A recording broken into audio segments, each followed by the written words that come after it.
Hi friends, welcome to the channel.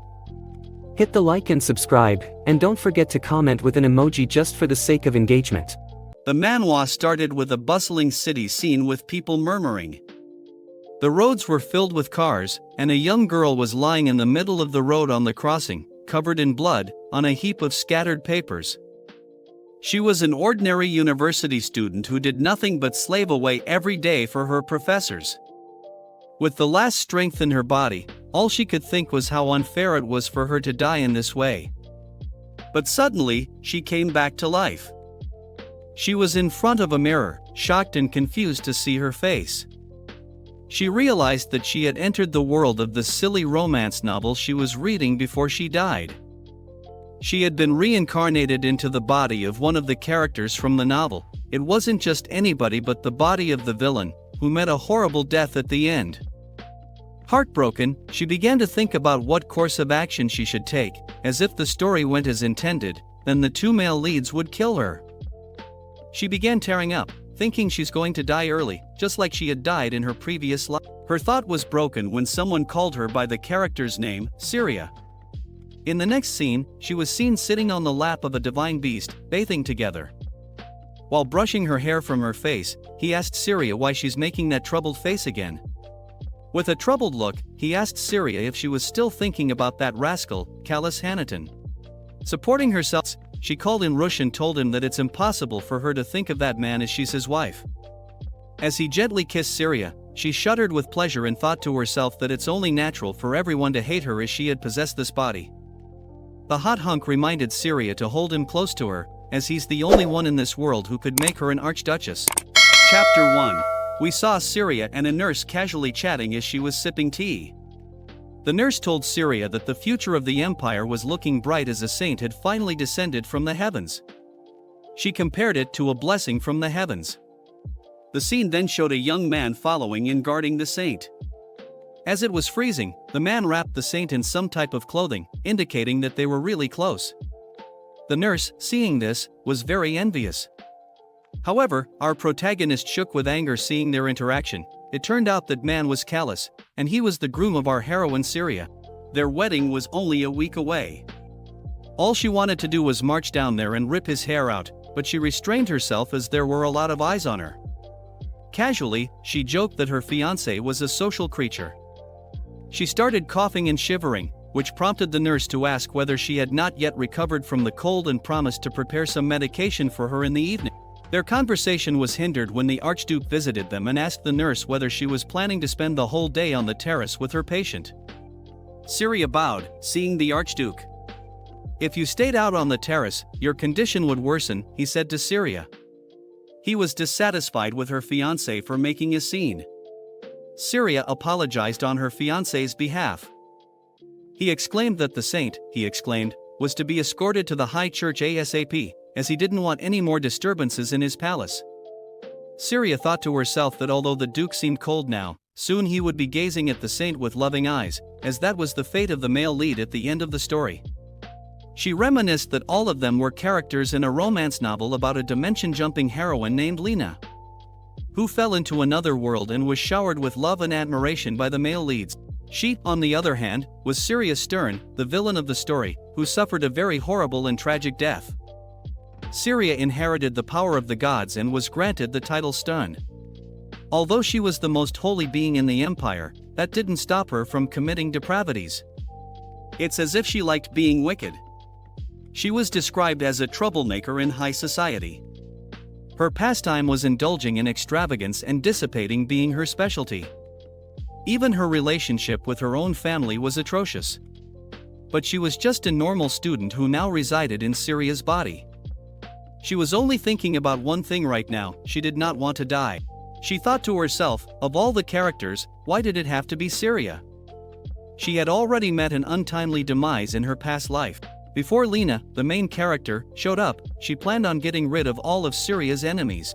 In the uphill, lonely struggle to change Syria's reputation, she apologized, bought a lot of gifts for people around her, and even used her powers as a Stern to heal Callus, the second lead, when he was hurt in a battle. She even gathered herbs from the cliffs below the church, risking her life in the cold for him.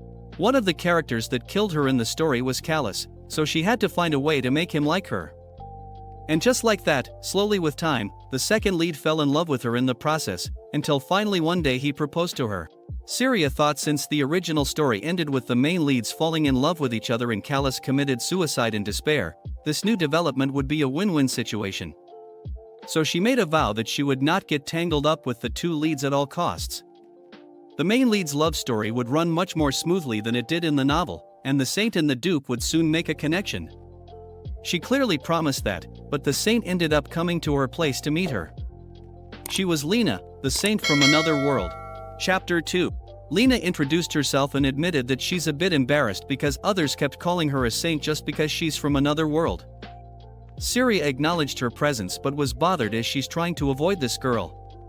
Lena asked Syria whether her wedding dress fitting was that day. She exclaimed that she's very excited to see a wedding gown from another world. She also said that she wanted to see the whole fitting process, and Syria's fiancé, Callus, intended for her to be here for the process.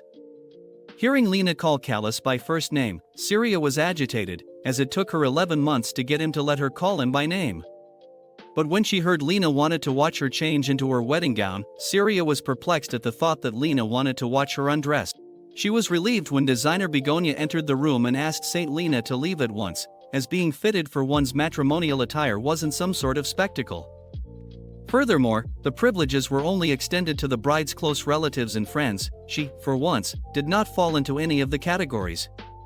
Lena was startled and apologized. She mentioned that she had not yet gotten used to the customs of the new world and pardoned herself after greeting Syria. Syria remembered that Begonia was also a villain in the story, and Callus ended up firing her for being cruel to Lena.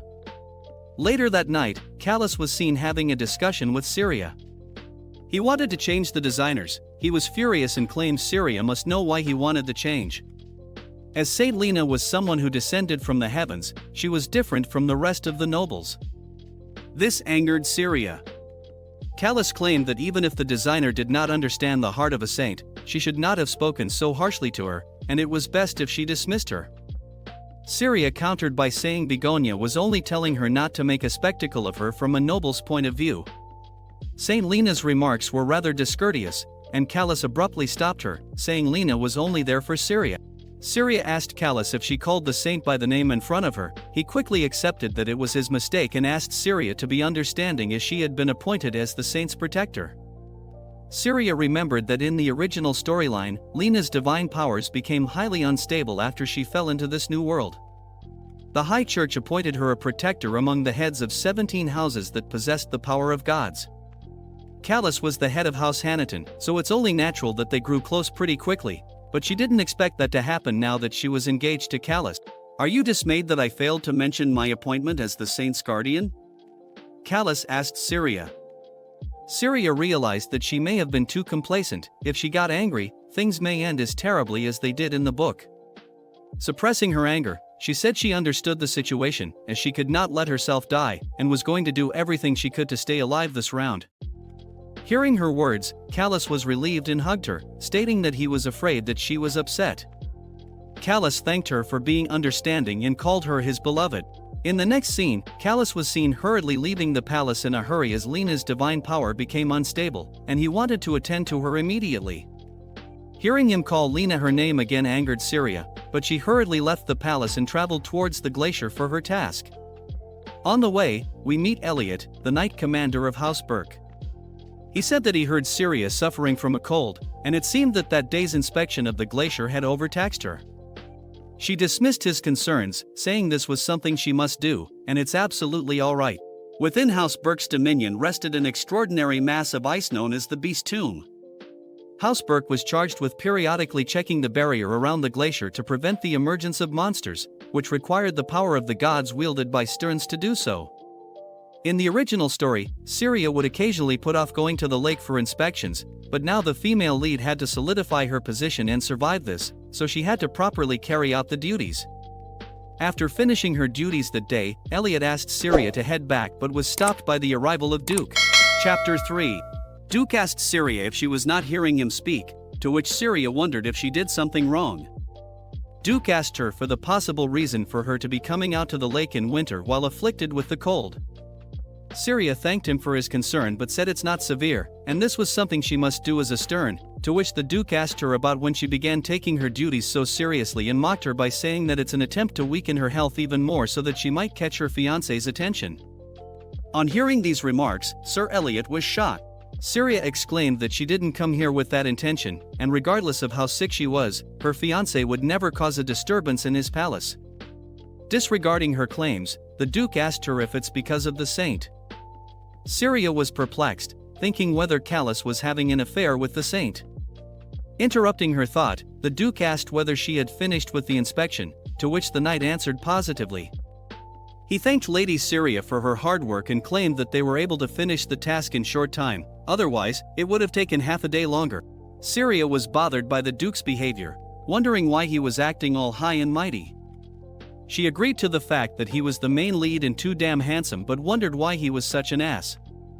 While making eye contact, the Duke asked them to return to the palace, as they must not allow their precious Stern's health to deter them anymore.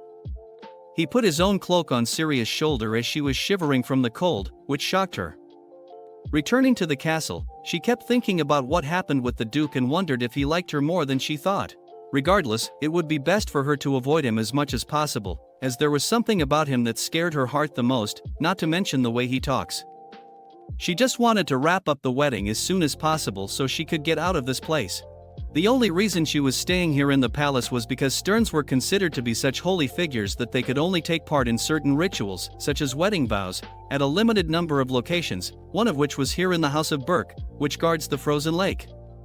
She wanted to avoid holding the wedding here at all costs because this was the place where the two main characters got married at the end of the story. Saint Lena was also a Stern, she was the main character, but it's a bit contrived. She wondered if the original Syria was jealous of her because of this fact. It was only revealed at the very end that Lena was Stern, so if she just got married quickly with the second lead and exited the castle, she should be fine.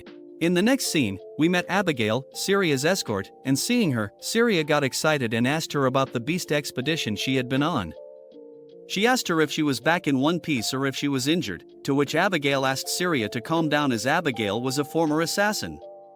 Syria whispered and asked whether she killed anybody by any chance, to which the latter replied that she never touched anyone but criminals.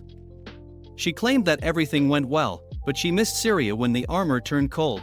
Syria exclaimed that she should have gone along as one of the biggest reasons why this world required Sterns was because the armor was created using the constellation steel. The special armaments known as star armor protected their wearers from being poisoned by magic. The knights who battled demonic beasts held Sterns in high esteem because without their help, their body heat would be stolen away by prolonged contact. "Hurry inside," said Abigail to Syria, as she was prone to catching a cold. Hearing these words, Syria wondered if this was the exact reason why Duke was acting so concerned. She smiled happily at Abigail, who went inside the castle to hear about all her experiences.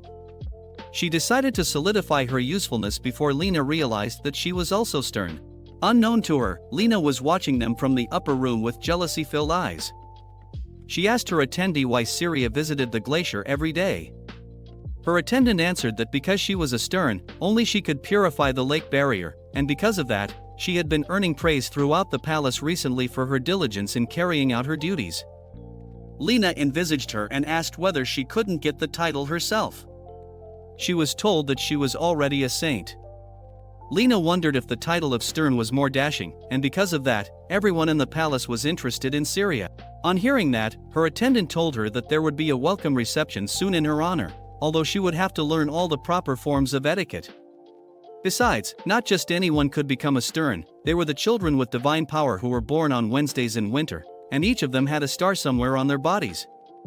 Lena was extremely jealous and envious of the title, even though she was a saint herself. Chapter 4. The scene opened with Syria and her attendants sitting in her room. The attendant told Syria that her birthday was coming soon, to which Syria responded by saying that since she was busy, she had totally forgotten about the winter Wednesday night. Syria was born on a winter Wednesday. A person must meet several conditions in order to be bestowed with such a title. A child born on Monday had a lovely face. A child born on Tuesday was filled with God's grace. A child born on Wednesday was full of sorrow, but a child born on Thursday was filled with all the love of tomorrow. In the original novel, a child born on Friday showed kindness and grace, but she thought it was too unfair to those who were born on Wednesday. Syria thought it was unfair when she heard the poem in charge, but after she was awakened, she secretly fell in love with having a Winter Wednesday birthday. She officially became a stern on her 15th birthday. When the awakening of her spiritual powers was heralded by the appearance of a small star on her ivory neck, she immediately abandoned her family name and began proudly using the title in its place. Because of that, her already poor relationship with her family grew even worse. Her attendant informed her that the saint had continued to show great interest in the constellation stele, which had become quite concerning. Syria asked if it was dangerous for her to get close to the constellation stele before her powers had stabilized. She had such an inquisitive nature, her attendant exclaimed. Syria agreed with the statement and stated that you could expect it from a typical female lead. She wondered if she should worry too much, as in the story Lena awakened as a stern after touching a constellation stele monolith. Regarding her concern, she stated that once a wedding was over, she just needed to go live quietly in House Hanaton's dominion until the rest of the story played out well. At least that's what she was planning on, but she kept bumping into the Duke. Now the scene opened from a few minutes earlier. Syria was in the Green Garden Vault, and she was thinking that it didn't matter how many times she had seen the silver laurel bows, they were still amazing. If a stern were to become a plant, they would just look like this one. Inspecting the glacier wasn't possible without it. The branches had the power to both strengthen and purify the barrier. It was also used as a substitute when the stern wasn't available. While she was happily leaving the garden, thinking of asking Abigail to come along with her that day, she bumped into that Duke who was amazed to see her in such high spirits, and she offered her greetings to him. As she was gathering all the branches that had fallen because they bumped into each other, she was surprised when the Duke reached down and started gathering the branches along with her. The Duke asked whether she was visiting the frozen lake again that day, which took Syria by complete surprise, and she answered positively, but the Duke was puzzled, as he was aware that ample care had already been taken with her chambers. So does she find them lacking? Syria did not understand the question, but the Duke continued that it hardly seemed necessary for her to inspect the glacier with such zeal. Wasn't her recent diligence because she wanted something? He asked, to which she replied that it wasn't, but was cut short when the Duke replied that every time she visited the palace, she ran about freaking whenever something wasn't to her liking. Telling her that over 100 servants were left bedridden after serving her, to which Syria replied that this was exactly why she must work harder around here for the sake of the 100 people's past suffering. The Duke chuckled as he found her to be quite enigmatic. He explained that it may prove something of a pity when she left for House Hanaton. Syria was confused by the behavior of the Duke, as she had never witnessed or read about the Duke behaving this way. Once she finished her work near the lake, she came into the castle, and while she was enjoying a steaming cup of tea, the maid came to let her know that her wedding presents had just arrived and asked her to look at them. The sapphire was sent by Marquis Hanaton himself. The color was so deep Syria couldn't focus on anything she was hearing as her mind trailed back to the things the Duke told her. She felt some kind of relief hearing that male leads say such things about her and thought this might give some sort of guarantee that she would make it through without dying. Now she could focus on her wedding. The maid came to her, presenting a bracelet that she had asked for, opening the box, and reminiscing about the moment Callus had given her so much in the past. She wanted to return the favor by giving him the bracelet before the ceremony, and the maids all blushed about the fact that she was going to give this to Marquis. Syria's mind wandered to the fact that Lena discovered a magic crystal mine in the original story until that happened. These crystals were considered extremely precious gems, so she was sure her fiancé would like them.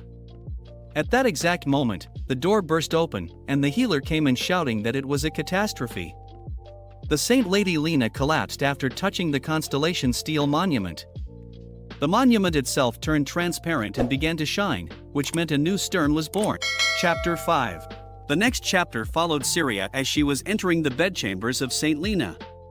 She was thinking in her mind that it didn't make sense because they were still in the early stages of the story. The awakening definitely happened near the end.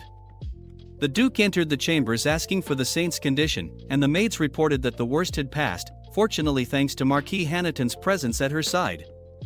Hearing that, Syria glanced at her fiancé, who hadn't even looked at her from the moment she entered and didn't even notice as he was holding the hands of the saint.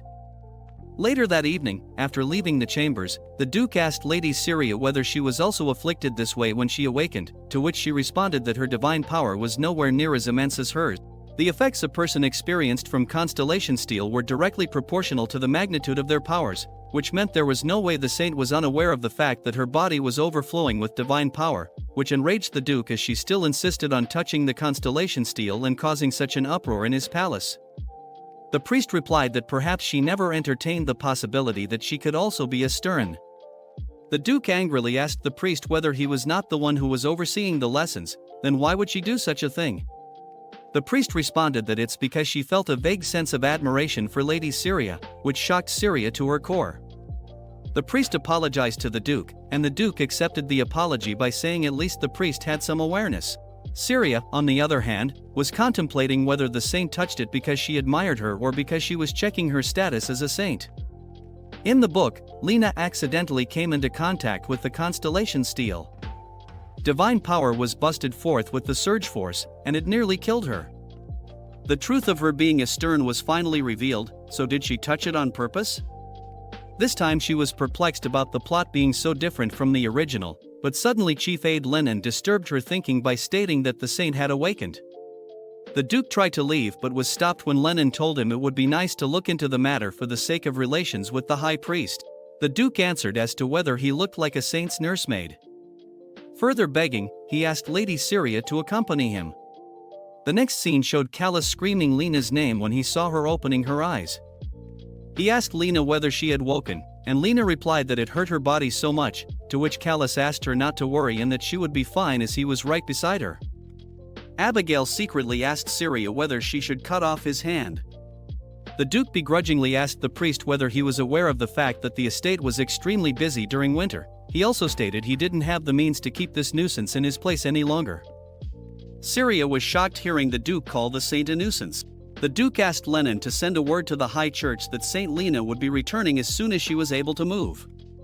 On hearing this statement, Callus responded by saying that the Duke's treatment was rather excessive and that it's not Lena's fault or choice to become ill.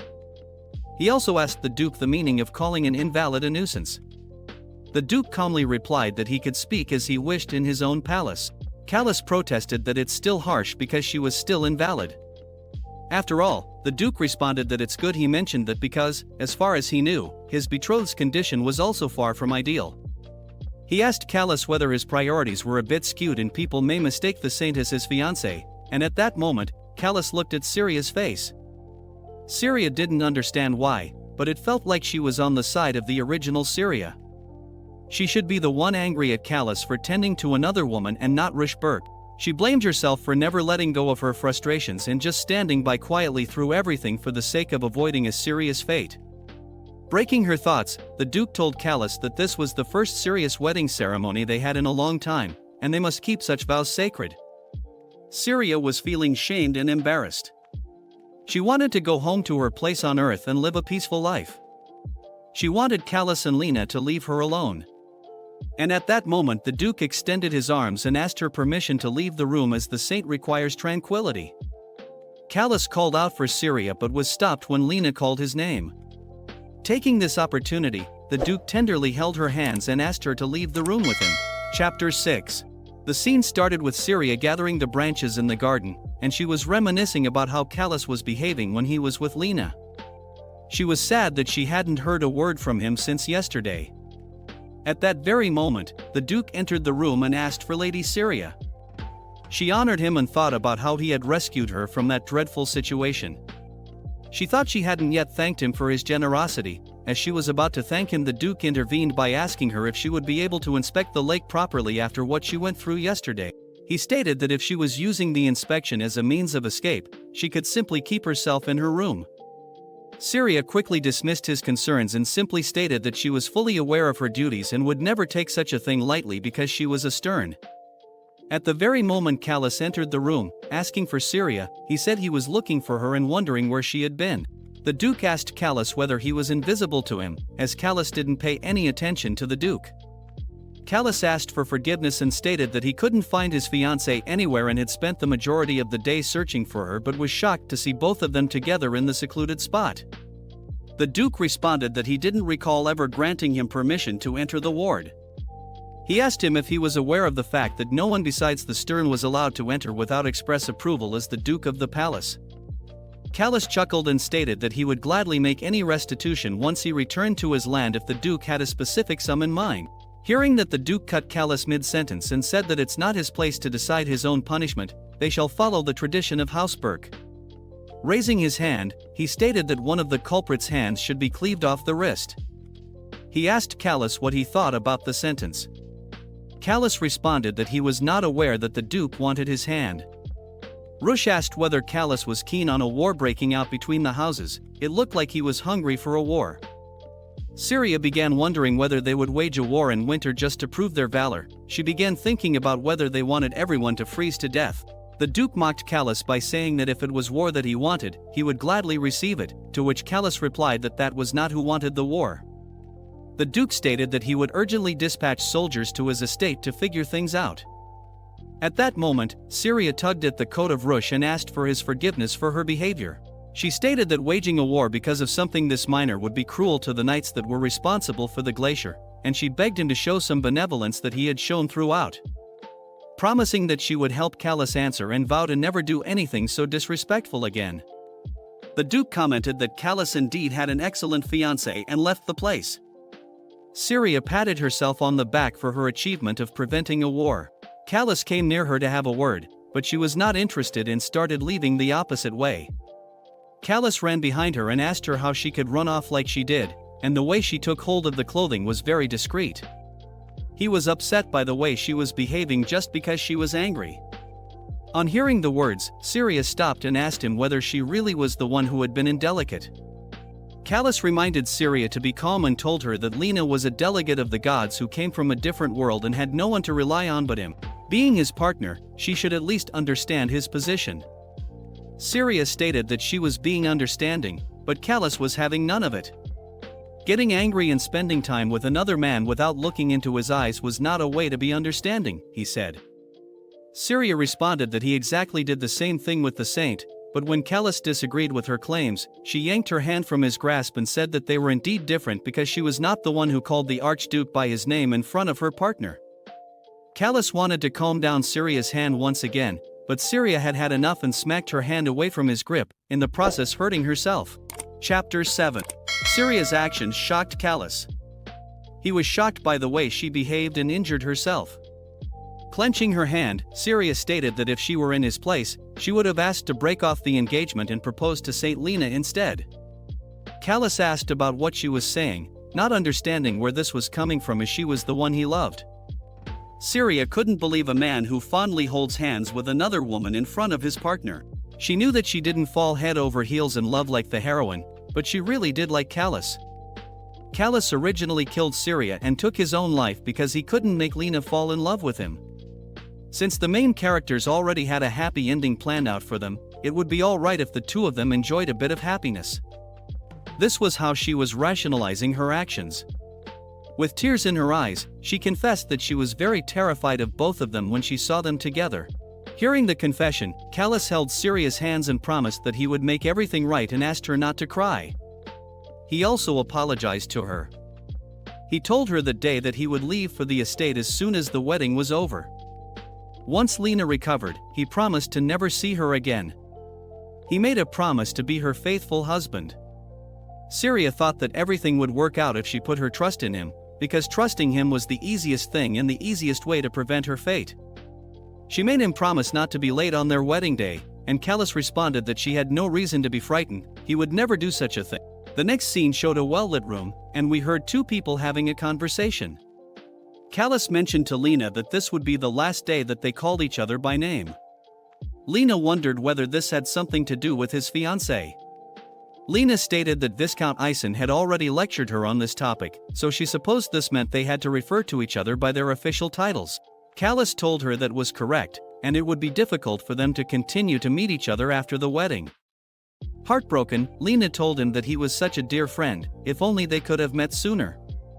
Callus reached his hand out to comfort Lena, and in that moment he saw the bracelet. When asked about the item, Callus complimented her perception and answered that it was a gift from Syria.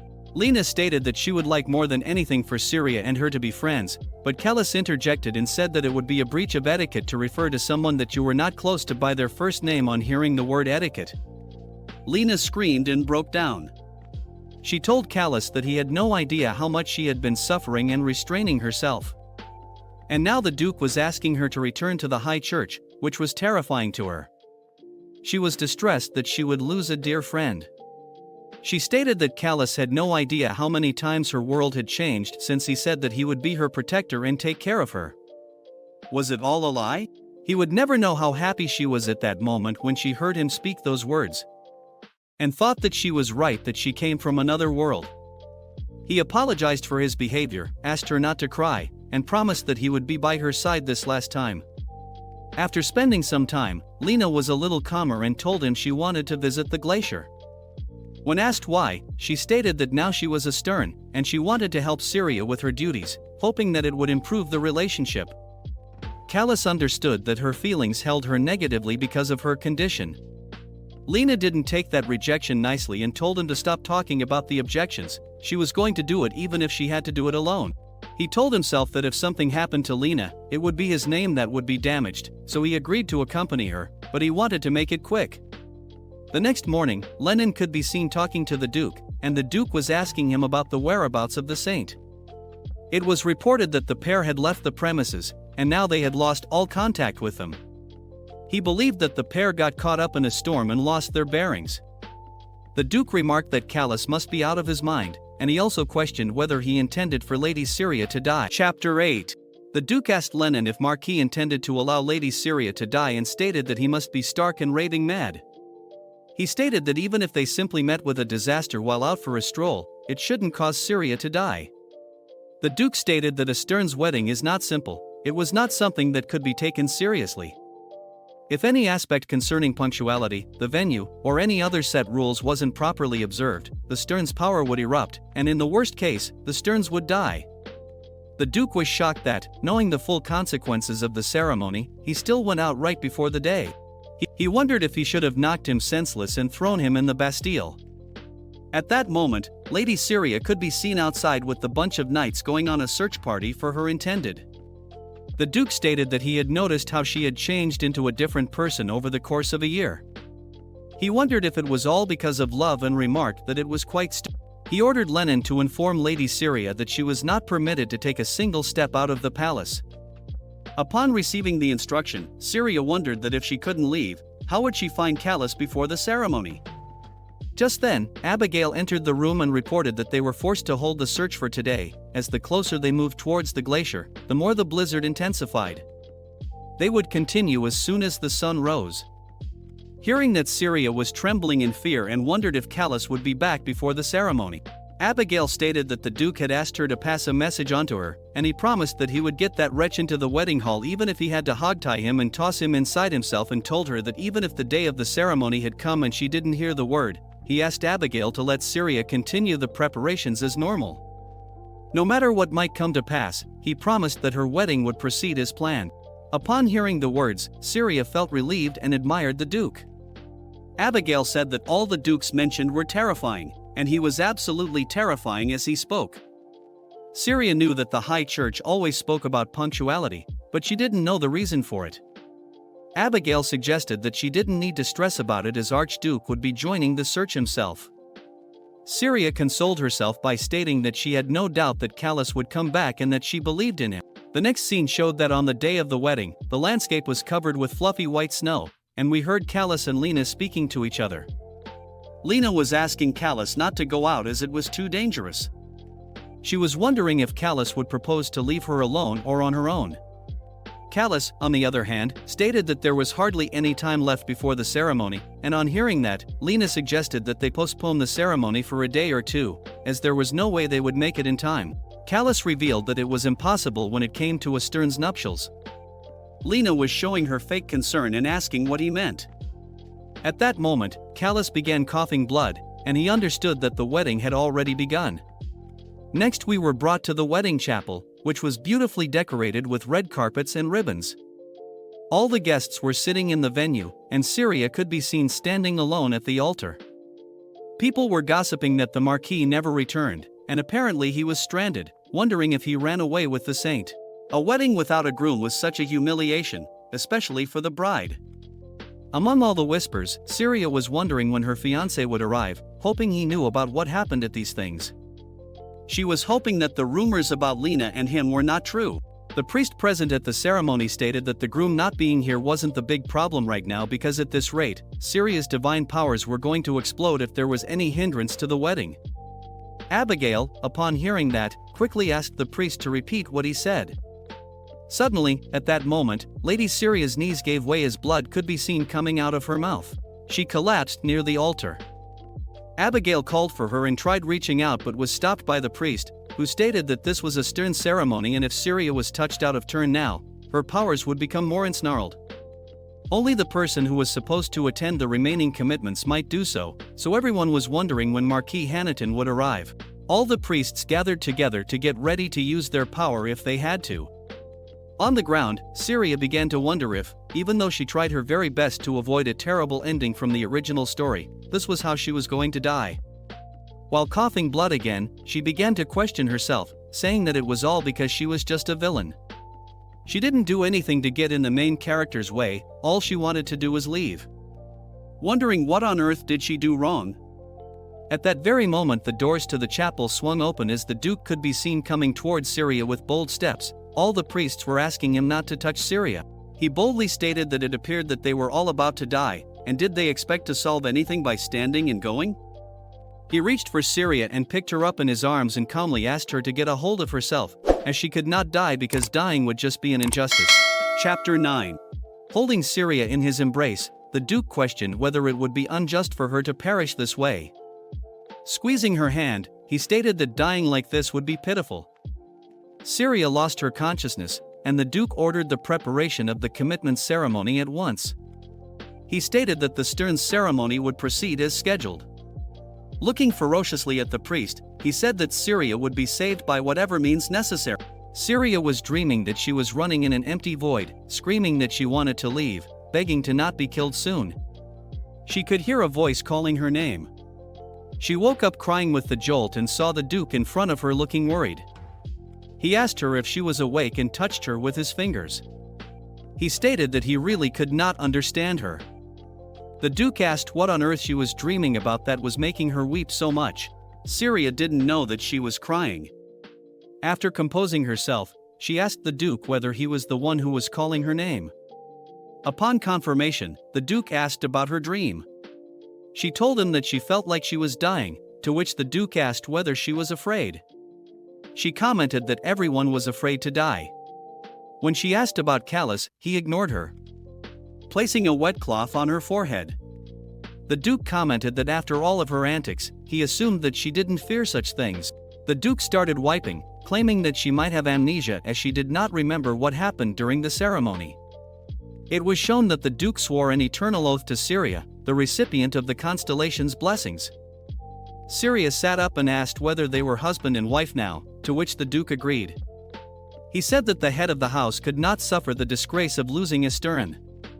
Syria asked whether the Duke was aware of the fact that she could die before the ceremony. The Duke replied with a positive yes and stated that Stern's weddings were always strict affairs and it was customary for the head to prepare for such a scenario, but he also said that the fiancés were always informed as their other half would also be in danger if the ceremony was interrupted. She was shocked upon hearing it and asked him whether Callus already knew that she would die if he was late for the ceremony.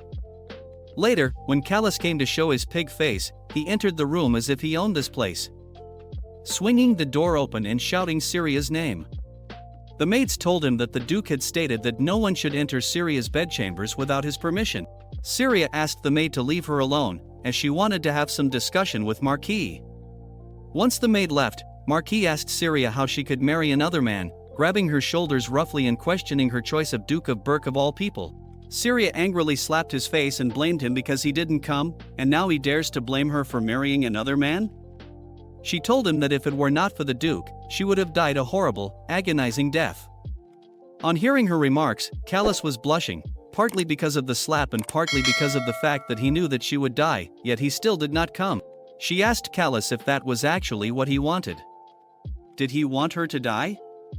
Was that why he went strolling about with Lena?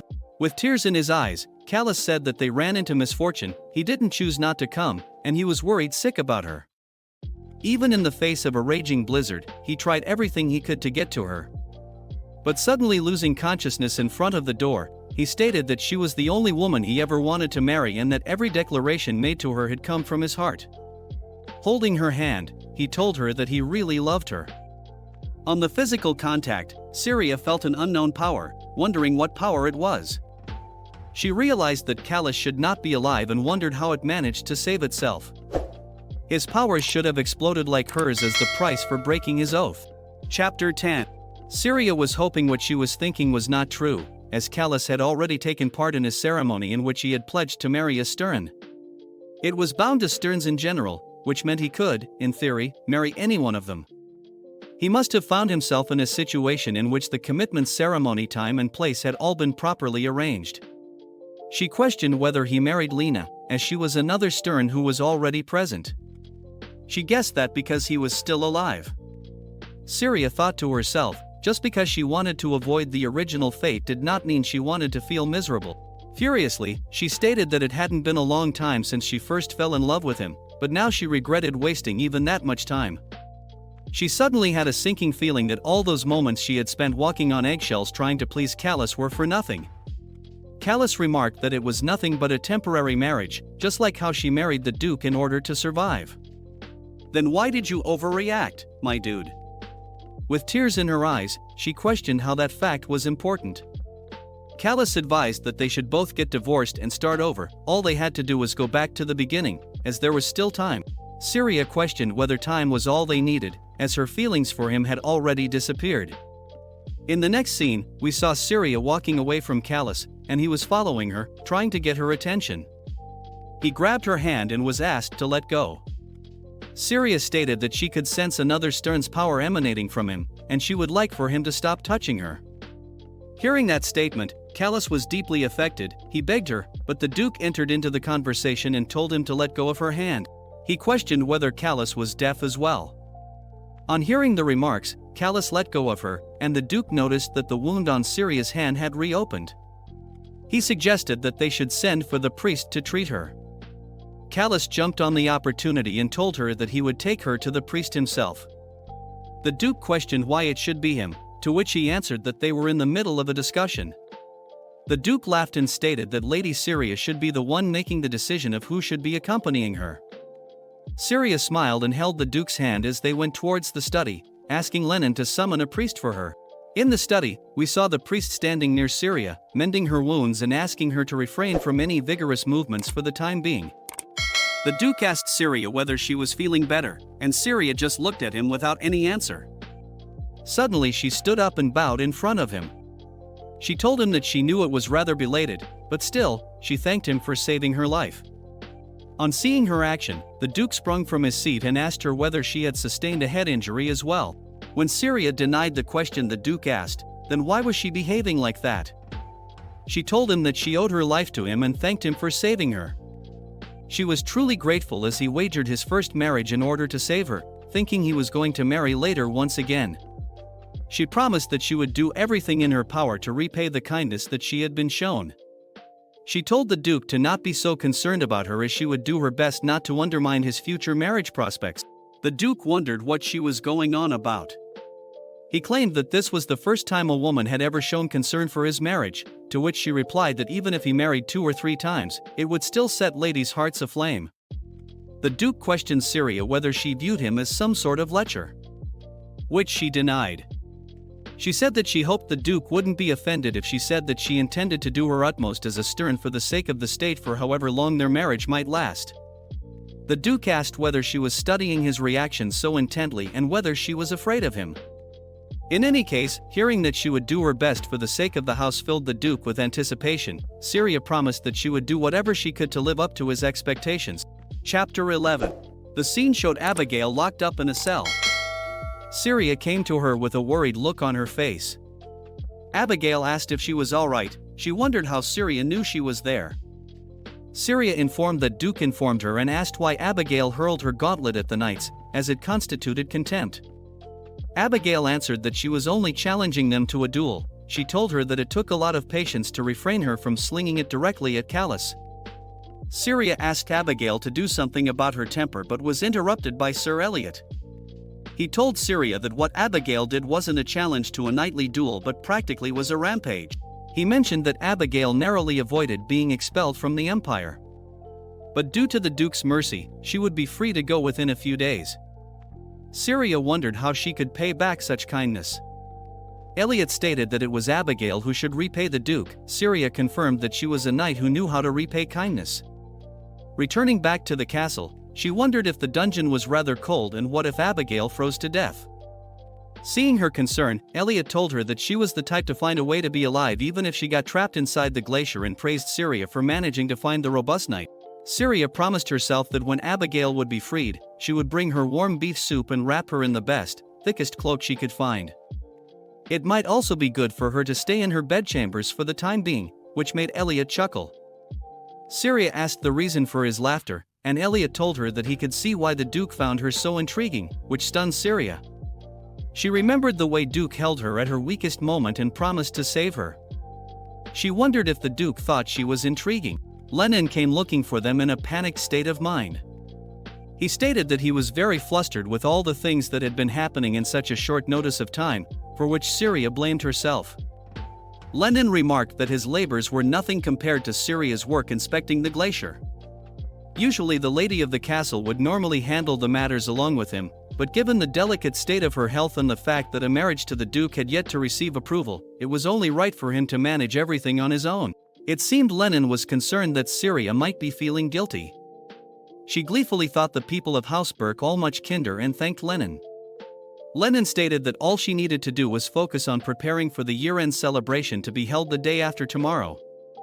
Lennon asked Elliot if he was free for his assistance, to which he replied that he had no leisure time. Syria wanted to help but was quickly shut down. The next scene showed the events after 2 days. Lady Begonia could be seen complimenting Syria on her look and attire. Syria wondered if it was too flamboyant for the occasion, to which Begonia told her that she looked perfect, just like a soon-to-be duchess. The level of pageantry was perfectly acceptable. She mentioned the Duke married her to save her life, to which the lady answered that she had often seen acts of kindness become destiny.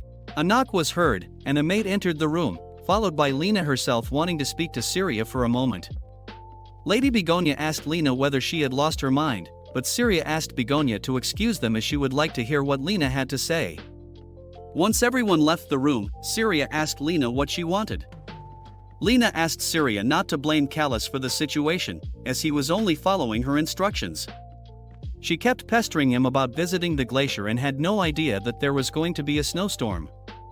Syria questioned Lena whether she was not aware of Callus and her relation. She answered that she knew, but Callus was a dear friend, and she wanted the chance to create one beautiful memory with him. Syria chuckled and asked whether she had achieved her wish. She questioned if now she'd never see him again. Lena broke down, stating that she really wanted them to be friends, sighing. Syria questioned whether it was really possible for a man's wife and ex-fiancé to be friends. Lena replied that they truly could, as Callus and she were not formally married. Syria responded that it made no difference to her as it was between the both of them. Lena replied that she really thought the two of them could become close friends because the woman who gave birth to Syria was a commoner who went on to become a performer trying to intimidate her. Now guys, seriously speaking, I didn't know what the connection was between her mom being a performer and them being friends over here. I was just scratching my head anyway. Chapter 12. Was I mistaken in thinking that Lady Syria was the very individual who collapsed during the ceremony after suffering massive blood loss? Lennon questioned the Duke. From his observation, it did not look like she was ill at all. He asked the Duke why he hadn't stopped her from exerting herself so much. The Duke replied, how could he stop someone with such a clear willingness? Besides, it would be better for her to keep busy than have idle thoughts. He asked Lennon why he was so concerned about her welfare. Lennon replied that he was partial to individuals who so sweetly and efficiently carried out their duties. The Duke had no idea how quickly the preparations for the festival were completed thanks to ladyship, that he could idly sit around in leisure and pursue documents at this hour before the ball. Lennon asked the Duke what had him so engrossed. The document stated that Burke would invite a sorcerer from the kingdom of Nesla to cleanse the demons of Laurel Manor. If this purification proved to be difficult, then it would be the last time they could visit that place. Lennon asked the Duke if he would be taking Syria with him. He supposed he would because they were still husband and wife no matter the duration. Lennon said he looked forward to hearing what the demons would say when they saw Lady Syria. As the Duke left his study, Lennon questioned where he was going, to which he answered that the festivities were about to begin and it would be heartless if he neglected his own wife. While going to the ball, he met Callus in the hall near Syria's room. Callus told him that he was here to collect the saint. The Duke questioned the saint's presence at this part of the castle, to which he replied that he was himself unsure. Taking the opportunity, Callus asked the Duke when he intended to annul his marriage. He stated that he had the deepest gratitude for saving Syria's life and would take full responsibility and recompense him in the name of House Hanaton. The Duke was amused. He didn't know why the Marquis would repay him his wife's debt. He asked Callus whether there were any ties binding the two of them together. Callus told the Archduke that he had every intention of divorcing Lena and that he alone had received Marquis Keladon's formal consent to marry Syria. He questioned Duke whether he had yet contacted the Keladon, which irked the Duke. He began thinking that he leapt into the marriage to save her life and had not considered such a thing. He wondered how Callus could be so smug when all of this was his fault. He remarked that Callus was certainly full of bluster for someone who tossed his fiancée's life into the mire. At this very moment, someone could be heard calling out Syria's name. The next scene showed us the conversation Lena was having with Syria. It was only mentioned once in the story, but Syria was extremely sensitive if someone remarked about her mother and her origin. In the past, she was, in fact, enraged. The saint kept talking about her parentage, and Syria was finding it difficult to control herself from reacting to that. Suddenly, she raised her hands, and it looked like she had been slapped very hard. All the maids were shocked, and Lena winced. It turned out that Syria slapped herself to take control of her emotions, which shocked everyone and made Lena scream her name. Regaining her composure, Syria asked from where Lena learned about her mother. Lena replied that it was her teacher who mentioned it. Leaning onto her chair, she asked Lena if her wise teacher had not mentioned that she despised any mention of her mother, or that they were considered grave insults between nobles. If something like that had happened a few days ago, she would have avoided this by any means, but she did not want to keep bending backwards for them anymore. Lena and Callus had taken turns screwing her over, and she just stood there and took it. She was the villain of the story, so was she not allowed to be angry? She wondered. She reminded her that no matter how many times Callus claimed their marriage was temporary, she was still the Marchioness of Hanaton, a saint, and a stern like her. Someone of her standing could not go about saying whatever came to her mouth. Syria asked her to be mindful of the situation in the future and left the room. She wanted to go and tell the priest about all that happened but stopped. It wouldn't change anything. She decided to go back in her room and bumped into the Duke, asking him, what on earth was she trying to do? Chapter 13. Syria asked the Duke whether he was following her. The Duke replied that he had been behind her ever since she left the room. He was making enough noise to call attention to himself, but Syria must have been in deep thought to notice. He reached for her cheeks and noticed the red mark and commented that this must be the hallmark of her past activities. Syria mentioned that she was in the middle of a minor disagreement with Lena. Seeing the concern on his face, she stated that it was nothing serious and wondered if he was going to ask about what happened, but the Duke didn't want to talk about her mother at that moment. Changing the subject, he suggested they should get some air before going to the ballroom, as in his opinion the cheek should be cooled. Syria wondered if he was not curious or maybe he was concerned about her. Seeing her not move, the Duke asked whether she was not going to come. Callus was jealous seeing both of them so close to each other. Syria and the Duke could be seen sitting in the garden. The evening sky was amber in color, and she was peeking glances at the Duke. The Duke asked why she was looking at him like that. Syria told him that she was worried his white clothes would get soiled in here. The Duke chuckled and stated that sometimes he wished that he could open that head of hers and peer inside as her mind moved in such various ways. The Duke stated that he honestly believed that it would be such a shame if her dress were to get ruined as well. Syria asked the Duke if he liked her dress and told him that Begonia recommended it for the banquet. He looked at Syria for a moment and, with a flustered look on his face, told her that they should be going as the festivities had already begun. Syria asked him whether Marquis Hanaton stopped by the annex. "Why do you ask?" the Duke questioned. "I thought I smelled his cologne, as he liked to wear a specific kind," she answered. The Duke questioned whether she could really smell his cologne. She asked if she had offended the Duke. The Duke replied not to worry, and they left for the ball. The Duke wondered about the fact that she could really smell his scent, wondering if she was really fond of that man. As Callus and Lena entered the ball, people were whispering about their shameless behavior. Lena told Callus that she was feeling uncomfortable. Callus asked Lena about the event that occurred between her and Syria. She mentioned that she already did. She wanted to apologize to her, and Syria caused a scene. She stated that she'd rather not think about it anymore and asked him not to mention it in the future. At that moment, the Duke and the Duchess entered the ball holding hands. Syria was flustered with all the attention she was receiving, and the people were murmuring about how stunning she looked. Their outfits were even well coordinated. They wondered whether to refer to her as Her Grace from then, as she was truly worthy of being called the star of the evening. Seeing this, Lena was very jealous. Yes, die in a corner, bitch. Chapter 14. When the Duke saw Lena and Callus at the ball, he asked Syria why she hadn't cancelled their invitations. Syria did not know what reason she would have given for the cancellation, to which the Duke replied that there were many reasons. Syria told the Duke that they deserved to be here just as much as she did. It wasn't like she was the star of the evening. The Duke sincerely questioned her that if it was not her, then whom it might be.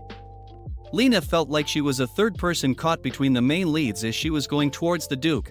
The priest caught hold of her and asked her not to go near Lady Syria like he advised her. The Duke on the other side could be seen questioning Syria if she liked belittling herself. She chuckled and mentioned she couldn't think of any other way to view things.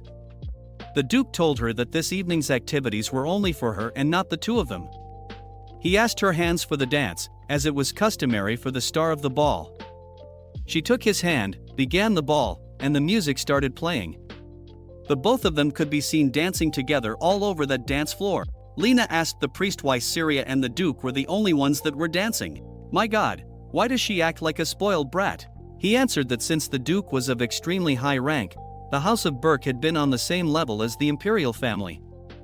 Lena, getting curious, asked about her and Callus, and the priest stated that although they were also individuals of extremely high standing within the empire, the distinction between nobility and the imperial family was a strict one.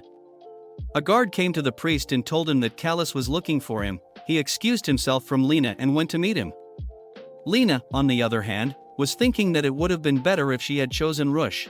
Later that evening, as Syria was heading towards a terrace to cool down and get some fresh air, she asked a guard guarding the terrace to not let anyone in.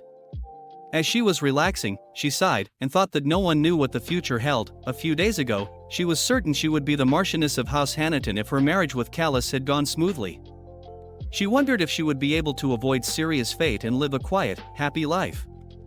She had hoped that Callus's feelings were real, but in the end he still couldn't shake free his feelings for Lena.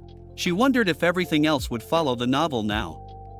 She also admired the Duke, and as she was thinking about everything, someone called out her name, and as she turned, she saw Lena standing there behind her. Lena told her that she wanted to finish the talk they had started previously. On the other hand, the Duke could be seen asking Lennon about Syria's whereabouts. Lennon replied that he believed she went on the terrace but was amused on hearing the Duke call her by name. Ignoring him, he asked whether he meant the Archduchess Terrace. Lennon chuckled proudly and mentioned that although Syria at first didn't want to go there, he took the chance to reopen it as there was an Archduchess in the palace and forced her to visit the place to rest up a bit. Getting a little nervous, he hurriedly asked Duke if he overstepped his boundaries, but the Duke quickly dismissed his concern. He stated that she rarely had a chance to be alone, allowing her a moment to herself would be good. Back to Syria and Lena, we could see Syria asking Lena how she entered the terrace, as this was the Archduchess's terrace, and even the Archduke was not permitted to enter. Lena, interrupting her words, quickly stated that she told Callus that she wanted a divorce. She had heard that it was just as difficult for a Stern to be divorced as it was to get married for a Stern. Maybe they wouldn't be able to finalize things right away, but she promised to return what she had taken from her. The nerve of that bee. Syria, after hearing her claims, calmly stated that Lena had perhaps misunderstood. It wouldn't matter to her if they were to get a divorce or maybe even die. As for her, nothing would change. She no longer had any feelings for him. She quickly turned away from her and asked her what Lena wanted from her. But Lena said that she didn't want anything. Syria suddenly could smell a familiar smell wafting through the area and understood Callus was nearby, hearing their conversation. But suddenly Lena shouted that she knew that she was not important here. YAS girl, know your place and SHO away. She stated that she felt like a third person caught between them. Hearing those words shocked Syria, as those were the exact words she had told the Duke earlier. She wondered why she chose to say those exact words now. She never wanted to butt heads with Lena. She already knew Lena was the main character and was fine with it. All she wanted to do was to survive. Wanting to get away from this unfortunate situation, she sternly asked Lena if she knew Callus was standing nearby, and she knew that Lena could see him more clearly from where she was standing, so why would she say something like that in front of him? Syria asked Lena whether she wanted Callus to hear all that because she didn't want him to mistake her sincerity. Or did she plan to make her look like the wrong person here? Lena was shocked that her plan was revealed and began stuttering. Rubbing her cheeks, Syria thought that she never once did anything to Lena. And decided to leave the terrace, but Lena was refusing to leave that place. Lena began chasing after her to stop her, but suddenly the moon became crimson, and with a scream, she disappeared from the terrace, only leaving her right shoe where she was standing. Yes bitch bye. Chapter 50. Upon seeing the bright light emanating from the sky, Callus entered the terrace and saw that Lena was no longer there and the moon was shining brightly. Syria looked at the moon and wondered if Lena went to the moon like she was supposed to in the novel. Callus from behind shouted Syria's name and asked her whether she just pushed Lena off the ledge. The statement shocked both Syria and the servant who was following Callus. With a heavy heart, Syria asked him whether he intended to really hurt her till the very end. At that very moment, Lena could be seen coming towards them from the direction of the moon as yellow wisps of light surrounded her. Upon seeing that, Callus called out her name, and Syria cemented her prediction. In the story, Lena passed back and forth between her world and this world several times, but she wasn't expecting the first time to happen tonight. Upon opening her eyes, Lena screamed Callus's name and hugged him while sobbing. Callus asked her if she was alright. And also asked her what happened with her just now. Lena could only mutter the words, "No, not yet." She begged him by screaming to help her and save her. Callus requested her to calm down, but Syria was wondering why Lena said the words "not yet." She thought to herself that the second time this event took place, she would disappear from the world for the third. However, as that had nothing to do with her, she decided to leave the terrace, wondering why she never thought Callus would suspect her of being a murderer. Holding Lena in his arms, he apologized to Syria but got a disgusted expression from her in return. While leaving, she thought that ever since she came to possess the body of the villain, she had done everything in her power to survive. It hadn't been easy trying to save a reputation that had hit rock bottom even if she couldn't undo all the past evils. Callus must have seen all the good deeds she had been doing to make up for it. She was thrilled when he proposed to her. She felt like all her hard work was paying off. Even though he ended up choosing Lena and brought her to the brink of death, she never would have suspected all that hard work that she had been doing for the past year to vanish in an instant. The man who was just clinging onto her, telling her he loved her, said something like suggesting she push Lena off the edge. Just the fact that Lena disappeared made him suspicious of her. She thought all her efforts were for nothing. At that very moment, the Duke came to where she was sitting. Upon seeing him, she smiled and said that she always seemed to let him see her in that state of despair. He crouched down to her level and told her that just like he always seemed to find her in that state. Syria asked the Duke whether he heard everything, to which he stated that they all were speaking very loudly. He reached for her and brushed her cheeks and told her that she seemed on the verge of tears. Ducking her head, she told him that she indeed felt like crying a bit. The next morning, Syria and Lenin could be seen talking to each other. He informed her that the high priest took Lena away too. Syria thought even though the high priest could be stern, he was not the type to get angry. Syria asked Lenin whether he came to her chambers this early to discuss that matter. Lenin, getting startled, informed her that he didn't think that the Duke had broached the subject with her, to which Syria wondered what he was talking about. Lenin asked Syria whether she had heard of the Laurel Manor. Their conversation was interrupted when someone knocked on the doors, and Callus entered her chambers. He begged her to give him a moment of time before she left. Lenin asked if he was invisible to the Marquis. Callus replied that whether Lenin stayed or left was his own affair. He knelt down in front of Syria and apologized for the way he behaved yesterday and asked her to give him a chance. Angrily, Syria stated that it wouldn't make a difference to her if they started over. She asked him if he was certain that he wouldn't go to Lena if she called for him again. She stated that he would run back to her side the moment she called his name. She also remarked on his previous accusation and told him that the servant present there didn't even jump to that conclusion. He was the first person to question her innocence. But she understood why, as her reputation was formidable, and he nearly lost his arm because of her. She told him that he had hurt her too deeply, and now she didn't want to live like she did before, continuing to worry whether he'd run off to Lena. With that, she took the ring that Callus gave her when proposing and returned it back to him, asking him to end all things between them once and for all. While leaving the room, she asked Lennon to follow her and continue the conversation they were having somewhere else. Callus could be seen crying, sitting on the floor and asking for forgiveness. Chapter 16. The next day, Syria was seen walking with Lennon in the courtyard, asking him if he was going to tell her what he was planning to say the day before. Lennon asked whether it would be okay, as he felt it was rather sensitive to bother someone who parted ways with another recently. He claimed that she must be exhausted from all the sobbing. Syria told him that she didn't cry and was just letting go of some pent-up feelings. She curiously asked him what he was wanting to tell her. As he started informing her about the matter, Syria noticed Abigail and ran towards her. She hugged her and claimed that she had been through so much, to which the knight disapproved.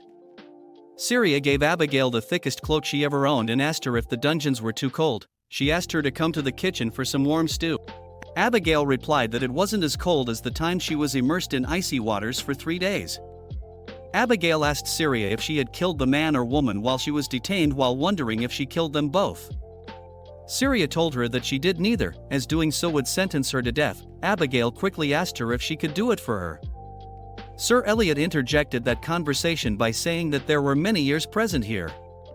Lennon, feeling left out, cried that he wanted to speak, which brought Syria's attention back to him. He said that he needed to convey something very important to her ladyship. Within the Burke estate, there was a place that was quite famous in certain circles. He was referring to Laurel Manor. He told her that she was to accompany the Duke there tomorrow. Syria remembered that Laurel Manor was a place where only immediate members of the family were permitted to stay and was only mentioned in the novel a few times.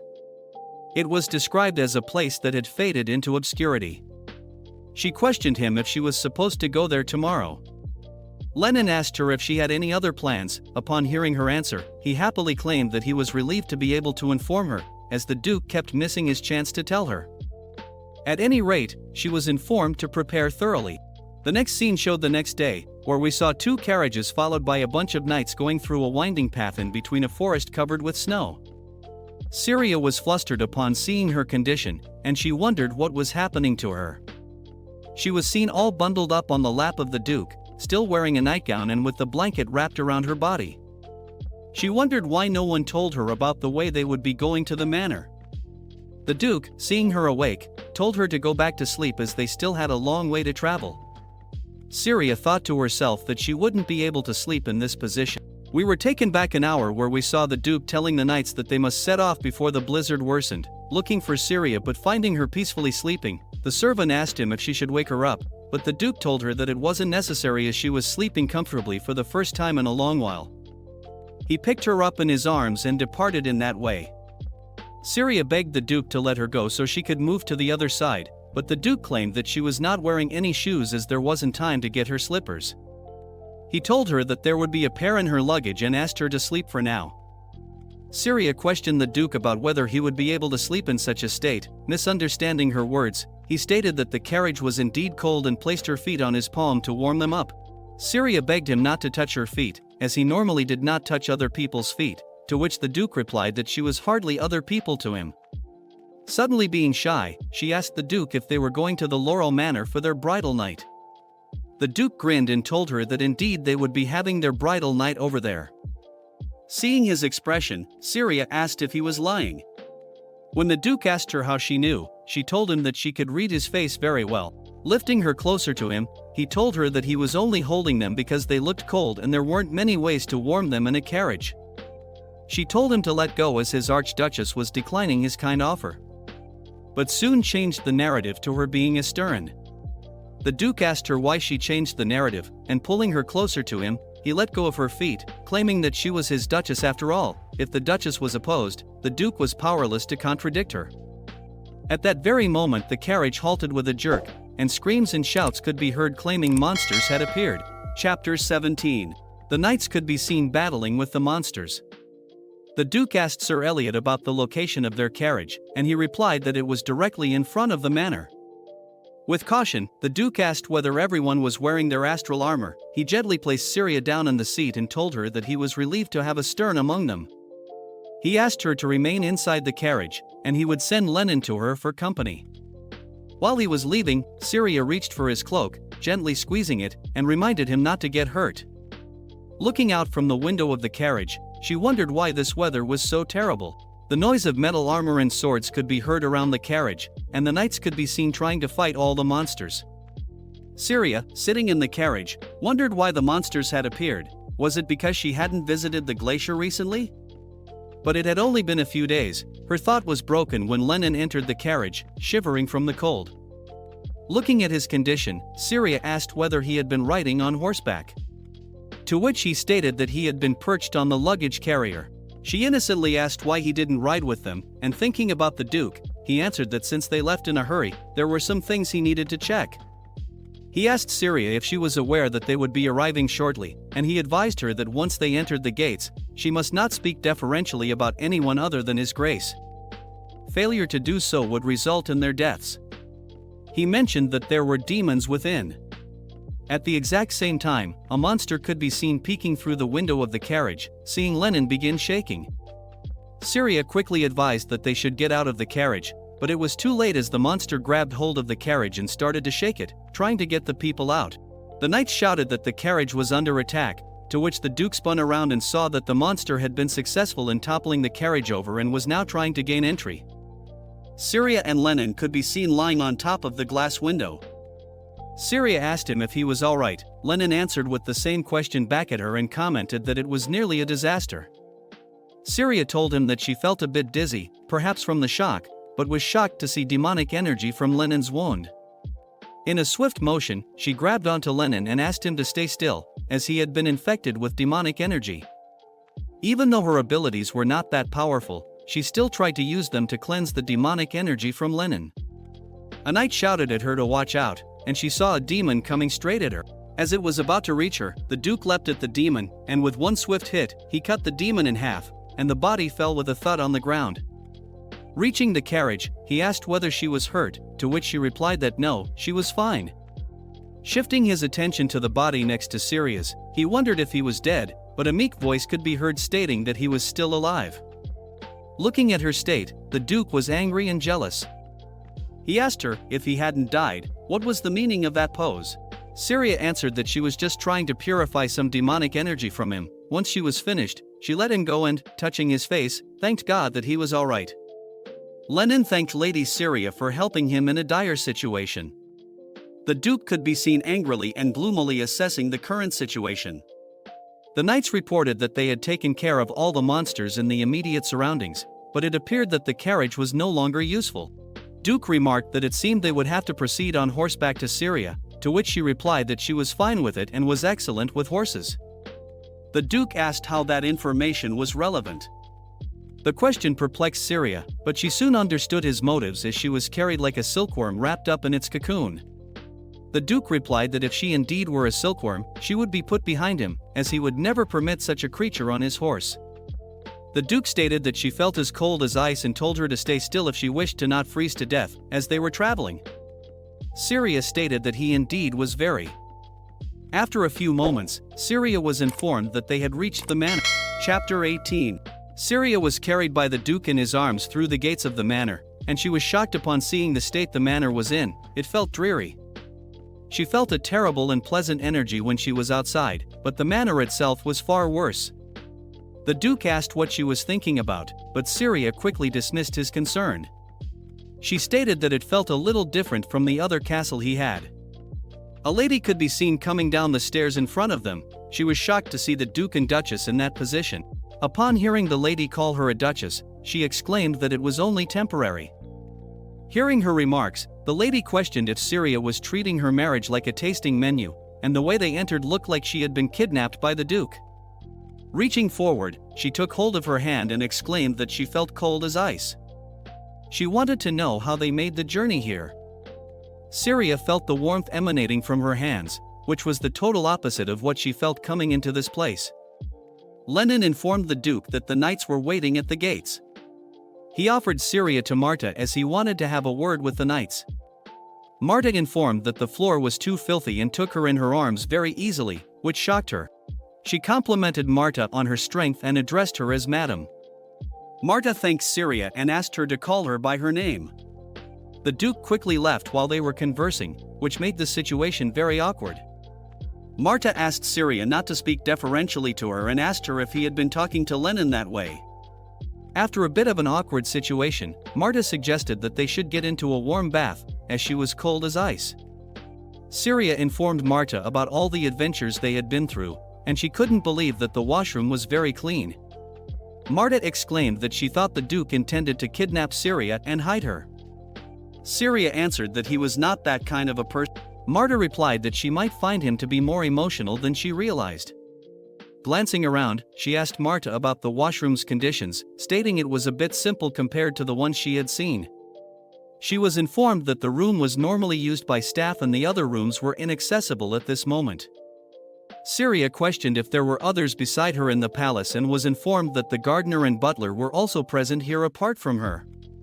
Syria thought that the manor was not being maintained as it was vacant and questioned the reason for it being neglected like that.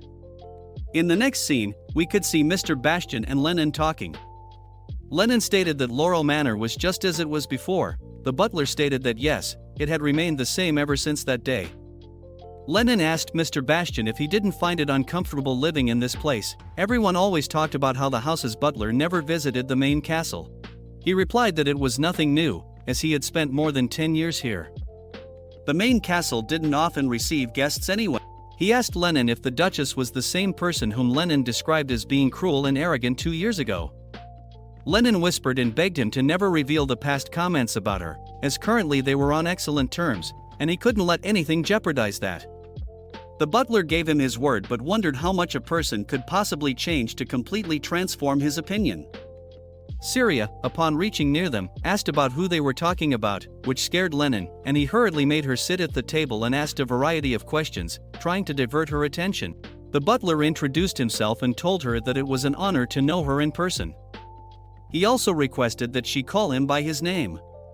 She remembered that she had not seen a butler in the main castle and told him that it was a pleasure to meet him. He informed that the other servants were busy at the moment and apologized on behalf of them for their late greeting. He went to bring her meal, informing her to enjoy her time with Lenin in the meantime. Syria saw the same black mold on the walls and, upon closer inspection, saw it moving. She figured that it might be solidified demonic energy. She remembered that it might be demonic shadows. That's what Lena ended up calling the masses. It played a significant part in the events in the later half of the story as she gained influence over the imperial family once she managed to successfully purify the bizarre shadows. But the ones she purified were in the imperial palace, not here. She wondered if she was the only person who could deal with these masses. When Lenin saw Syria looking at the molds, he asked whether she had heard about them from the Duke. He stated that it might cause her some discomfort, but with no other option, the Duke was forced to call them to the manor. Chapter 19. When Syria asked what Lenin was talking about, she mentioned that with no other option, the Duke was forced to call upon the sorcerers from the kingdom of Nissus. The manor had been infested with black mold, which had been an issue for the past 15 years. Many attempts had been made to eradicate the problem, but there was no solution in sight. Syria asked whether it was alright for her to hear all those details, as the High Church did not believe in them and thought of them as heretics. Lenin stated that the Duke would generously recompense her for her silence. She questioned whether it would have been easier to not bring her here in the first place. He told her that it was because the Duke wanted her to meet Miss Marta, as she had more or less raised him when he was young. Syria stated that it would have been better if they had come after the sorcerers had left, but Lenin informed her that it would be the final attempt to cleanse this place. The Duke could be seen walking outside the manor, talking to his knights about the monsters. The knights asked him about the sorcerers, and the Duke informed them that their journey was delayed due to the snow, and would be here the day after. He asked them not to worry and to take the knights back to the main castle. He promised that this time they would definitely save her. Marta took Syria to a well-decorated room and asked her to sleep here for the night as her own room was not yet ready. She stated that it would have been better if they had been informed about their arrival, to which Syria told her that the room was perfectly fine. She took hold of Syria's hand and advised her not to speak so deferentially to everyone once they left this place. Syria promised her that she would definitely do that. Marta held her and praised her for being charming, but she was sad that it was only for a few days. She told her that she was honored to serve Syria. Syria wondered what Marta meant by a few days. She remembered that Lenin earlier stated that the mold had eaten away at the manor and wouldn't be able to withstand much more. She had asked Lenin why they couldn't evacuate everyone to the main castle, to which he stated that she would soon find out. She wondered why none of that was mentioned in the novel, so she had no idea what was going on. While leaving the room, Marta stated that the Duke might be a bit late and asked her to retire first. Syria asked where the Duke would be sleeping this evening.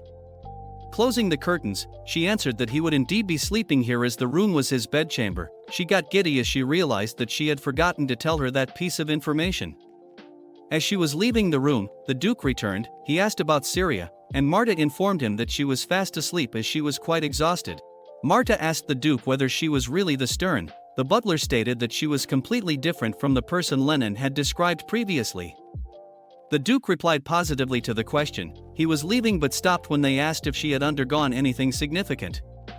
The Duke replied that she was that way because she fell in love with a fool. He told them that he would also retire for the night and left. When he entered his room, he paused, seeing Syria sleeping there, and blamed Marta for not mentioning anything. But she began wondering why she was sleeping on the sofa instead of the bed. Gently placing her on the bed, he wished she had done that herself from the beginning. Noticing the temperature, he quickly lit up the fireplace, slouched back down on the armchair, and thought she was really a lot to deal with. He wondered if she was still cold as the room was a bit chilly. He went up to the bed and gently covered her with a blanket and began thinking of the time Syria asked him whether they were traveling for their wedding night. As he was about to leave the bed, Syria's hand grabbed hold of his 12-pack abs, and he was trapped. Chapter 20. In the morning when Syria woke up, she wondered what was so warm that she was touching. She began squeezing Daddy's tits and wondered what was so squishy. Suddenly, as she realized the situation, she woke up with panic on her face. And both of them were sleeping together, hugging tightly. She wondered why the Duke was cradling her in his sleep. She wriggled out of his grip and covered him with her back. Upon seeing his face in the early morning sun, she agreed that he was really very handsome. She wondered how his proportions could be so perfect and guessed the male leads were in a league of their own. Thought it would have been nice if he had been a bit kinder. The Duke opened his eyes as she was leaning close to his face. As soon as she realized the Duke was looking at her face, she wished him a pleasant morning and decided to leave. The Duke questioned if she was just going to leave after gawking at his face like that. She replied that she was not gawking at his face and was just pulling up the blanket. She asked whether Marta carried her to the bed last night, but the Duke replied that no, it was him that did it. When asked why, he questioned her if he should have let his wife sleep on the sofa while he took the bed. He also stated that she was sleeping scrunched up in the first place. He understood that she did that out of the fear that he might do something to her, but she was the one who clung onto his body because she was so cold. Syria begged him not to distort the truth, but he told her that it was the truth. The next scene showed the Duke and Syria having breakfast in the dining room, and the servants took their leave to give them some privacy. Syria told the Duke that she heard about the sorcerers, so should she be at her rooms, he informed her that she could do whatever she wanted as they should be avoiding her. She assured him that she would never tell on him to the high church and was thanked for her generosity. She told the Duke that she was curious about something, about the place, as the conditions here couldn't be considered as ordinary. She asked why he insisted Marta and Bastian stay here. He replied that he had never asked them to stay here. He stated that they were bound to this place and were unable to step outside its walls because of a curse. To be clear, Marta was the only one who was bound to the house. The others chose to remain by her side, as they were fond of this place. But the Duke knew that it was a lie. It was said that Marta was bound to this manor, which could no longer withstand the encroachment of the demonic shadows, which meant if the structure were to fall into ruins, she would die. Syria questioned if that was the reason why the sorcerers were called on to help free her. The Duke answered that this wasn't the first time he had done so, as it was all because of him. Syria could be seen walking along the snowpark with Lennon by her side. He informed her that the Duke left to check the borders as it was the sensible thing to do given how many monsters had already been reported, but he asked her not to worry as the Duke was extremely fastidious. He told her that it seemed she still didn't know him that well, as he was some sort of extraordinary individual who would return alive even if he were left in the middle of a desert. Syria asked Lennon if he could tell her exactly what happened here. He agreed to tell her but told her that he would be concise as the story was very long. It occurred back then when the Duke was 15 years old. His father, the previous Duke, brought his legitimate son to the manor. The two of them wished to get rid of his grace from his position as heir to the duchy. The late Duke was always finding fault in everything his son did and had taken to threatening Sir Eliot, the only knight at the time, using the emerald sea chest. The chest was an heirloom of the Burke family and was used by seasoned, honor-seeking knights wishing to become the guardians of the manor. Those who placed a lock of hair within it could no longer leave the manor. The Duke continued to press Sir Eliot, demanding to know why he was refusing to place his own hair inside the chest if he truly desired to become the guardian of the House of Burke. In the end, Miss Marta used her own hair inside the chest to prevent His Grace's only knight from being forever bound to this place. Since then, she had been unable to leave this place, and those close to her decided to stay by her side. Syria wondered why on earth the Duke's father would do such a thing and why nothing was mentioned in the book. Lennon asked Syria to not be upset with the Duke, as he believed he only wanted her to meet Marta. Syria replied that she wasn't offended. In fact, she was grateful that he shared such an account with an outsider like her. Lennon, crying, remarked that she wasn't an outsider anymore, and once their union received the imperial family's blessing, she would become the one closest to His Grace. He awaited the day when he would be able to officially address her as the Archduchess. Syria wondered to herself that there must be a way to save the manor and the people who called it their home. Chapter 21. Back in Laurel Manor, Syria was seen trying to clean and clear the demonic shadows. Even though her power was not that great, she could still use it to purify them. But at this rate, it would probably take her 1,000 years to get rid of everything. In the story, Lena was able to locate the source of the demonic energy and purge it using her powers as a saint, which meant there must be a place like that here as well. She was interrupted by the butler, who brought Suzette. Suzette was the seamstress and gardener at Laurel Manor. She greeted Syria and forwarded her apologies for being late. Syria introduced herself and told her that it was a pleasure to meet her. The butler requested her presence at the dining hall as they had prepared some things for her that might be to her liking, which was a pleasant surprise for Syria. When she reached the dining hall, she was overwhelmed by all the sweets that had been prepared for her. Marta told her that they had specially made it for her, as no one else in the manor would eat such things. They were perplexed when the Duke unexpectedly arrived with so many desserts this year. But she understood that Syria was fond of sweets, so they must be for her.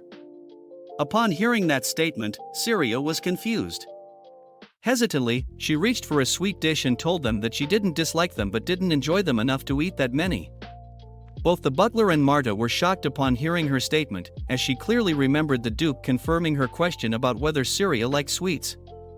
Syria was perplexed and didn't know why the Duke would say such a thing. She suddenly remembered that Marta was the only one who could not leave, even though the other members claimed to be fond of this place and said that they wished to remain here. She asked Bastian what the excuse was that he gave when he told the Duke that he liked staying here and did not wish to leave. Bastian remembered that there was a peculiar boulder on the estate that was composed entirely of a special kind of sugar. He told Rush that after sampling the sugar taken from that rock, the other flavorings no longer suited his palate, although the Duke did not believe him. Picking up a plate of sweets in front of her, she stated that perhaps this was his way of showing them that a number of sweets existed beyond these walls, and that the time had come for him to venture out or move on. Even though he knew your words were nothing but a lie meant to ease his mind. Hearing her words, both of them were just shocked, as they had no idea this gesture held such meaning. Marta stated that His Grace was still that young boy they once knew, that young kind boy. Syria realized that the Rush really cared a great deal for these people, although it didn't concern her. For some unknown reason her heart ached for them. After leaving the dining hall, she thought that it was finally time to admit that somehow she had also become attached to this place. Ever since she possessed Syria, she had struggled each and every day to survive. She hadn't had a chance to relax like this in a long time and had grown fond of the spacious and serene manor. Even though this was where the Duke grew up, it was never described in detail in the story. None of the action took place here, and Lena never visited this place.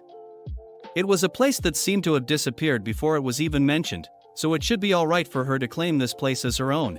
At the very least, she could be sure that Laurel Manor would never leave her for Lena the way Callus did. With urgency in her step, she thought that she needed to first find a source of the demonic energy and that there must be a way to eliminate it. A few hours later, as the sky was filled with a salmon hue, Syria was standing near the entrance to the gloomy basement with a nervous look on her face. She thought that this must be the place, as the demonic energy definitely felt stronger in this direction, but the sorcerers from Nissus had just arrived and made their way to the cellar. Marta told her that they would do their best to stay out of her way. She was thinking that this wasn't the best time when suddenly, oh my god, what were you doing? Lennon, lol, when suddenly a hand clasped her shoulder from behind, and in a creepy voice, Lennon asked Syria what she was doing here. Syria, being scared, screamed and then quickly gained composure, asking Lennon what he was doing as he startled her. Realizing his mistake, he quickly apologized to her but was not able to complete the sentence as something happened that made him fall and hit the ground with a thud.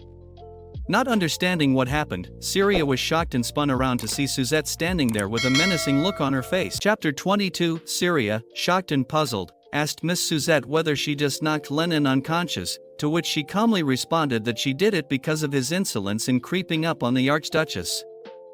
She requested that Syria not address her so formally. Seeing her reaction, Syria told herself that she was very fearsome. Syria answered that she was all right, but putting her sword back, Suzette stated that she had been attempting to correct Lennon's bad habits for quite some time, and requested she please overlook this one offense. Syria realized that something about her reminded her of Abigail, just like a ferocious dragon. If anything, she looked a lot tougher than Abigail. Gaining her attention, Suzette asked her if she would like to take a look around the cellars, as there was no part of the estate that was off limits to her, being the Archduchess. The Duke had also given his consent, so she was most welcome to join her if she would like. Seizing the opportunity to be able to investigate the cellar, Syria and Suzette ventured down to the cellar, and she could smell some sort of weird incense being burned. Upon looking through the door of the cell, she saw 3 hooded men in the middle of a circle lit by fire, doing some enchantments. Upon a closer look, she realized that the herbs that they were burning were known as insignia herbs. To most people, they were nothing but weeds, but for those with divine power, they acted like a sleeping draft. Even if she did not consider herself, Rush, the master of the manor, was the head of one of the 17 great houses known for their divine power, and she was furious about their reasoning for burning those insignia herbs in the presence of them. Suddenly, all the sorcerers spun around as she was entering the cellar and addressed her. With a fearless look and demeanor on her face, she went near them and told them that the Archduke was on the premises and they should know better than to burn those herbs there. One of the sorcerers addressed her as Gensha and told her that, according to their understanding, Duke had been away from the manor for some time, so they didn't see any issues. Besides, it was a vital part of their efforts to dispel this ominous darkness. Upon looking around the room, Syria noticed the emerald sea chest. Suddenly, one of the 3 men asked her who exactly she was. When she didn't reply, they asked again, being persistent this time, but the questions were cut short when Syria, with authority in her voice, answered that they knew perfectly well who she was. How dare they demand answers from her so eloquently? In actuality, she nearly jumped out of her skin because she was very scared. Mimicking the original Syria helped her deal with the situation. When she tried to go near the chest, one of the shamans blocked her way with his hand. Suzette pulled out her sword and put it along his shoulder, asking if he was mad that he dared to obstruct her ladyship. The sorcerer let Syria pass and asked Suzette to lower her sword. Syria, upon reaching the chest, touched it, and golden wisps of light emanated from her hands. She realized that she had been right all along, as her powers were not strong enough. She wondered if it was because she was not Lena. Being concerned, the mages told Syria that if she interfered with their incantations for much longer, then there would be some problem, but Syria had just finished with what she wanted to do and asked Suzette to leave. While leaving, she realized that the emerald sea chest was the source of all this and was again wondering what she should do. Later in the evening, the Duke and Syria could be seen sitting together in a room, enjoying tea. Syria handed the laurel tree branch to the Duke, asking him to have it. As he went out and checked for monsters every day, the Duke replied that it was hardly necessary with a stern here at his side. Syria told him that it was impossible for her to grab hold of the Duke and purify him the way she did Lennon, as he was her husband, to which the Duke remarked that she was very odd. Logically speaking, he should be the one she should be more comfortable embracing, as he was her husband after all. I am laughing out loud here while I am narrating. Syria asked whether he wanted her to embrace him. She asked him if it would be fine somewhere other than his bed. Perhaps he wanted to do it in the hall, and should they go there now? Rush questioned why she particularly mentioned the hall and called her naive. Syria blushed upon hearing those remarks from the Duke's mouth. Shifting their attention, she mentioned that she went down to the cellars today, to which the Duke asked whether she met the sorcerers. Syria stated that they were being imprudent, but Suzette put a stop to it. The Duke teasingly asked whether that meant she didn't handle the situation on her own, which made Syria blush. Upon seeing a crocheted flower on the table, Duke asked what it was, to which Syria answered that Suzette crocheted for her and the milk was from Marta. She thought to herself that none of these characters were ever mentioned in the story, not even Marta, and questioned whether it meant that they were all going to disappear with the manor. Much like the original Syria, she could not claim to always be kind or good-natured, but one thing was for certain, she didn't want these people to die. Contemplating herself, she wondered whether it would be horrible for her to keep silent when she already knew how to fix the situation. With determination on her mind, she informed the Duke that she had been spending some time looking around and believed that she had found the way to purify the manor. This revelation shocked the Duke. Chapter 23. Shocked by the revelation, the Duke asked whether she really did have the solution. Syria revealed that she was convinced that Saint Lena had the ability to cleanse this place and that, in the end, it was she who was going to bring Rush and Lena together. She knew that their marriage was only temporary, but still, first Callus and now Rush, all of that was making her a bit uneasy. Clenching her hand, she thought that she didn't have any other choice as the two of them were the main characters, and regardless of how things turned out for her, it was only right that they got together. Seeing her reaction, the Duke told her that she should stop overthinking and putting down the milk. He told her that she should not talk about the saint anymore. He then asked her if there were any other possibilities. Whether she could do it herself. This gesture shocked Syria, but she answered that she was afraid there was no other way and asked the Duke whether he did not believe what she was saying. She told him that she was more than positive that Lena would be able to get rid of all the shadows in this place. Rush told her that he had no intention of allowing a woman with no ties to Hausberg to set foot in this manor. Besides, the saint wasn't someone they could just order at will. Syria replied that if he liked, he could temporarily hire her as his priestly escort, as she didn't have the authority to do so herself since she already had an escort knight. The Duke stopped her in her tracks and sternly told her that he didn't think she understood what he meant earlier and that he absolutely had no intention of bringing a woman other than his archduchess into the manor. Oh my God, I just fell off the bed. There was silence in the room. Only the sounds of the wood crackling in the fireplace could be heard. Syria was wondering why the Duke kept refusing her, as she was the only person who could save this place.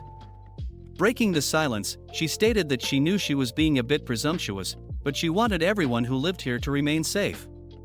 Being frustrated by her determination, the Duke replied that she was suggesting that he invite the saint over to Laurel Manor.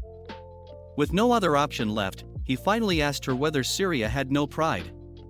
Oh my God, the Duke told her that she might be sympathizing with the people here, but he suggested she take some time to reflect on herself first, as she was not the one who should worry.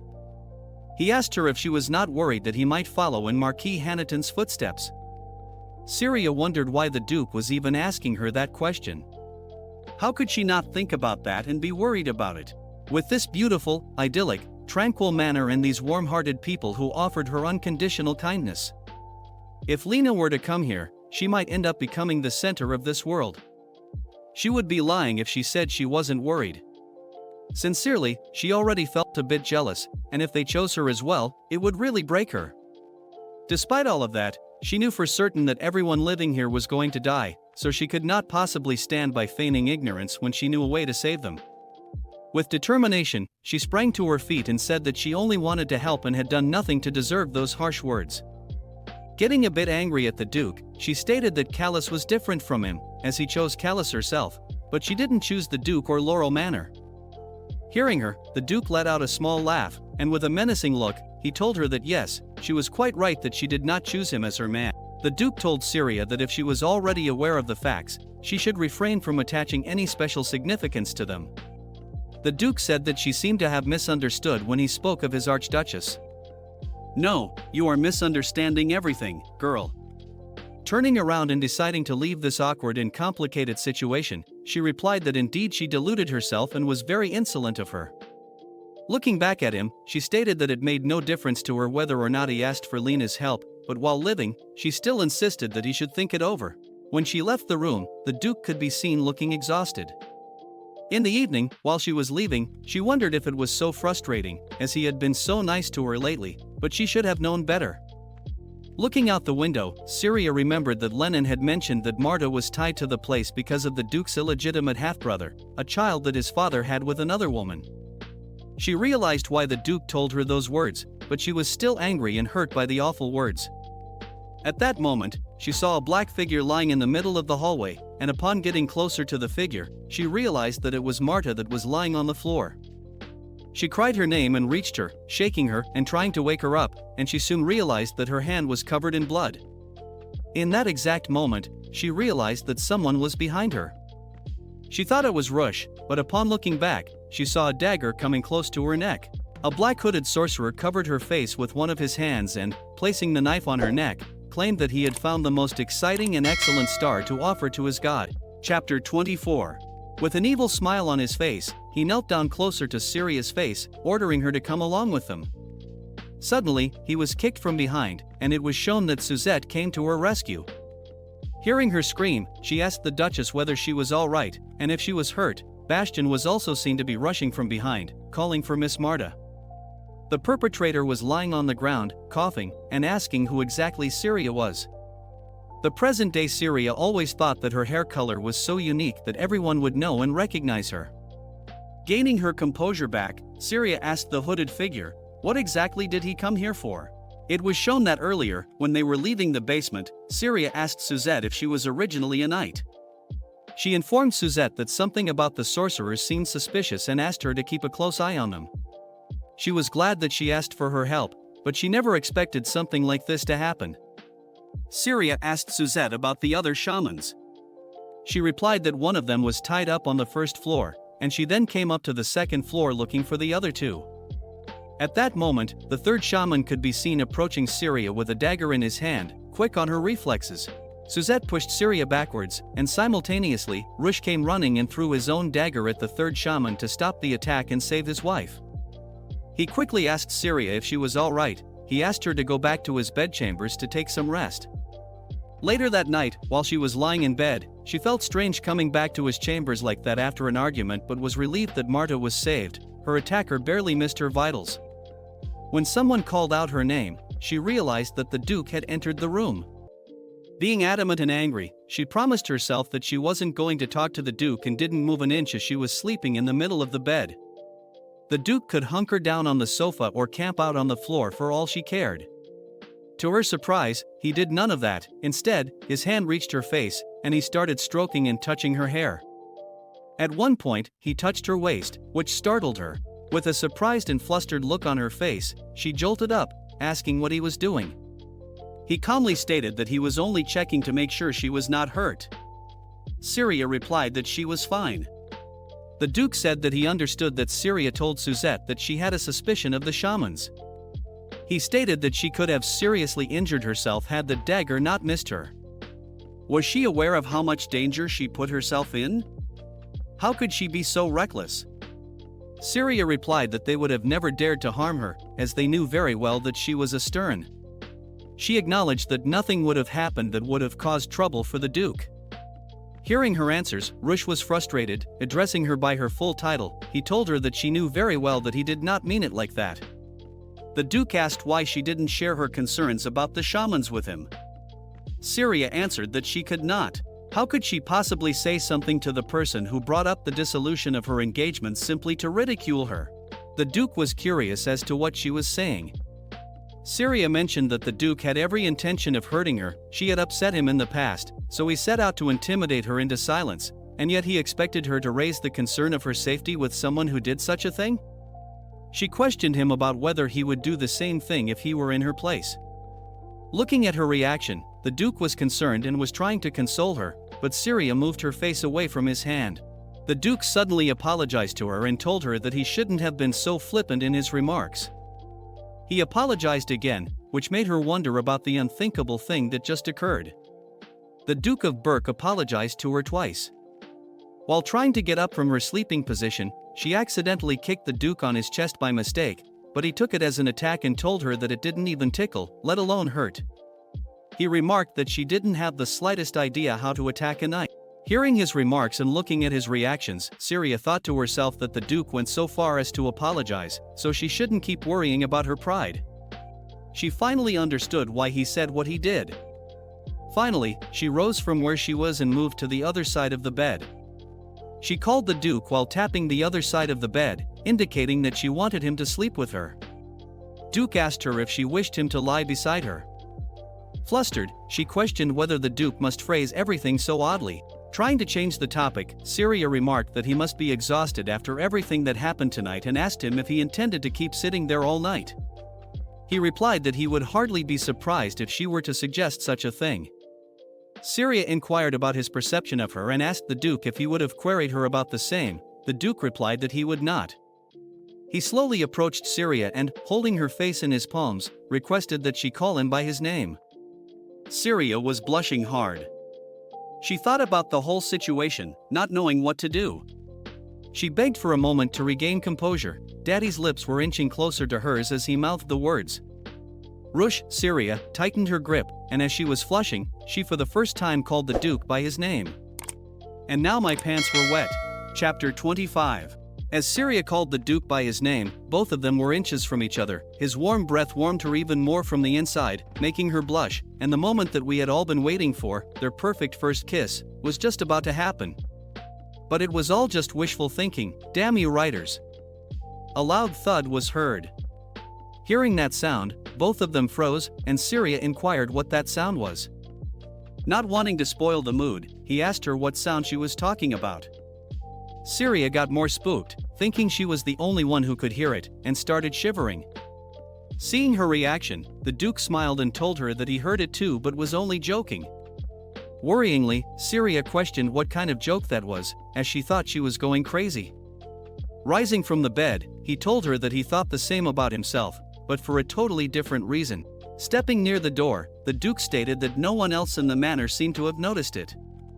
Syria began wondering, how could they both be the only ones who heard it, and was there a special reason for it? Or maybe she suddenly remembered about the Jiru Empire, which was founded by a great sage known as Gremia, who had been blessed by the heavens. He was bestowed with 2 divine gifts. The first was an immense fortune that was showered on Jiru's imperial family, and the second was the emergence of 17 houses, each with their own divine powers. Thanks to Gremia, these 17 families had continued to possess holy magic for generations and were now known by the appellation Grande Vanchet. Among them, the representative houses were Hanaton, Keladon, and Berk. She wondered if that sound could only be heard by those with divine power. Then she quickly asked the Duke if he happened to know if there was an altar in the cellars. He replied that there was no chance anything like that would be on these grounds.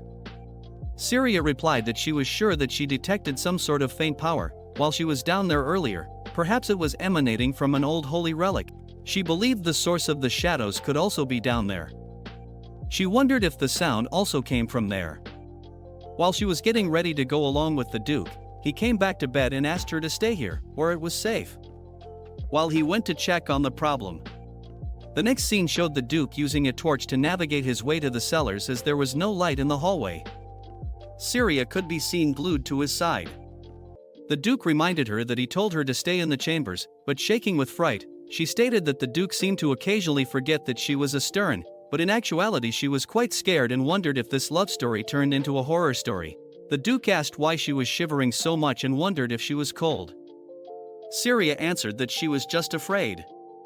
Hearing her admit that she was afraid, Duke turned around, held her hands firmly, and told her that she really was a paradox, as she behaved so recklessly before and now she was trembling in the darkness. Syria, while holding his hands, realized that his hands were so large. That's not the only thing that's large, hee. No, just kidding, please subscribe. While they were walking at the end of the hallway, there was a large portrait of a lady with blonde hair trailing down to her waist. The Duke mentioned that it was the portrait of the previous Archduchess, hence his mom. The lady in the portrait was so beautiful, and Syria wondered if their personalities were anything alike. Suddenly, the Duke turned to face the altar and saw that a few pages were torn out of a book. It was the historical account of Habsburg. He told Syria that several pages had been torn out of the book that he had been keeping here for safekeeping. It was their family history. This book was mentioned several times in the original story. It was something that the original Syria or even the Duke had never given much thought to. The previous Archduke and his illegitimate son wished to oust Lord Rush from his position as heir to the Archduchy, so she guessed his father must have ripped out some of the pages once he learned about the existence of his other son. Glancing at the Duke, she wondered if, being head of the great house and only inheriting a partial version of its history, something that had been passed down for generations, his father was trying to sabotage his reign. Clenching her fist, she exclaimed that the previous Duke was a piece of scum. How could he do such a thing to his own son? Suddenly, she could feel an energy nearby. She spun around from where she was standing, and right beside her was an alcove. A bright yellow light was shining as she approached the altar. She could see the constellation steel monoliths present there. She wondered how many of them were there and who could have put such valuable things in a place like this. Suddenly she noticed a golden tiara, a crown embedded with red jewels. A voice could be heard asking her to take it as she reached for the tiara. The Duke asked what she was doing over there, not seeing her beside him. Suddenly a bright yellow light started shining from where she was standing, and it illuminated the whole room. At the moment, when Syria touched the crown, her entire life from the moment she came to the story flashed in front of her own eyes, and an ominous figure with long brown locks addressed her as her moon, with tears dripping from her face, telling her that she begged her not to abandon her, and she lost consciousness. Chapter 26.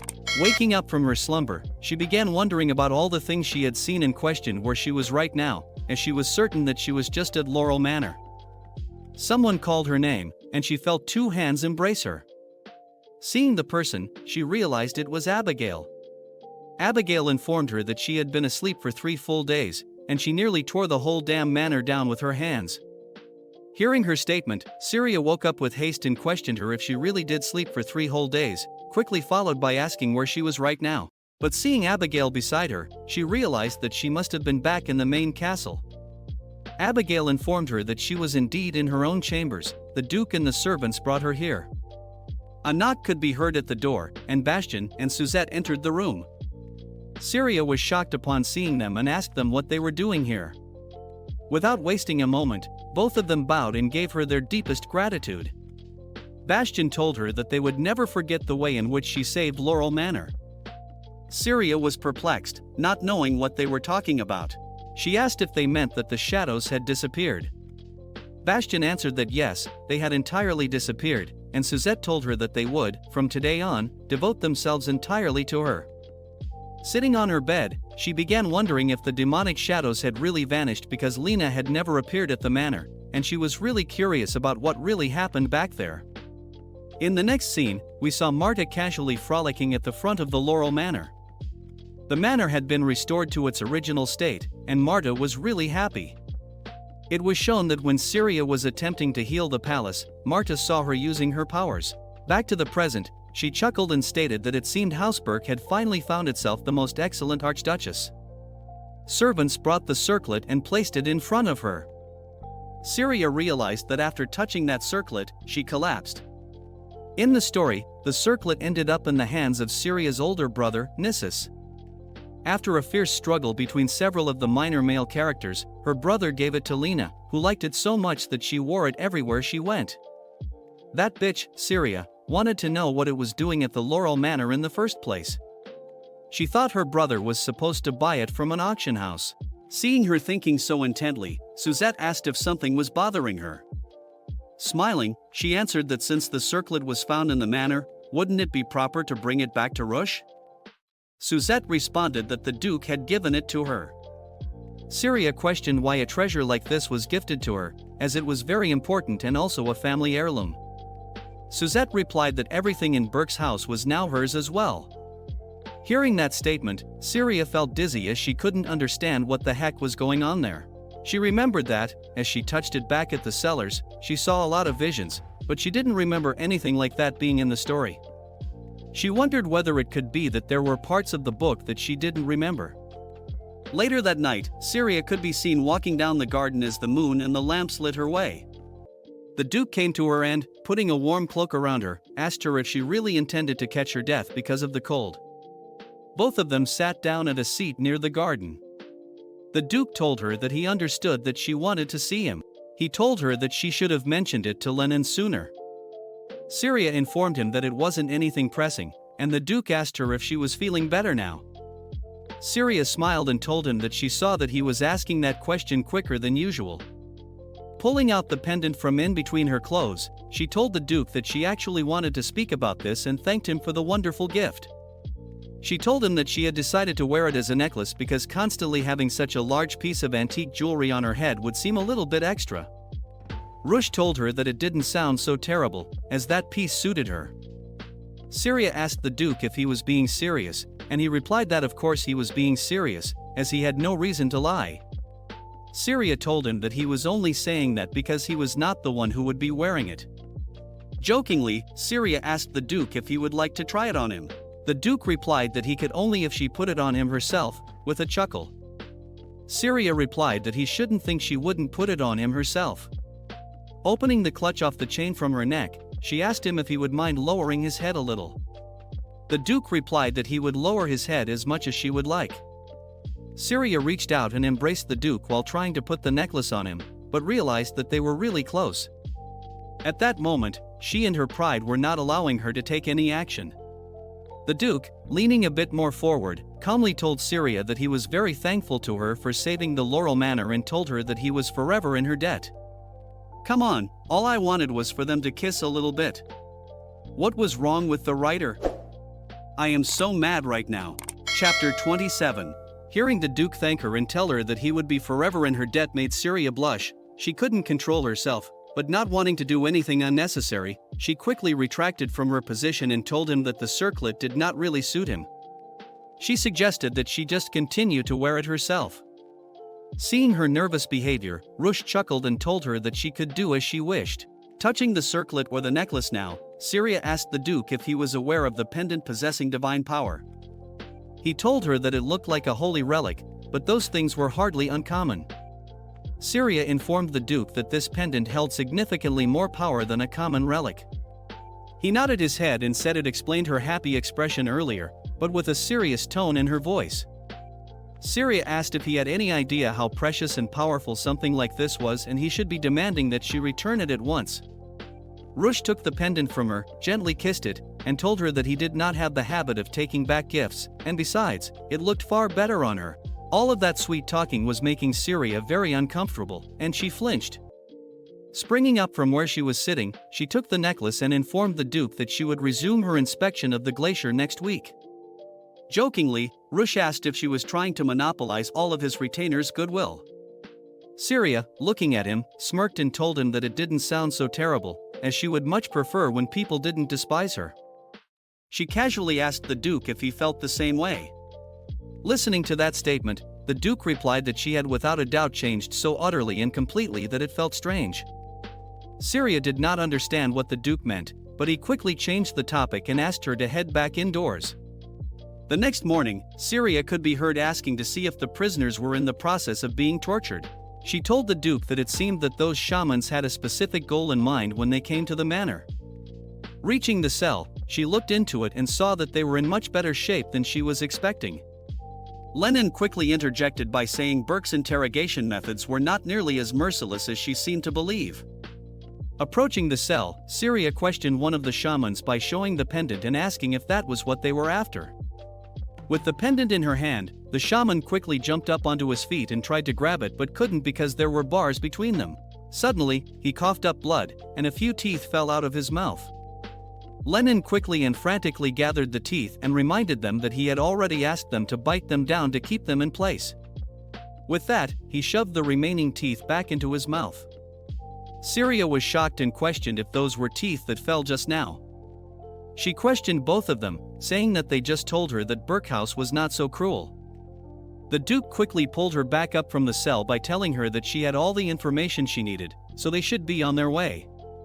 The next scene showed Syria and Rush talking to Elliot in a room. The Duke asked Elliot if Michelle was the one behind this attack, to which Elliot replied that according to the evidence, they thought that it was, and the scale of the undertaking appeared to be larger than they originally thought. Syria wondered who Michelle was as the Duke clenched his hand. He thought that he was livid when he discovered he was illegitimate, and now it seemed he had gone utterly mad. Michelle was his brother, and he did believe that destroying the house Burke would alter the circumstances of his birth. Syria began wondering and remembered that Lennon once mentioned that Michelle was the previous Archduke's beloved son, but for him to hire dagger-wielding shamans must mean he was out of his mind. She also wondered why he wanted the holy relics. Seeing her think so intently, the Duke quickly told her that he didn't believe that he had any hidden illegitimate children. Syria, breaking her concentration, told him that she knew that. Rush questioned her, how did she know? Syria replied that she knew it because the Duke was not that kind of person. Hearing the praises from her mouth, the Duke quickly told her that he believed this was the only praise he had ever received from her. Syria answered that if anyone were to hear him say that, they would think she did nothing but criticize him. The Duke told her that her statement was more or less true. Raising his cup of tea, he questioned both of them if something had happened between Elliot and Syria. Not knowing how to answer, she began thinking, and it was shown that earlier that morning, when Sir Elliot came to meet Syria, he told her that he owed both his life and honor to Laurel Manor, and now that she had saved the manor and the people living in it, he owed both his life and honor to her while crying, which made it a bit awkward between them as Syria had never expected to see him cry.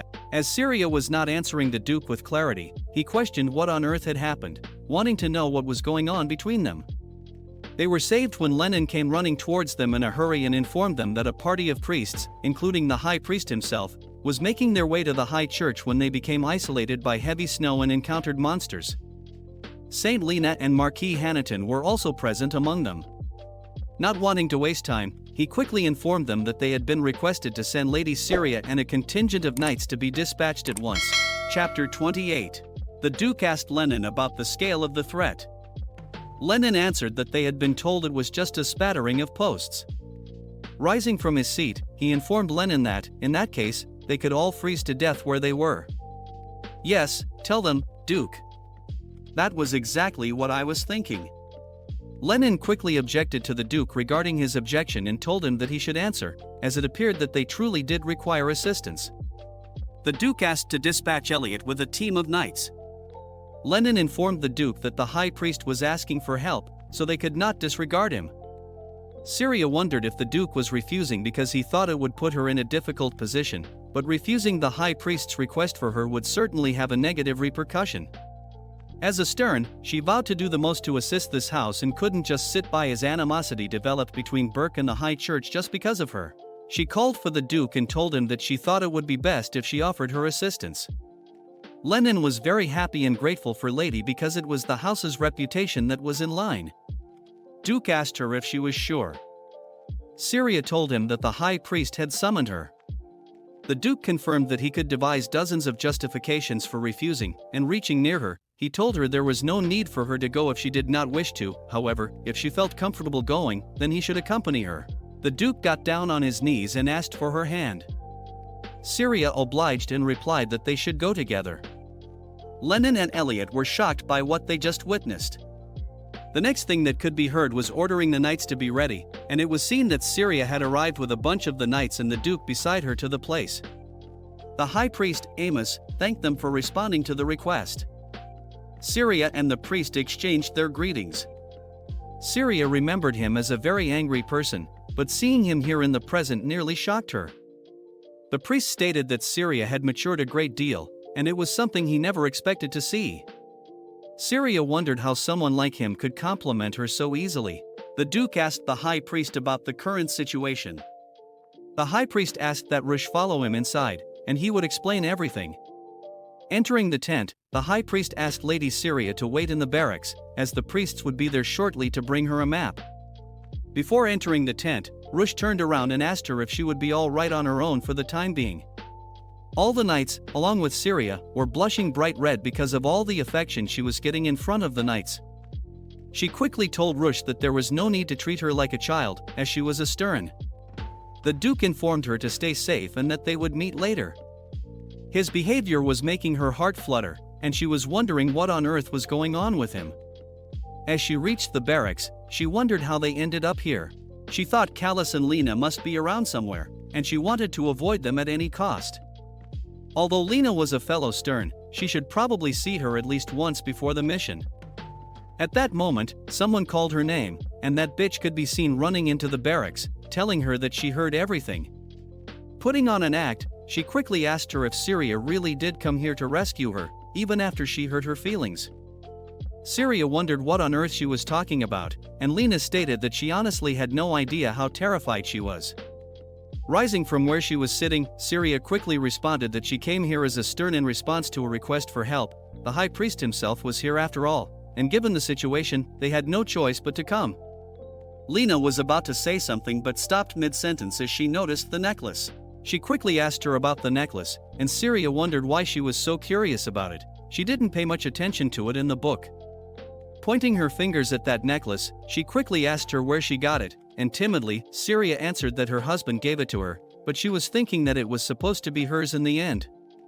Lena questioned her if it was a wedding gift and asked her if they both exchanged presents. Lena was mumbling that she wanted one like that. Syria heard her statement and wondered why she would want something. Why would she want everything she had? And thought something strange was going on. She quickly realized something and looked up at Syria and, with a smirk on her face, asked her if she would be returning it once the two of them were divorced. I really hated this person. I didn't know why, oh my god. Chapter 29. In this chapter, a flashback was shown where we saw Callus approaching one of Syria's guards and asking if Syria was inside the tent. The guard informed him that she was, but at that moment she heard Lena asking about returning the circlet once they were divorced. Hearing that voice, he understood that it was Lena's, but Syria was wondering why Lena was behaving like that. Had she always been like this? She wondered if it was like she was a different character than she was in the novel. Raising the pendant and showing it off to Lena, she asked her why she was so attached to this necklace. Lena quickly informed her that the necklace was just so pretty. She told her that if she ever happened to grow tired of it, she wanted her to give it to Lena as a birthday present. Callus entered the tent at that moment and asked her to stop, as she was behaving very rudely. Lena was shocked by the way he spoke, as she had never thought Callus would ever speak to her like that. Callus informed her that casually speaking about the divorce among the nobility of the empire was strictly prohibited and looked down upon.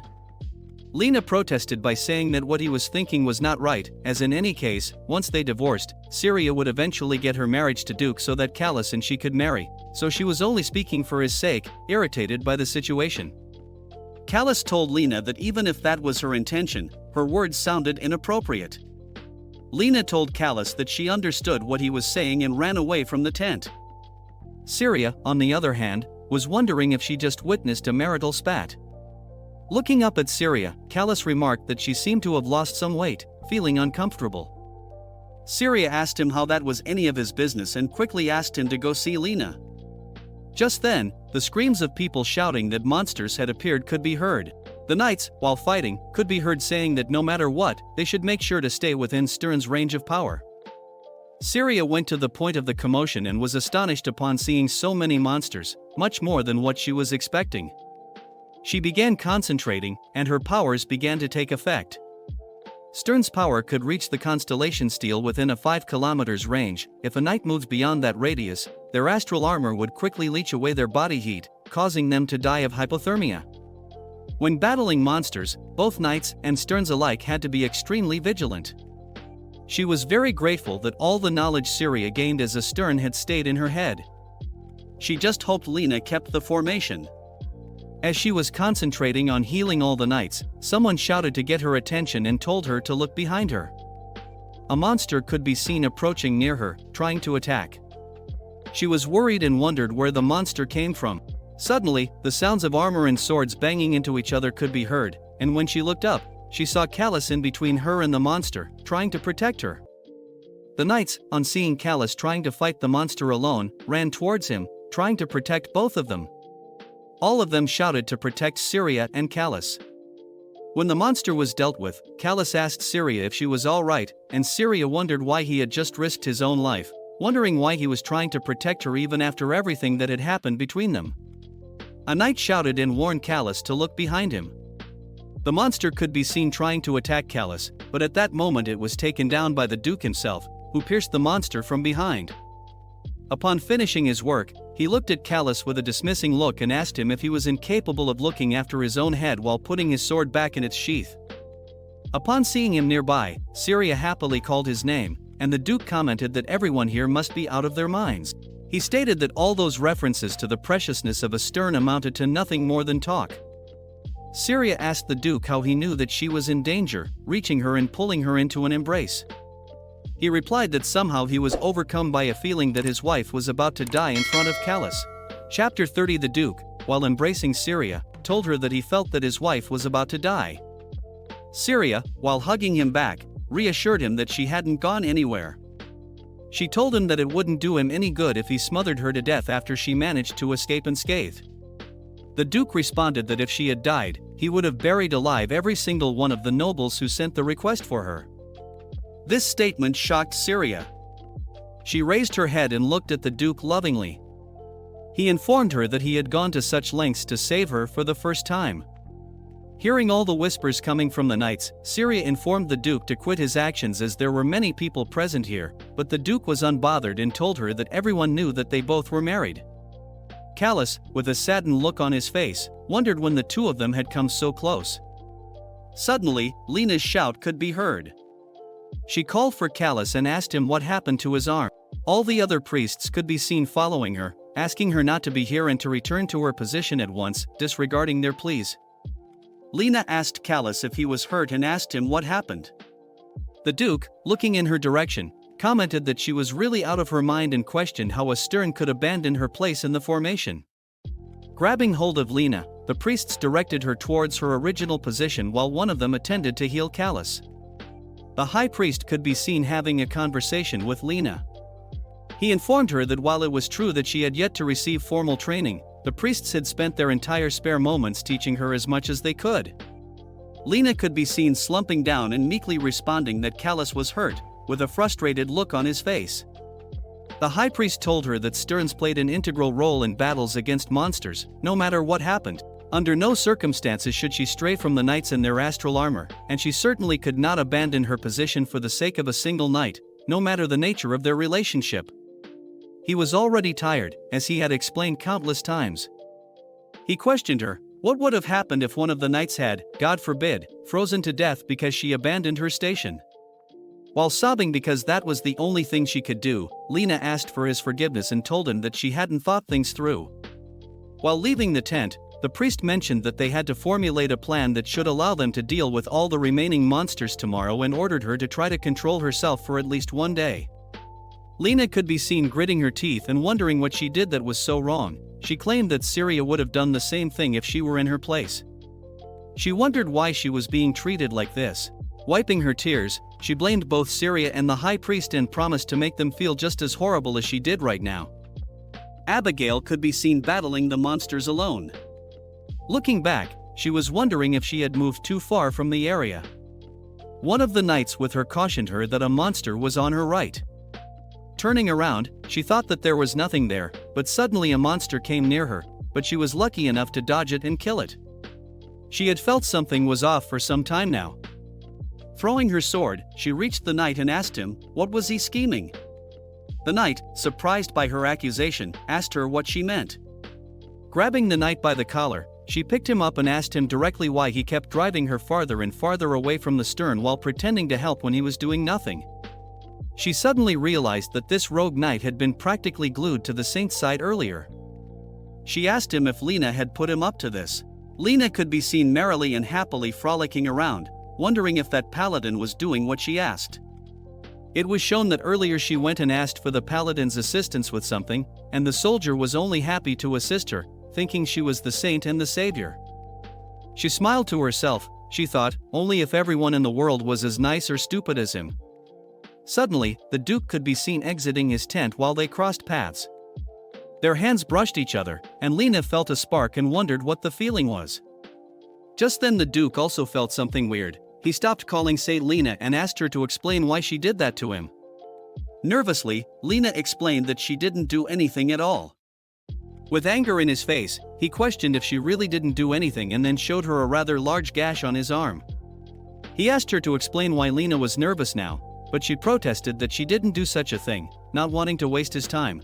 Looking at her face, he requested her and prayed that she would not vex him any further in the future, which made her flinch, squeezing her arm. She wondered what he was so afraid of and was happy with the choice she made. She began laughing within the ominous aura around her, thinking Callus was definitely the better of the two. Yeah, bitch, go and die with Callus. Better to jump from a cliff together. Chapter 31. Lena was called to the tent where High Priest Amos was staying. When she entered, she was shocked to see Abigail the Knight and Syria sitting together, along with the High Priest. She wondered how this happened and if he got caught. Breaking her thought, the High Priest asked Lena whether she sent this paladin to interfere with Sir Abigail. The knight could be seen trembling in fear. As stupid as she was, she began trembling and defending herself. She stated that it was because she just wanted to make the High Priest understand. The High Priest was extremely angry with her and asked her what she meant by that. Lena, crying and sobbing, answered that she just wanted to show him how anyone could abandon their position for the sake of someone they cared about. I don't know, guys, how stupid someone could be. Even Syria was wondering what the hell she was saying. She was actually the one who drove Abigail beyond the Stern's range of protection because of something so pretty petty. She was well aware that a knight could die because of that. Having none of that nonsense, the High Priest informed her that he would stand no more for any of this. He informed Lena that he had already told her that if she could provide a month of service to the High Church, he would personally see to it that she was taken to the capital. Maybe he should take her to the hospital and get her mind checked, but now that he had retracted that promise, from this point forward, she would have to stay with the High Church. Lena was shocked and shouted that she hated the High Church. Springing from where he was sitting, the High Priest screamed back at her, saying that she placed much importance on avoiding anything she happened to dislike, yet treated a knight's very life with an astonishing flippancy. Lena protested by saying that it did not matter if she was dead or not, as she had heard once that Abigail was imprisoned. The High Priest ordered her not to insult a Stern's personal knight. Lena could be seen crying and running away, screaming that they didn't know anything. All she wanted to do was show him the truth. The High Priest could be seen calling out her name, but she didn't respond, and all that made him sigh, wanting to ease the situation. Syria requested that the High Priest allow her to speak to the saint. The saint could be seen sitting on the ground a bit far away, thinking that it was all too much, as she was supposed to be a precious Stern, but all everyone ever did was scold her. She was wondering what she had done wrong, and she claimed that the one who stole her place was more to blame. Right then, an image of the circlet could be seen. An image of that necklace could be seen floating in the air, which startled her. A voice could be heard saying that it needed more divine power. She was thinking that she needed more divine power. It was as if she were being hypnotized. The necklace called out to her and asked her to take hold of it. As Lena grabbed the necklace, ominous light, almost like vines, and dark shadows could be seen engulfing her and entering her through her mouth. Syria, looking at that, was scared and called out her name, but it was too late. The darkness had already entered her by then, and she stomped down into the ground. Syria wondered if Lena had just absorbed the darkness. As soon as she had finished absorbing the dark energy, she began running away. Syria was scared, and she thought of informing and alerting the High Priest. In the meantime, the Duke could be seen sitting in the tent talking to a priest. He exclaimed that Lena continued to find ways to make a nuisance of herself, as if attempting to kill a Stern's knight was not sufficient. Now she had run off as well. He wondered if this was some kind of joke. He looked at the priest and asked him what he wanted from him. The priest apologized and asked for the knight's assistance, as this was a grave matter. The Duke asked about the High Priest and questioned what he was doing. The priest answered that as soon as the High Priest understood the urgency of the situation, he went out in search of the saint with Stern. Upon hearing that the High Priest went with Syria to find Lena, he was furious, which made Elliot flinch. He questioned whether Syria went out to search on her own. In the next scene, we could see the high priest and Syria following the trail where she left Lena previously. The high priest asked Syria if she was certain that the saint went that way, and Syria confirmed that she had definitely been in this direction. The high priest told her that no matter how much he tried to instruct her, things always ended up like this. The high priest could be seen calling out Lena's name and asking if she could hear his voice. Syria was wondering if it definitely looked like demonic shadows, but she was also wondering if she was trying to purify the darkness or absorb it. She was unclear, as nothing of the sort had happened in the story. Suddenly, they could see Lena in front of them. Upon seeing Lena, they called out for her, but she told them not to come any closer as she hadn't done anything wrong. To calm the situation, the priest told her that they knew that she hadn't done anything wrong and asked her to return to camp. He calmly told her that if she deserted her position, there would be no end to trouble. Syria was wondering if she should let the high priest know what she saw earlier. Suddenly, a big monster could be seen coming from behind Lena. Syria, concerned, asked for the high priest's attention and begged him to look out. Chapter 32. The Duke, Abigail, and the rest of the knights could be seen frantically searching for Syria and the high priest, Amos. At the time the Duke was wondering where Syria had gone, Callus was also with them, searching for the missing people. He came to the Duke, asking if there was any trace of Syria. Clenching his fist on the saddle, he told Callus that he believed she was not the one he should be worried about at that moment.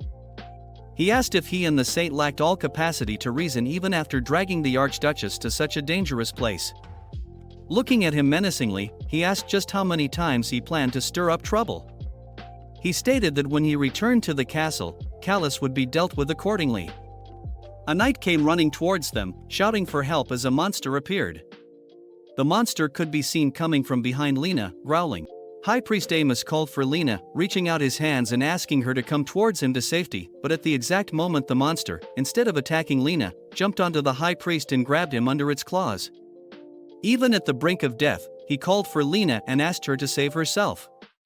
The sounds of bones crashing could be heard as blood poured out of his limp body, splattering onto Lena's face. Looking at this serious situation, Syria also called out to Lena, asking her to run away as the monster was about to attack her. The Duke came running and, with a quick slash with his sword, attacked the monster. It fell down with a thud. Directly looking at Lena, the Duke told her that he had already asked her not to make a nuisance of herself. Lena was about to thank him but dropped because of the situation, and at that exact moment, the moon became scarlet as Lena was thanking him. Light could be seen emanating from the moon as both of them looked towards it. Syria called out for the Duke while Callus and the others shouted Lena's name. As Lena was being pulled back to the moon by the wisps of yellow light surrounding her, she screamed for the Duke to save her. She begged for him to save her, saying, "Not yet," and at the last moment, when only her hands were visible, she called the Duke by his name, asking him to save her as she slowly vanished. I hope she stayed wherever she was right now. Duke was shocked, as he had never seen such a thing happen in front of him.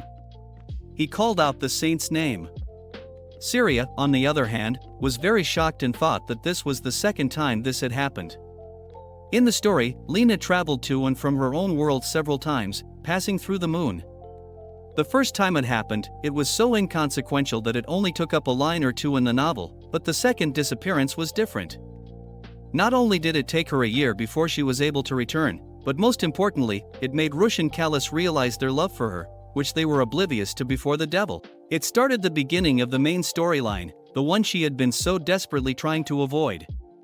The location and the circumstances of a disappearance were all completely different, just like last time, except for one thing: the pose the two of them were in just now was very similar to one in the novel. Rush called out Syria's name upon seeing her, but she was wondering what she could do right now. She thought she had no choice but to watch as the events of the story played out. Was it truly impossible? She wondered if she could avoid the future in which the two of them fell in love and she died. Chapter 33. We saw Syria entering the high priest's tent. All the other priests were sobbing due to their loss. One of the saints thanked Syria for coming and also told her that since a stern such as herself had prayed for the repose of the high priest's soul, he must now be at peace within God's embrace. The Duke called for Syria, asking what she was doing there. Syria told him that she was here to place a lock of her hair in the high priest's coffin. She had heard that doing so benefited the deceased. The Duke requested that she allow him to place it inside for her, as it was not the most pleasant sight. The Duke placed the lock of her hair on the high priest's coffin and closed it. When she left the tent, she saw that everyone was in a miserable state. She guessed that it was hardly surprising that everyone was demoralized because Lena was missing and the high priest was now dead. The high priest, Amos, was a very strict person in the novel, but he was really good to her. She wondered if he also died in the story but couldn't remember. As far as she could recall, it wasn't even in this area that Lena disappeared. She had followed the Duke to the frozen lake back in House Burke's dominion when it really happened out of nowhere. Duke felt guilty for both causing the incident and being unable to save her when she was right in front of him. That guilt casually changed over the course of the year while she was gone, which eventually turned into blind love for her. Nervously, Syria asked if he was feeling any sort of guilt about what had happened. The Duke asked her what she was talking about. He asked whether she was talking about herself. Syria, wanting to change the topic, told him not to think about it, as it was an upsetting question, and to forget that she even asked. The Duke replied, how could he be upset when he hadn't even heard the full question? He asked her to continue. Gathering up her nerves, Syria asked him if he was feeling any sense of guilt towards Saint Lena. The Duke replied that it was such an absurd question to hear, so he thought it must be directed at someone else. He told her that he had trouble understanding her and asked her why he should feel that way. Syria replied that since he was unable to save her when she was right in front of him, it was not that she blamed him. The Duke, sensing what she was trying to say, questioned her if she was worried that he might be plagued by a sense of guilt. Syria answered more or less. The Duke brushed her hair from her forehead and quickly pressed it, telling Syria that it explained why she had been looking so troubled. Pulling up her head, Rush replied that her eyebrows were raised just like that. Looking in another direction, she replied that her eyebrows were always like that. He replied back that he could often discern how she was feeling based on her expression alone, but knowing what she was thinking was another matter. He stated that Saint was the one who chose to run out of the camp. It was not that he forced her to leave, so there was no reason for him to feel that he was at fault. Syria wondered why he was saying that, because that was exactly how he was supposed to realize his true love and feelings for her, because that was how the story was written. Now she was really at a loss. She had been trying so hard to alter the storyline, but no matter what she did, everything somehow ended up following the flow of the original story. And what was worse was that her efforts had now led to the death of an innocent person. Someone called her and gave her a drink. It was a little girl.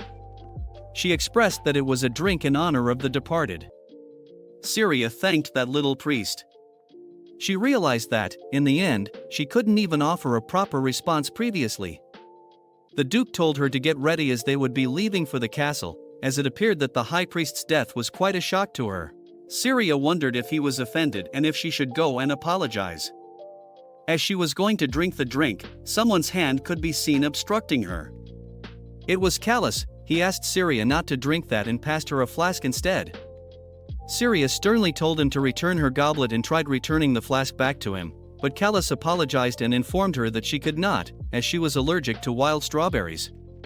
The drink that was given to her was made with wild strawberries. Callus stated that she could do whatever she wanted with the flask and asked her not to return it.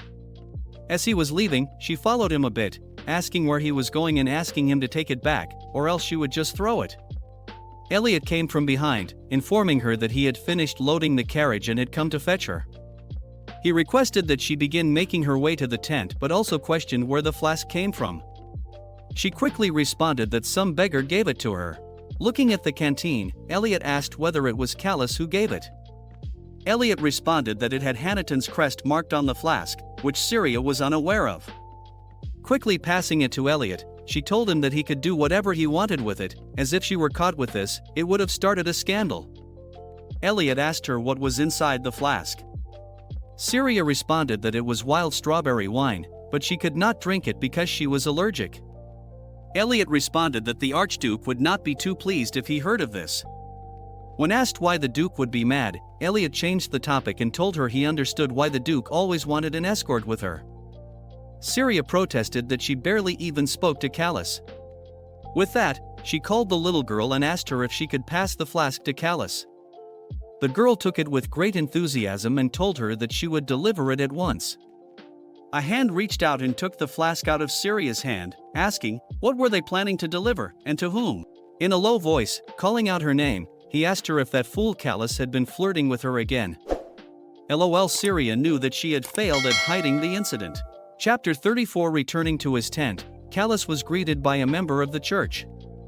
He informed him that there was an urgent message from the high church.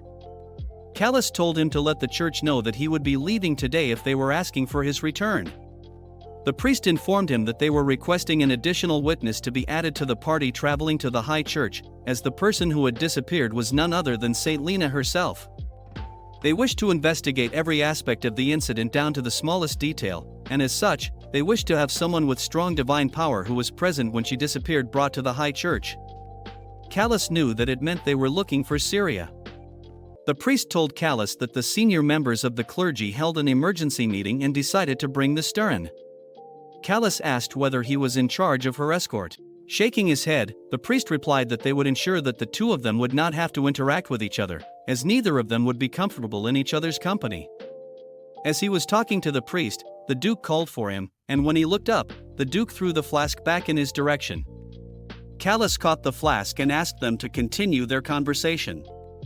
Not believing what he heard, he directly asked the priest, who were they going to take and where? The priest informed him that a senior-ranking priest went to his pavilion to inform him directly, but he stopped mid-sentence when he saw the Duke angrily asking him under whose authority that decision was made. He stated that his wife already had far too many things to attend to back at home and would not be making a journey to the high church. If they required an individual with divine power, he could go in her place. As he was also part of the Grande Vanchette, there should be no issue if he went instead of Syria. The priest agreed with his decision, but Callus interjected the conversation by asking how much work he had been burdening her with that Syria didn't even have time to visit the high church. He stated that even if the Duke had saved her life, working her to the bone seemed rather excessive. The Duke chuckled and replied that he was grateful beyond words that Callus felt such concern for his wife, considering the way that he always sided with Saint Lena. The Duke assumed that he was utterly indifferent to Syria. Callus clutched the flask in his hand out of anger. It was shown that earlier, when the Duke learned about the flask being the Marquis, he took it out of her hand and asked her to drink anything else, as he believed the flask contained mulled wine. Syria was informed that she could not drink any of the wine there, as it was made out of wild strawberries, which made her deathly ill. He didn't understand what Syria meant. Syria replied that it was obvious the Duke wouldn't know about that fact, as she had never mentioned it before, as their time together had been so short that she hadn't had an opportunity to discuss such things, and asked him not to be concerned about it. Listening to her words, the Duke wondered if it was true that the time had been too short. It was rather comical that Callus knew more about the affairs of the Archduchess than the Archduke himself, and I wondered if it was all related to time or if it was because he had been around her less than the Marquis, and he wondered if it was because of time that Callus still made that same expression every time he heard her name. Stepping up towards Callus, Duke suggested that he come to his senses, as he seemed to be forgetting that the saint was his wife and not Syria. Callus replied that perhaps the Duke was the one who was forgetting that Lena and he married due to unavoidable circumstances, much like the both of them. The Duke replied that their situation was entirely different because he was never so idiotic as to run out on his fiancée on the eve of the wedding to have an affair with another woman. Embarrassed, Callus shouted the Duke's name in anger and asked him to stop insulting him. Putting his hand on the sword, he suggested that if the Duke wanted, he could challenge him to a knightly duel here and now. The Duke, taking the opportunity, put his hand on his own sword and said, at last, he proposed something that took his fancy. The priest, on the other hand, was very scared. He requested that the both of them calm themselves down as something bad might happen. The Duke replied that something unpleasant was precisely what he wished had happened. The priest stopping him told him that now was not the time, as he must think of Syria, as she was already in great distress due to the high priest's death, and if she witnessed them in a duel, she would be very shocked. Hearing that they both calmed down, the Duke replied that the priest certainly put his head to use. It was a pity, but they would have to postpone their duel. As he was about to leave the tent, Elliot was shocked and distressed and asked him whether he and Callus were just about to fight. Asking him not to be concerned, the Duke inquired whether the soldiers were ready. Elliot replied that all the preparations had been made. The Duke told Elliot to have the knights bound for the Archduchy leave at once, and the remainder of them were to accompany him to the High Church. He also asked Elliot to see that any wild strawberry vines in the main garden back home were uprooted, claiming that they were to be completely removed, roots and all. Elliot asked if he would speak to Lady Syria and proceed immediately with his plans. Duke questioned if she must be involved in this. Elliot stated that Mr. Lennon had always stated that the garden fell under the lady of the house, but if he was opposed to it, he should not speak to Lady Syria and proceed immediately with his plans. The Duke calmly replied that he could inform Syria about the matter. Smiling to himself, he wondered if Syria was aware of this or not, but no one could torment him like she did. Seeing the Duke smile, Elliot was wondering if the Duke was really fond of Syria. Chapter 35. As Syria returned to the castle along with the knights, she was shocked and wondered what had happened to the garden in a few days. Abigail whispered that it appeared as though the castle had been plundered, but Syria quickly questioned what kind of thief would dare do such a thing to the house of Burke, of all places. Abigail responded that it might be one of the servants and not a robber. While pulling out her sword, she stated that there was a saying that while the cat was away, the mice would play. She asked Syria if she could hunt them down and do away with them, which gave Syria chills. Opening the main door, Syria told Abigail that it would not be necessary. They were welcomed by a line of servants and maids. Looking at the entrance of the castle, Syria questioned Bastian if everything seemed to be all right in here. What happened outside? Bastian asked for his apology and informed Syria that they had no idea there were so many wild strawberry vines in the main garden. Syria was shocked to learn that fact herself. Bastian told her that the gardener could not help but upend the roots to ensure all the roots had been removed. She still didn't understand how uprooting wild strawberries could cause such a mess and wondered why they left it in such a state.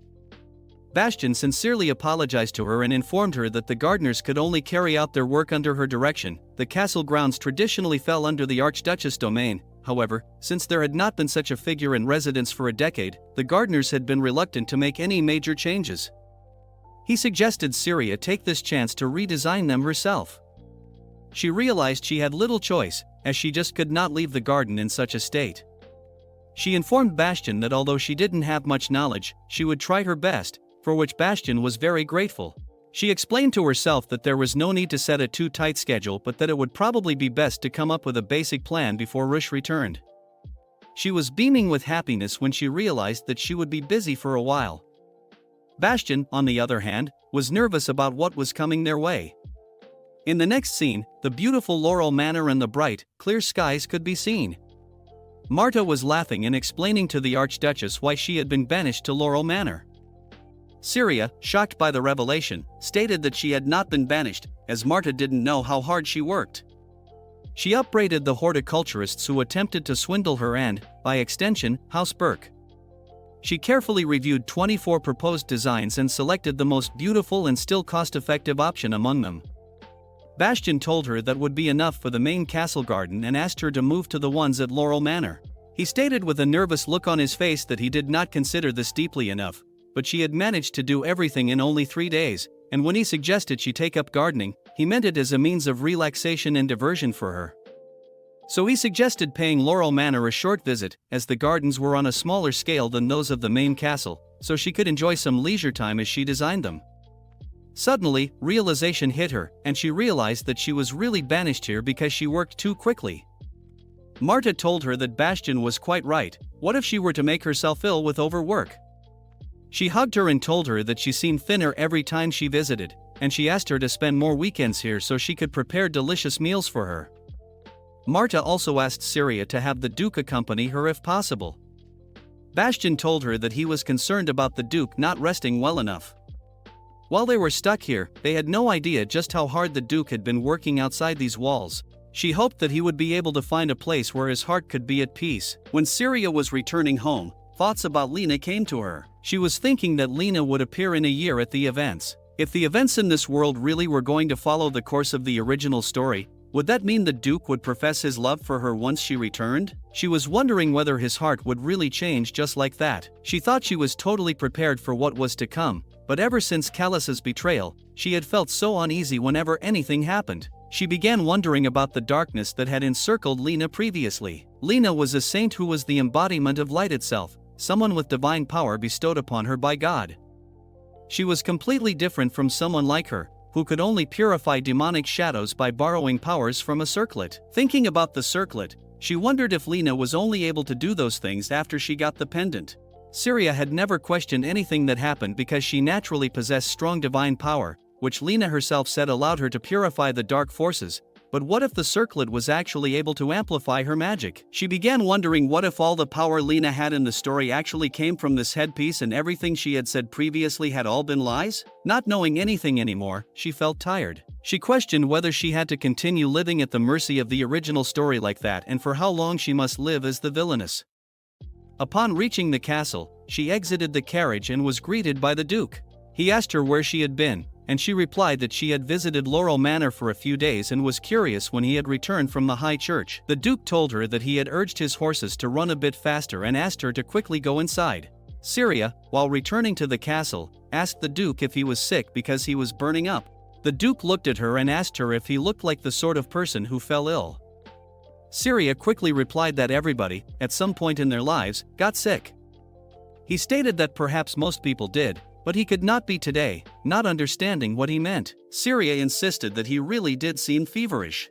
In the castle, Syria questioned Lennon if the Duke had ever been sick before, and Lennon informed her that he had never seen the Duke under the weather before, which raised for Syria the question of whether he was really such a robust individual. Lennon continued that it went far beyond being a robust individual, as he was positively monstrous. Trusting Lennon's word, Syria was relieved for a bit and asked Lennon about his location, as she had brought along the plans for the gardens. Lennon conveyed that the Duke must be finishing up some work in his chambers. His quick departure for the high church had left many important matters unaddressed. Realizing some things, Syria quickly went to the Duke's chamber, and upon seeing the Duke, she realized that she had been right all along. She had a feeling that something was off. Touching his forehead, she realized that he was indeed very sick, but he must have kept all of that to himself and not shared it with the others. Seeing his condition, she realized that he needed medicine really quickly. As she was about to leave, the Duke looked up and grabbed her hand, which made Syria question his motives. Chapter 36. Feeling her presence near him, he held her hands. Syria asked if he was all right. She asked him to get a hold of himself.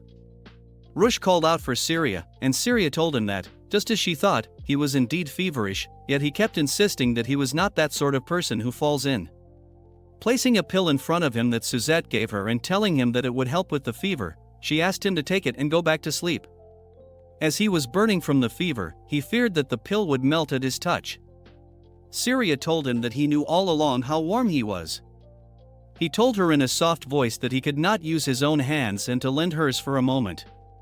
I thought the Duke was asking her to feed the pill with her mouth, but anyway. As the Duke leaned toward her hand, Syria was startled. Taking the pill out of her hand, he swallowed it. The Duke told her that swallowing medicine dry left a bitter taste in one's mouth and asked her to help him drink some water. While feeding the water, Syria asked herself not to get flustered, as the Duke was sick, and kept telling herself that he was sick. She understood the reason for his childlike behavior, and as she was helping him with water, she spilled some on him. The Duke mentioned the spillage. Syria quickly turned around and told him not to complain, as not everyone received Stern's care. The Duke replied that he would make sure to repay her for her care later. Syria asked him why he didn't tell anybody that he was very sick and asked him if he had been working himself too hard. Rush replied that she was also not innocent, as the way she had been overtaxing herself had left Bastian in tears.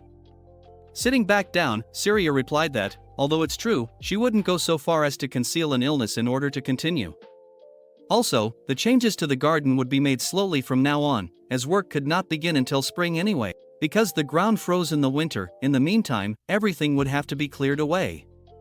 She also asked the Duke whether he knew that there was a large hole in the middle of the garden. Interrupting Syria, the Duke asked her if he appeared to be pitiful enough that she felt compelled to keep his company like that. Squeezing both her hands, she said that when a person was ill, they could feel utterly lonely, hence, she was spending the time with him. The Duke questioned if she was speaking from experience and asked if the Keladins treated her that poorly. She quickly responded that it was rather her who treated them poorly. Duke mentioned that he had already sent envoys requesting the approval of their marriage after the year-end festivities, but they had continually delayed making any reply. Syria's answer was that they clearly didn't wish to acknowledge their marriage. The Duke mentioned Callus, as he understood that they granted him permission to marry her immediately, hiding her face. Syria replied that if Callus had been a duke instead of a marquis, they would have found a number of excuses to delay granting him permission as well. She stated that those people felt that marrying a marquis was more than what she deserved, and they would never absolutely admit that she had become an archduke's wife. The Duke, stopping her mid-sentence, asked her not to continue speaking about her family. Holding her hands with his palm, he asked her to forget about that business with her family because it's not like he required a response from them. He dispatched the envoys to meet with them, remembering how Callus taunted him and blamed him for everything. He stated that it was a minor slip of the tongue and nothing more, and he asked her not to be concerned as he was merely following convention. Syria was relieved upon hearing the reason. The Duke asked her if she was free tomorrow or the day after. Upon wanting to know the reason, the Duke told her that there was a place that he would like to visit with her. The place was the lake that she was charged with inspecting. She typically went to the northern side, but it was actually quite beautiful when viewed from the southeast. Given how hectic their lives had been recently, it would do them good to spend some relaxing time at the lake. Syria quickly asked him if he was talking about the frozen lake and was concerned about beasts appearing, reaching, and holding her hands. He said that all visitors were given nightly escorts, so it was perfectly alright, and besides that, she did not have to be concerned about it anyway, as he would be there with her. Syria told him that if he wished to say such things, he should wait until his fever broke, as even the area between his eyes was flushed. "Oh, Syria, you're so naive." She told him that he seemed quite ill, still touching his face. She inquired if his fever had risen. Duke replied that his eyes were always like that and told her that it looked like she had never noticed. He asked her if he looked strange because of it. Syria replied to Rush, "It's not strange," but she suddenly realized the situation she was in and quickly recoiled. He questioned the Duke about whether they had always been that way and told him that it's odd that she didn't know, followed by saying that it may be because she had never looked closely at his eyes before grabbing his hand. He asked Syria whether she would visit the lake with him. Syria replied that she would definitely visit. The Duke told her it would be good for her too. The magnificent views of the glacier-covered lake could be seen. These sights were hardly common on this continent. We saw a lot of brazen trees surrounding them this year, and flocks of people were present near the glacier underneath umbrellas due to the sunlight, admiring the views. The Duke was looking as dashing as he always did. Syria was wearing an outfit that complimented him, and holding an umbrella, she came near. He questioned her about her developing taste for umbrellas. Syria replied that the maids told her that the sunlight reflecting off the glacier could be rather testing, so everyone who was here carried one of them while she was leaving. Suzette informed her about the lake, stating that it was actually a popular destination for newlyweds. People visited it to familiarize spouses born in other lands with the environs of Berk, including its glaciers. She also said that on a clear day, the umbrellas people carried resembled flowers blooming around the lake. While remembering all those words, she was blushing and wished that she hadn't told her about it. She told Duke that now that she considered it, it did seem a bit odd, and asked if she should put it away. The Duke grabbed hold of the handle and asked her to continue as she was and praised the maids for the suggestion, as it truly was a mesmerizing sight for him. Chapter 37 Syria called Rush and pulled him in underneath the umbrella, asking him to share the shade with her. She said that if he found it dazzling, he could not let her hog it all, and she pulled him in. The Duke chuckled and thanked her for her consideration. While they were viewing the glacier in the lake, Syria told him that there was a saying that if someone viewed the glacier often, they would fall in love with Berk itself. The Duke asked who was the person who said that, and Syria replied that Suzette informed her. Rush questioned her about what she thought about it and asked her directly if she felt as though she would fall in love with a chuckle. Syria replied that, being a stern and having intimate familiarity with the other side of the glacier, she couldn't possibly do such a thing. Looking away from her, Daddy mentioned that he just could not get his head around her. Syria innocently replied that she was like an open book with nothing to conceal. She also told him that he wouldn't find another stern who knew the glacier as well as her. No sooner had she finished her sentence than black wisps of demonic aura were seen swirling around the glacier, and the glacier was turning black. The Duke was not happy and thought that of all times for the darkening to appear, it had to appear right now. It was said in the book that the darkening was a phenomenon that arose very often. Berk's frozen lake turned black just like that at regular intervals every winter. Most of the time, it returned to its original state without incident, but there had also been times when it had been accompanied by the appearance of monsters around the lake. The Duke informed Syria that it seemed that they had to remain at the main castle for the next week and monitor the lake for monsters. Seeing Syria tense, he assured her she did not have to be fearful because the situation would resolve itself in a week's time. Syria asked whether she looked afraid, and Rush mentioned that while they were having dinner, she was looking very upset, to the point that he was worried that she might cry again. Hearing Duke's statement, she asked him if he found teasing her amusing. Rush replied that he certainly did find it amusing, and so much so that sometimes he thought it might become a habit. Yanking her hand away from Rush, she stated that after all she had done for him behaving like that was not funny. She suggested that they just go inside. As she was trying to leave, he grabbed her shoulder and asked her not to act that way, as he had hardly any time to examine the designs that she sent, and she would have to explain her plans as they went. Pointing at a clearing near them, he asked her what her plans were for that area. Syria, being serious, informed him that she was considering planting an oak tree over there but was also worried that it might be a bit old-fashioned. He replied that she could do whatever she wanted, as nothing would be too extravagant. Glancing at him, Syria mockingly asked him, if she wanted to plant an oak tree on the castle roof, what would you do? The Duke cunningly replied that he had no right to oppose the Archduchess's wishes. Suddenly, she asked him if she could plant an oak tree in his bedchamber. Hearing her made the Duke laugh, and Syria wondered if she was imagining things or if the Duke had been laughing quite often lately. Seizing the opportunity, she quickly asked him if they could spend the weekends at Laurel Manor, as she had promised Marta that they would visit every weekend the last time she was there, and it would be lovely if he could accompany her. She also said that she understood that it might be difficult to spend time away with the lake darkening. He replied that it shouldn't be a problem, as the manor was not far from the main castle, and told her that they would go this weekend. Lenin could be seen running towards them, calling for Syria. He apologized for the interruption and informed her that a retainer had arrived from the house of Keladin. Syria asked him about the purpose of the visit, and Lenin replied that they wished to deliver an obituary notice of Lady Marchioness. Syria, remembering who she was. She was the original Syria's great-aunt. Lady Marchioness never married and had no children, but her long-standing role as the family elder granted her a great deal of influence. She was also the only person in the family who didn't discriminate against Syria. She had a lifelong love of theater and a soft spot for actors. That was the reason she was not put off by Syria and her heretics. Entering the castle as the both of them were sitting in the hall, Syria told the Duke that it seemed that her aunt had bequeathed an inheritance to her as well, and she should pay a visit to the Keladins. Duke asked if she must go because Lenin could be sent in her place.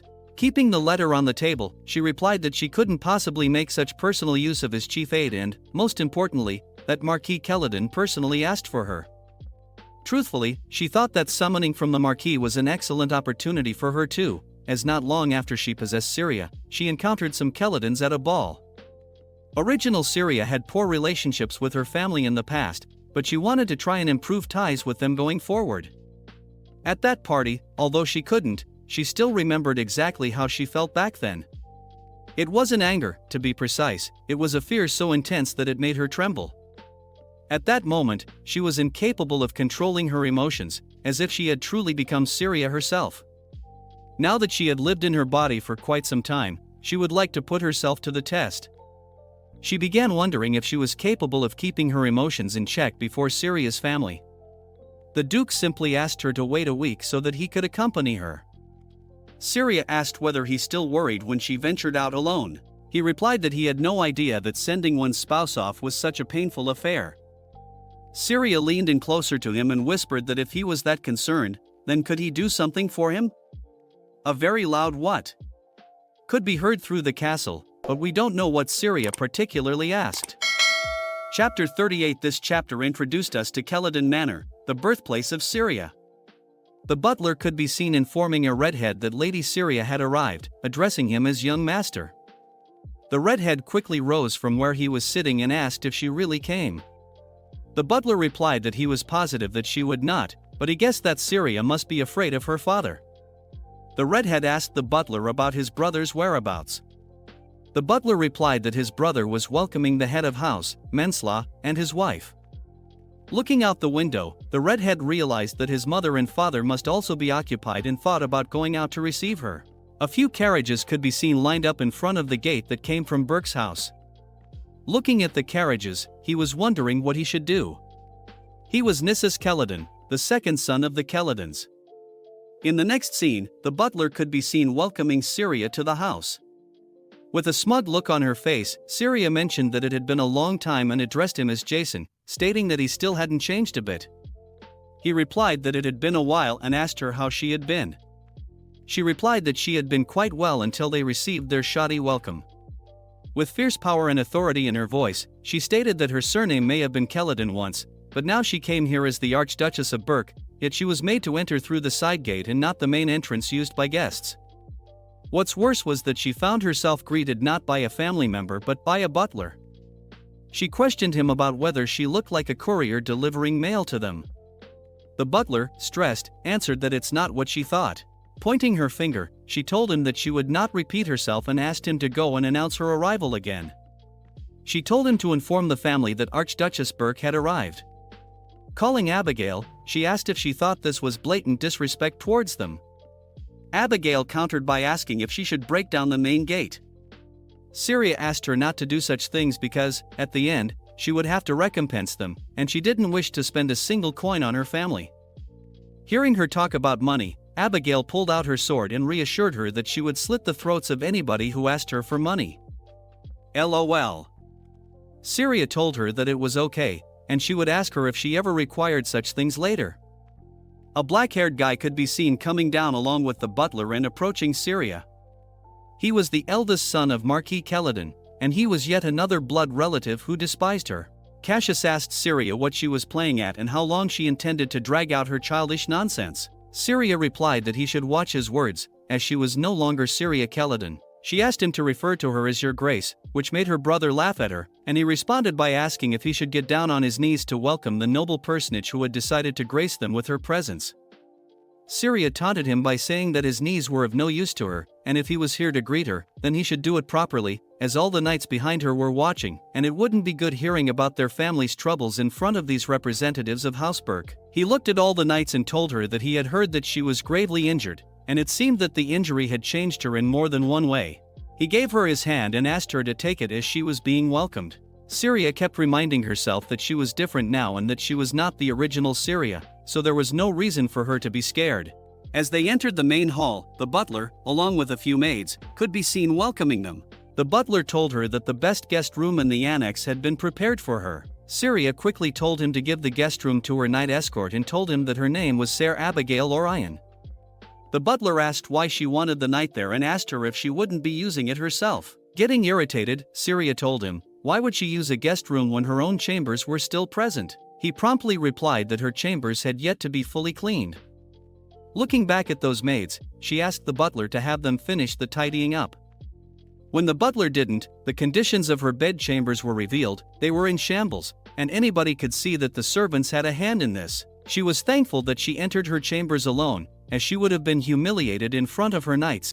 Right then, her elder brother entered her room, and judging from his expression, she understood that he also didn't know about this. She wondered how long they left this room unattended. Mocking her brother, she mentioned that in Burke Castle, even the coach used better chambers than what she's been presented with. Feeling humiliated, her brother quickly ordered Jason to have the servants clean the place and also to catch all the thieves that were among them as soon as the funeral was over. The thieves were to be thrown out of the palace. Shaking with nervousness, the butler replied that he would follow the orders. Someone called Syria's name, and upon looking, she saw that Elliot was entering her bedchamber. She quickly asked what he was doing here, and Elliot replied that he needed to inspect the chambers that she would be using with his own eyes, so he asked a butler to bring him there, and having no other option to avoid, she presented the room and told him that this was where she was supposed to stay. Looking at the condition of the room, Elliot was very worried, but she quickly dismissed his concern, saying that she was used to this sort of treatment and it didn't hurt her anymore. In fact, her treatment at House Burke was what she needed time to get used to. Everyone else had always treated her this way, so she was quite accustomed to it by now. With sincerity, Elliot told her that he, for one, was truly grateful that she chose Burke over other places and was very certain that others felt the same way.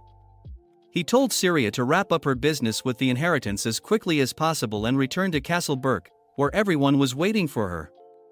Syria gently smiled at him, thanked him, and told him now she would do just that. Chapter 39. Syria, her brothers, and the whole family were sitting at dinner when a blonde lady remarked that even though news of Lady Marchioness's passing was sent out so abruptly, she was still amazed that so many people had arrived, clearly taking a jab at Syria. She also said that although her ladyship's renown was a factor for sure, she was certain that the popularity of Lady Kelladon played no small part in it. Lady Kelladon smiled and praised her because she said the most lovely things. She often reflected on how fortunate she was to have Gur as Cassius's intended. Lady Mensla thanked her, stating that Lady Kelladon was too kind. Addressing everyone at the table, Lady Kelladon conveyed that, according to the lady's wish that her funeral not be unduly gloomy, she put great care and deliberation into the invitations. Glancing at Syria, she stated that it's because of that there were many welcome additions to this table. Mocking Syria, she asked her if what she was saying was true or not. Syria, on the other hand, looked tired and drained. She had heard the noble houses of the West were the quintessential Jeruian aristocrats. They were all pretty smiles on the front while holding daggers under the table. She wondered how someone as obstinate as Syria came from this place. Lady Mensla stated that Syria came down to dine much earlier than she had anticipated. Given the way she treated Cassius like a servant outside the mansion earlier, she thought Syria would be the last person to arrive at dinner. According to her, she liked to relish the attention. Syria was irritated by her rude behavior. Lady Mensla in the story was married to Cassius. They may have appeared to be a devoted couple now, but both Cassius and Nissus developed hopeless attachments to Lena later in the story. Wow, she did not leave anyone. When Cassius discovered that Lady Mensla had secretly been tormenting her, he broke off the engagement. Syria intended to be kind to her, but if she insisted on goading her, she may have changed her mind. Syria sternly replied that she didn't believe that there was a need for her to seek attention, as everyone present was already aware of her status as the daughter of this house and the Archduchess of Burke, and she trusted that no one here was foolish enough to require childish displays from her in order to know who she was. Yes, girl, tell them. Lady Mensla flinched at her words and was about to reply when Lady Kelladon asked Syria to please indulge Lady Mensla, as she would soon be joining her family. She asked Syria if the Archduchess was indifferent to the affairs of House Kelladon. Trying to undermine her, she questioned if she should address Syria exclusively as Your Grace, Archduchess Burke, in the future. But Syria didn't let her finish and answered that she would be grateful if she could address her that way. Syria stated that if the ladyship paid her the proper dues, everyone else would respect it as well. This recollection made Lady Kelladon twitch, and with anger, she stated that Syria had truly changed a lot. In the next scene, we met Marquis Kelladon. This was the first time Syria had met him after possessing her body. He told her that he had heard Syria make a quiet scene, demanding that Jason open the main gate for her. He asked her if she couldn't have taken into consideration the strain the butler was under due to the recent departure in the family before insisting he follow baseless protocols. Syria replied that she could have done that if she still were Syria Kelladon, but now she was the Archduchess of Burke, so as long as she traveled in the Burke's coach with the Archduchy's Knight Commander as her escort, she did not wish to see any mistreatment of the Burke name. And most importantly, she did not want this affair to become a source of animosity between both houses. His reaction was similar to his wife's. Sipping his drink, he asked Syria about the rumors that spread about her collapse during the marriage ceremony and asked her if they were true. As Syria was about to address the matter, Nissus slammed the table and shouted at his father, asking if he truly believed them because Syria looked completely fine to him. Standing up, he shouted that he had already informed him that the rumors were completely fabricated and that there was no need to confirm anything. Upon hearing the word confirm, Syria realized that her family had already received word that she was at death's door and realized that she was invited just to confirm the truth. And Nissus had already made up his mind that it was all a lie. Not being able to take all the drama that was going on around her, she questioned her father if they already knew everything and asked him why he never sent a single letter to Burke. She asked him if he had any idea how awkward it was for her, as she was once a daughter of this house. Yet when she vomited blood and nearly died due to her divine powers ensnaring, House Kelladon showed no interest. Hearing her revelations, her father was shocked. She asked him if what she told him sounded like a made-up story, and if he didn't believe her, he could ask the House Burke's Knight Commander because he was an honorable knight who did not lie, especially for her, as she was not worthy of those efforts. As she was returning to her room, someone came from behind and grabbed her hands, calling her name. It was Cassius. With a displeased look on his face, he asked Syria if she was happy stirring the pot after being away for so long and whether it made her feel at ease. Syria replied that she stirred nothing, as whatever she said was the truth. When Cassius began talking about her attitude, she remarked that after how Lady Mensla treated her, he had no right to label her attitude as problematic. Suddenly, she started trembling and felt awful. She wondered why seeing her family had never made her shake like that previously, but right now, simply being in contact with Cassius was making her feel uneasy. She told him that she had nothing more to say and asked him to release her. At that moment, she suddenly began huffing, trying to catch her breath. She realized that it wasn't her father that Syria had problems with. Something must have happened between her and Cassius. Trying to catch her breath, she ordered him to release her hands, but soon her knees gave way as she slumped and fell on the floor. Chapter 40. Seeing her in that miserable state, her brother desperately called out her name, asking her to respond. Syria, not knowing what was happening, could only think about asking him to stop and wanting to demand that he release her at once, or at least scream. But she couldn't breathe. Suddenly the butler came running towards them, shouting for the young master and grabbing him by his arm, which made Syria fall down. Trying to gather herself, she could hear the butler speaking to the brother, telling him he mustn't do this again. Syria realized that something of the sort had already happened previously, the shock of which was still very much affecting her. She wondered what might have happened that day that they were talking about. The next day, we saw that Syria still couldn't get over the feeling she was feeling, a terror so horrible that she couldn't even scream. Was it possible that something even more serious than she had imagined happened? The butler clearly knew what went on between them, and if she could probe a little, maybe she would learn something. As she was walking down the hall, someone called out her name, which made her flinch.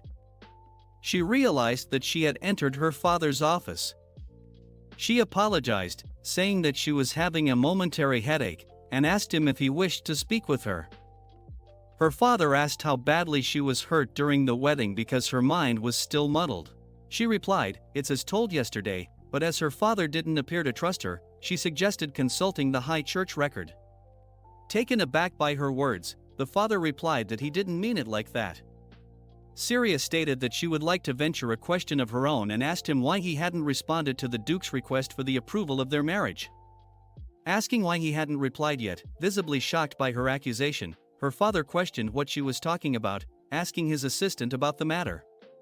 The assistant replied that they did indeed receive a request from the Duke, but as her father previously mentioned, he ordered him not to bring up anything regarding her ever again. He had already discarded it.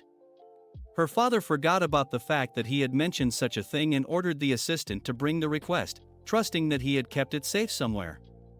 The assistant responded that he had already discarded it, getting angry and slamming the table. Her father stated that he had never ordered him to do anything like that. Crouching with fear, the servant replied that it was Lord Nissus who assured him that disposing of the request wouldn't pose a problem.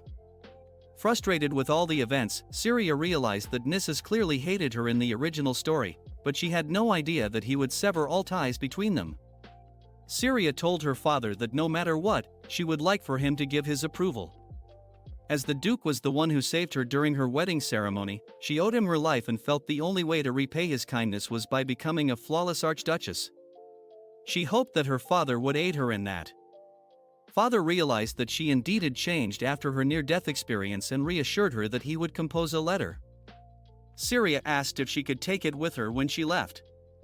Her father told her that she could do as she pleased, and as she was leaving, she replied that she would wait. Upon hearing her address him as father, his eyes widened as he sat down and started writing on something. Syria understood from the interaction they had that the word father might be foreign to him. She wondered if the original Syria never addressed him that way and only addressed him as your lordship her entire life, the thought of which made her feel lonely. While roaming through the gardens, she took a statement back, seeing all the hustle and bustle and all the chatter coming from the different guests. She didn't feel lonely at all, the place seemed to be positively swarming. She knew that the Marchioness said she would put great effort into the invitations, but she was questioning how many people she really did invite. She wondered if she was at a funeral or a market.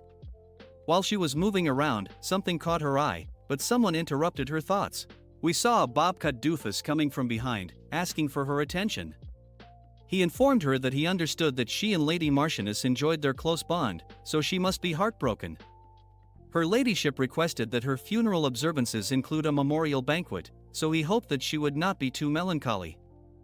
Hiding her face with the fan that she had, she smiled and thanked him for the information. Realizing that Marchioness Keladin tried to trick her and make her a fool. He also stated that the banquet would include some light dancing, so if she didn't have a partner yet, he offered himself to be her partner, as he was a longtime admirer of the lady. Syria, hesitantly moving a little backward, told him that although she was grateful for the offer, she asked him to step back a little bit.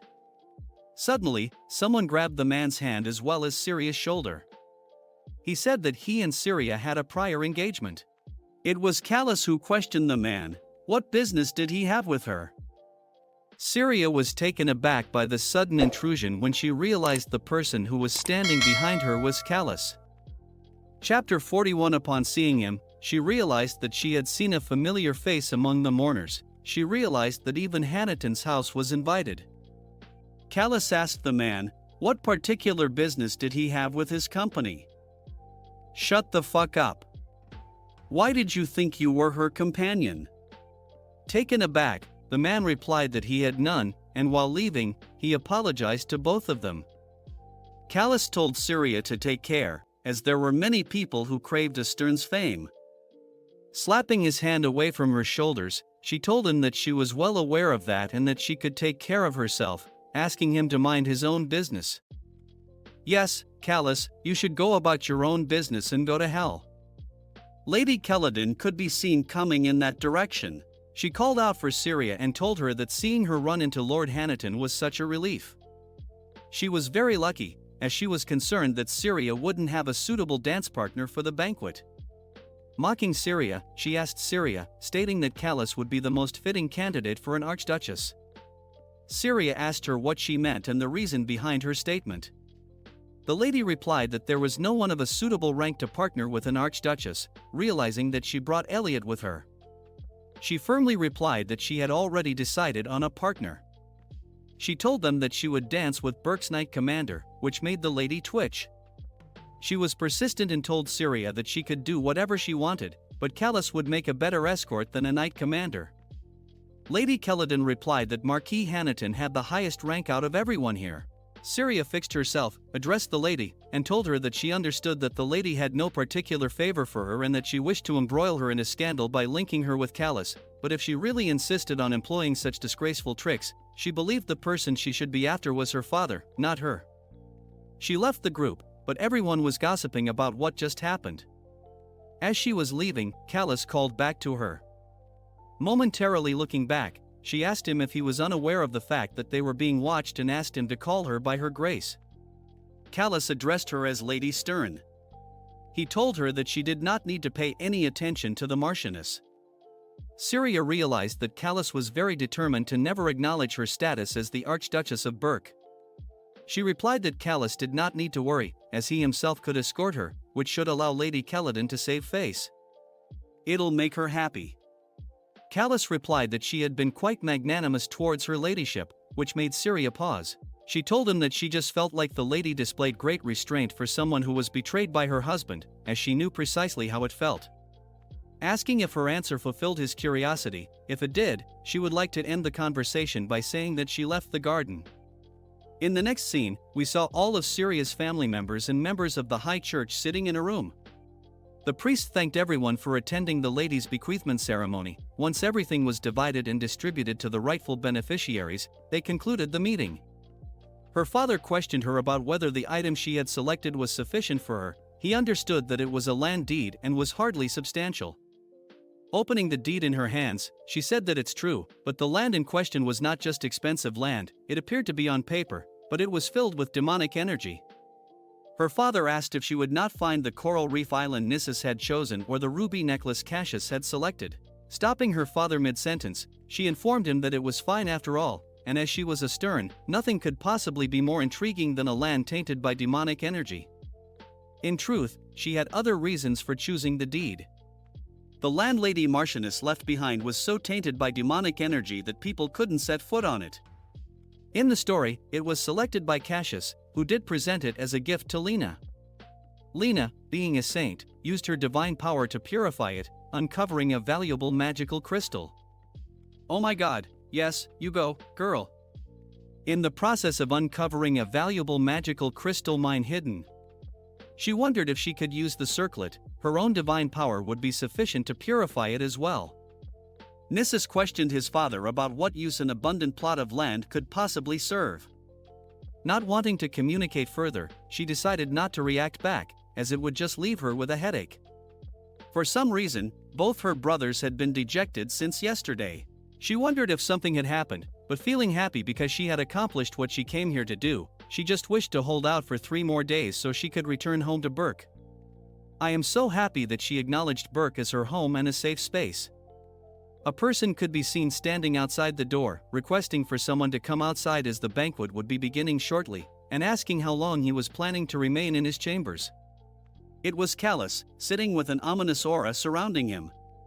Oh my god, what was happening? He was mumbling Syria's name. Their previous encounter was plaguing his mind. He was questioning himself, wondering how she could do such a thing to him, and with that look in her eyes, he absolutely had no intention of continuing his marriage to Lena, as he had been waiting for her all this time. Suddenly, we saw another figure resembling Callus questioning him if he loathed Syria, asking him if his hatred for her was more than he could bear, and telling him that she was the one who betrayed him and for which she deserved to die. The real Callus repeated the words. The figure told him to kill her. Hearing those words shocked the real Callus. The figure asked him if he had forgotten the way Syria looked at him and if he was going to allow her to get away from him like that forever. Callus also replied that he did not wish to be away from her. The ominous figure told him that rather than allowing her to be stolen from him, it would be better to kill her. Callus could be seen holding a sharp, pain-like object, repeating the sentence that it would be better to kill her. Suddenly, he noticed the bracelet that Syria gave him as a gift the day before their engagement, which made him flinch and brought him back to reality. He used the weapon to pierce his own hand, and blood could be seen dripping from his hand on the floor. He's constantly questioning, was it better to kill her? And did not look to be in his proper mind. He questioned if he had lost his mind. Chapter 42. Syria, while opening the door, was looking visibly irritated. Nissus, standing at the entrance, asked her why she was looking at him like that and if he was a bug underfoot. Syria asked him what he was doing there and where Callus was. He replied that something urgent had come up, so Callus asked him to take his place. He asked her what she had done to Callus but changed his mind. Syria was wondering if he wanted to know why Callus still had feelings for her. Surprisingly, all the nobles blamed Callus for the dissolution of their engagement. There was, of course, the thought that he got fed up with her and ran away. Nissus asked her why she was standing there like an idiot, forwarding his hand. He asked for her hand and told her that he had to escort her. As they entered the hall, lots of people could be seen chattering, smiling, and enjoying the party. Lady Marchioness probably envisioned a simple dance among friends, but she realized that this was a full-scale ball. LOL. Nissus called for her attention and asked her to dance. Syria looked back at him and asked if he was out of his mind. He asked her if she was planning to stand in one place for the entire ball. Syria replied that, as she stated before, she would share the first dance with the House Burke's knight commander. Nissus asked her where her knight was, as he hadn't seen his skin or his hair the whole time. Syria, turning back, smiled cockily, as she was the one who asked Abigail to prevent the butler from letting Elliot wear clothes to the banquet. That was all a trick to avoid dancing. She told him that there was no need to keep her company and asked him to go see to his own business. Being frustrated, he replied that he wished he could, but someone had already tipped off their father, and now he's punished for being by her side for the remainder of the day. Syria asks him if it meant that he was punished for throwing away the letters that were intended for his father. As they were confronting each other, her older brother, his fiancé, and her mother came looking for her. Her brother asked her to stop being so obstinate and to dance with Nissus. Asking how long she was going to act like a child, Syria asks how many times she needed to repeat herself. She had no intention of sharing the first dance with her brother. The blonde told Syria that she hadn't had the slightest idea why she was being this way, not to mention that she also humiliated Callus earlier by publicly rejecting him as her partner. She questioned what on earth they did to offend her. Everyone could be seen whispering and commenting that Syria was making a scene again. People could be heard asking if she was the one who made an embarrassment of Callus earlier that day. Some of them said that even if she was the Archduchess, it was really too much. Syria was literally shocked to the core, as she didn't want too much attention on her, but certainly someone spoke on her behalf, asking all of them what they meant when they said that Syria humiliated him. It was Callus who stated that he suddenly felt indisposed, so he asked Syria to excuse him while he took a brief rest. Syria was shocked by his behavior, but upon noticing his hand, she realized that he had been hurt. Callus questioned Lady Mensla if it was not her tongue that painted him as an object of humiliation, which made her flustered. Lady Kelladon requested that they not forget that they were gathered here for the ladies' memorial banquet. She told Syria that she fully appreciated her feelings but requested that she at least dance with Cassius if she didn't want to dance with Nissus, as they couldn't allow the ladies' memorial banquet to end on such a sour note. As Callus was about to defend Syria, she told him that she was not in need of rescue, realizing that if all of this went on any longer than necessary, she would be the one caught up in more sordid gossip. She told the lady that she would be better off dancing with Cassius. The lady asked her if she would like some time to prepare herself. Syria could be seen sitting on a love seat, fixing her shoe. She remembered that Cassius and the Marchioness had a quiet knack for getting under people's skin. All she wanted was to hurry home, but at that moment, Cassius could be seen entering the room she was sitting in. He told her that she seemed to loathe spending any time in their company. If she had shown them even the slightest bit of consideration, then such ugly public displays wouldn't have occurred. Syria told him that she was already being extremely considerate to House Kelladon, which was why she agreed to grant him the honor of dancing with an archduchess. If he were only here to pick a quarrel, then he could get out as soon as she had finished getting ready. Suddenly, Cassius grabbed her hand and yanked it away. This action shocked her, and she questioned him about what he was doing. "I am so mad right now that I can't even edit." He told her that she was shaking on the brink of collapse, if he was not mistaken. Looking at him, Syria ordered him to release her, and if he doesn't, she will. Her words were cut short when suddenly Cassius asked her, why did she despise him so much? He questioned her, was it because of what happened previously? Syria realized that he was talking about that incident, which made the original Syria hate him. To know the truth about what really happened, she decided to play along. She told him that it was because of the time, and I asked him why he did that to her, squeezing his hand, trying to let him release her, and stretching his hand away. He questioned her about how long she was going to keep harping on about it, as it was an accident. He told her that she also felt the same way, which was why she had kept quiet all this time. Syria knew that she had to stay calm and praise him a bit more, trying to comfort herself. She questioned him about whether he had forgotten what he actually did and asked him if dismissing it as an accident would resolve it. She was thinking to herself, what would Cassius fear the most? Who was the last person he would find out?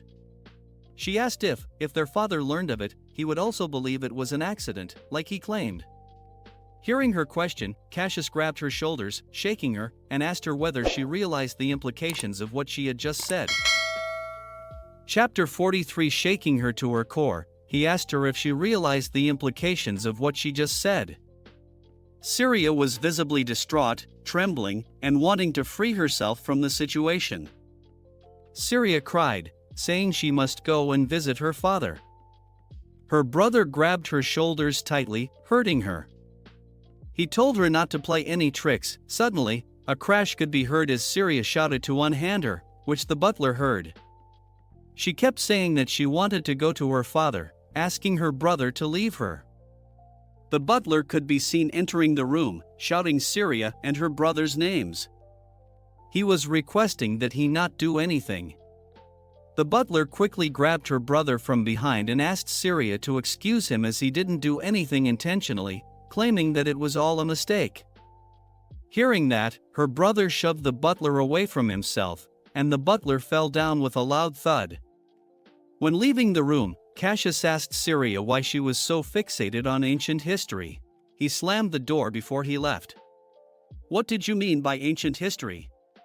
You tried to kill her." Syria quickly took the opportunity, crouched down behind Jason, and asked him what sort of mistake he had made. In the meantime, Cassius could be seen standing on the balcony, watching the party as if nothing had happened. As Syria, who clearly had been hurt, came towards him, her foot was bleeding due to the attack, but without caring for herself, she quickly questioned him about how he could just storm off like that as they hadn't finished the conversation. He replied that there was nothing more to discuss. Syria frankly told him that Jason had informed her, and she knew everything now about that winter night. 10 years ago, it was shown that Jason informed her that 10 years ago, she and Master Nissus snuck out to the frozen lake behind the mansion together because she apparently wanted to play on the ice. Master Nissus, while crying, came back and informed his father that he didn't want to live with Syria because he didn't like having her around.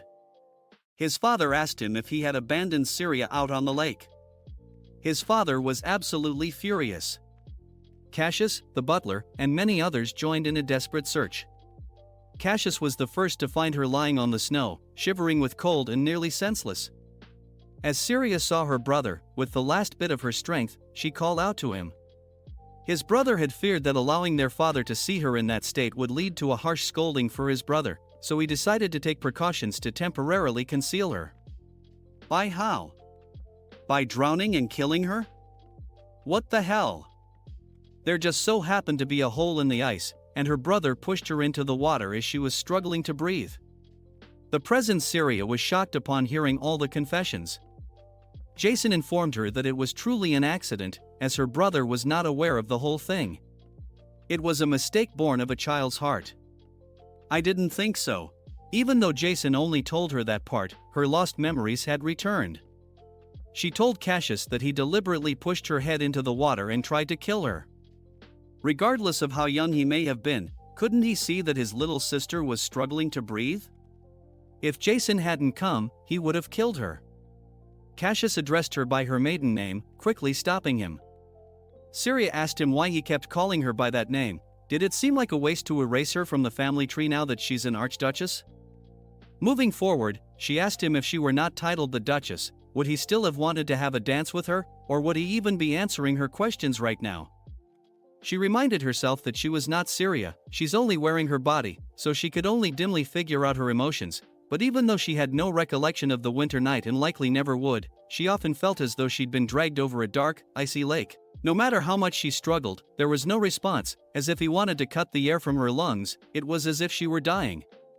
It seemed that he was truly going to kill her, but no one around her was willing to help her. She started feeling dizzy and started wobbling. Her brother asked her to stop for a moment and listen to him, but before he could say anything, she began falling. Suddenly, the Duke called out her name. Oh, my God, I am dead. I am so excited. He called out her name upon hearing his voice. She looked out towards him as she was being held by him.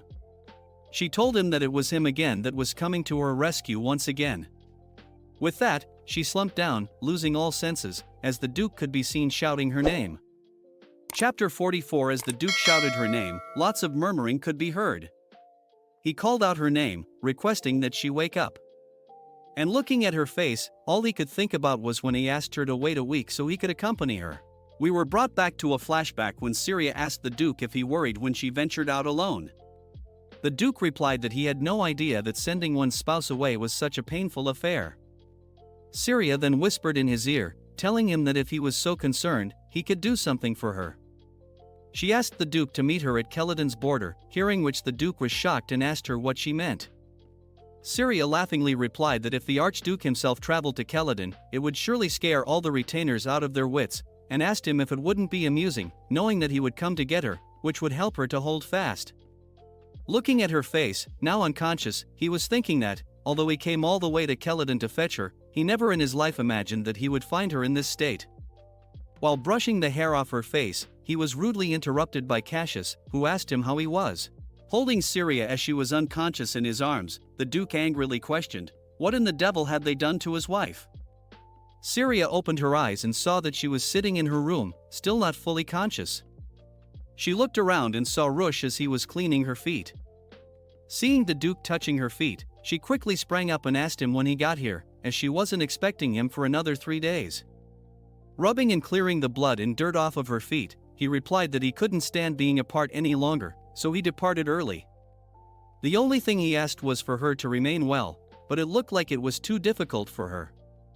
Being a little embarrassed, she apologized for her condition.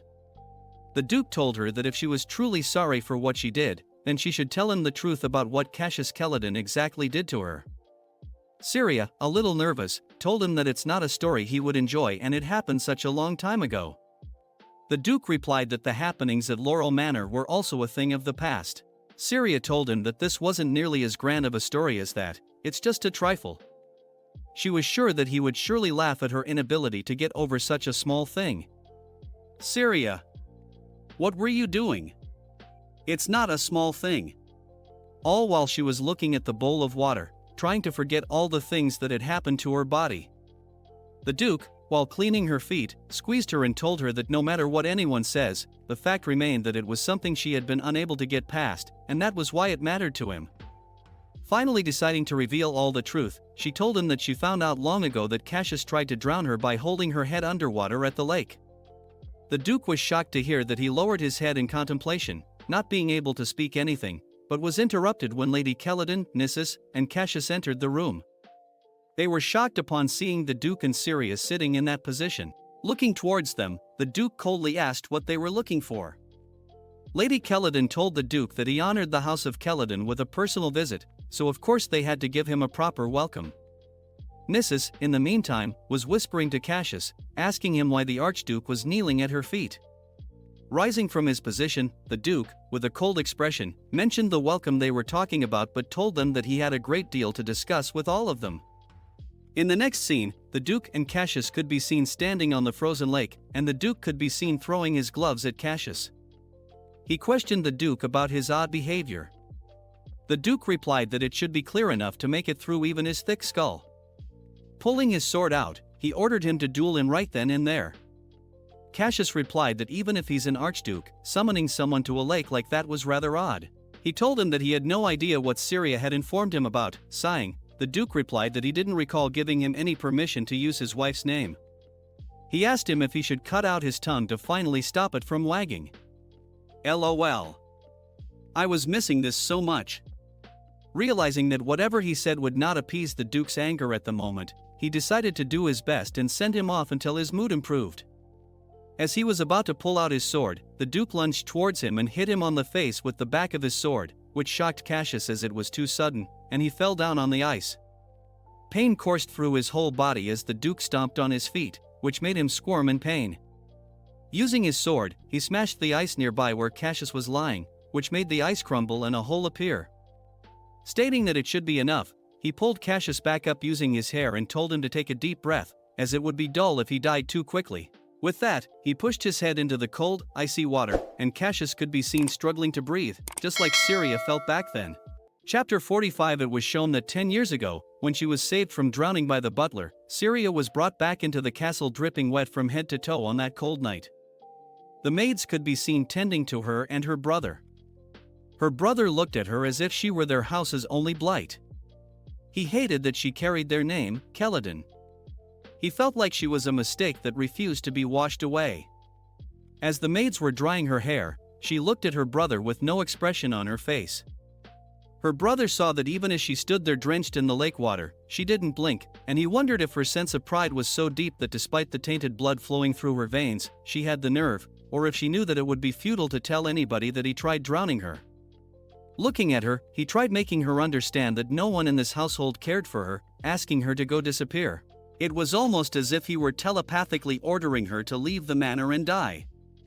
That was everything that came to his mind while he himself was on the brink of death, drowning in the same cold water on a similar night 10 years later. The Duke was still holding his head down as he struggled to breathe. Syria's stepmother, along with House Celadon's knight in command, followed by Syria and Abigail, could be seen coming to the lake, wondering what was happening. Syria, at first, was shocked to see what the Duke was doing. She remembered that while they were leaving, the Duke told her not to worry, as he was simply going to have a word with him. He said it so casually that Syria didn't think much of it, but then they came out here, drawn by the commotion lol. Only to be faced with the most spectacular sight she had witnessed. I am laughing so hard right now. Abigail was asking her to wear her coat properly, as it was a very cold night. Her mother quickly grabbed her attention, asking her if she was just going to stand there while her husband ran amok and asking her to do something. Syria casually asked why, as this was a duel between the two of them and she had no right to intervene. LOL. Turning her head around, she slowly replied that she had no intention of interfering in the first place. Her stepmother, squeezing her shoulders, shouted at her, asking if she had gone mad. She yanked her hand and pulled her towards the Duke, telling her to come with her and ordering her to get on her knees and plead if she must. She told her to apologize for causing a fuss and beg Rush to spare her brother's life. What brother was she talking about? Syria was already hurting from what happened before, but since her mother pulled her so quickly, this time it really hurt her. Suddenly, someone threw a glove at her mother's face, which was caught by the Knight Commander of House Keladon. The knight asked Abigail, how dare she try to harm her ladyship? Abigail, with the fierce red glow in her eyes and around her body, challenged the knight to a duel.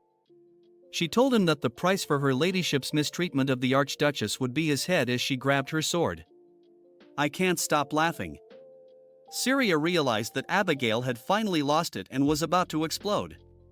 She calmly told her that if Abigail was going to do this, she should finish it quickly, as Syria needed to stop Rush. The knight, overconfident in his abilities, told Abigail that she was clearly ignorant of the ways of the world. If she insisted, he asked her to remember that she was the one who instigated this and asked her not to regret it later.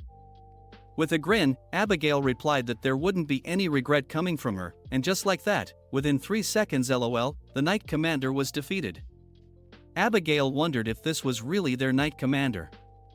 She could tell what sort of standards were maintained here in Keladon. After finishing her job, she happily waved at Syria and told her that she finished it quickly as requested. Syria, with a smile, waved back, but her stepmother, watching all this, fainted. A little while later, everyone was back at the manor. The Duke could be seen coming out of the shower as he was drying his hair. He told Syria that he understood her mom had fainted. She replied that being struck by Abigail's glove must have come as quite a shock. She also relayed that both she and Cassius were carried away, and it served them right. Trying hard not to laugh, she told him that she hadn't felt this lightheaded in a long time. Me too, girl, me too. The Duke, while sitting down beside her, asked her if it was enough, as, if she had wished, he could have killed Cassius on the spot.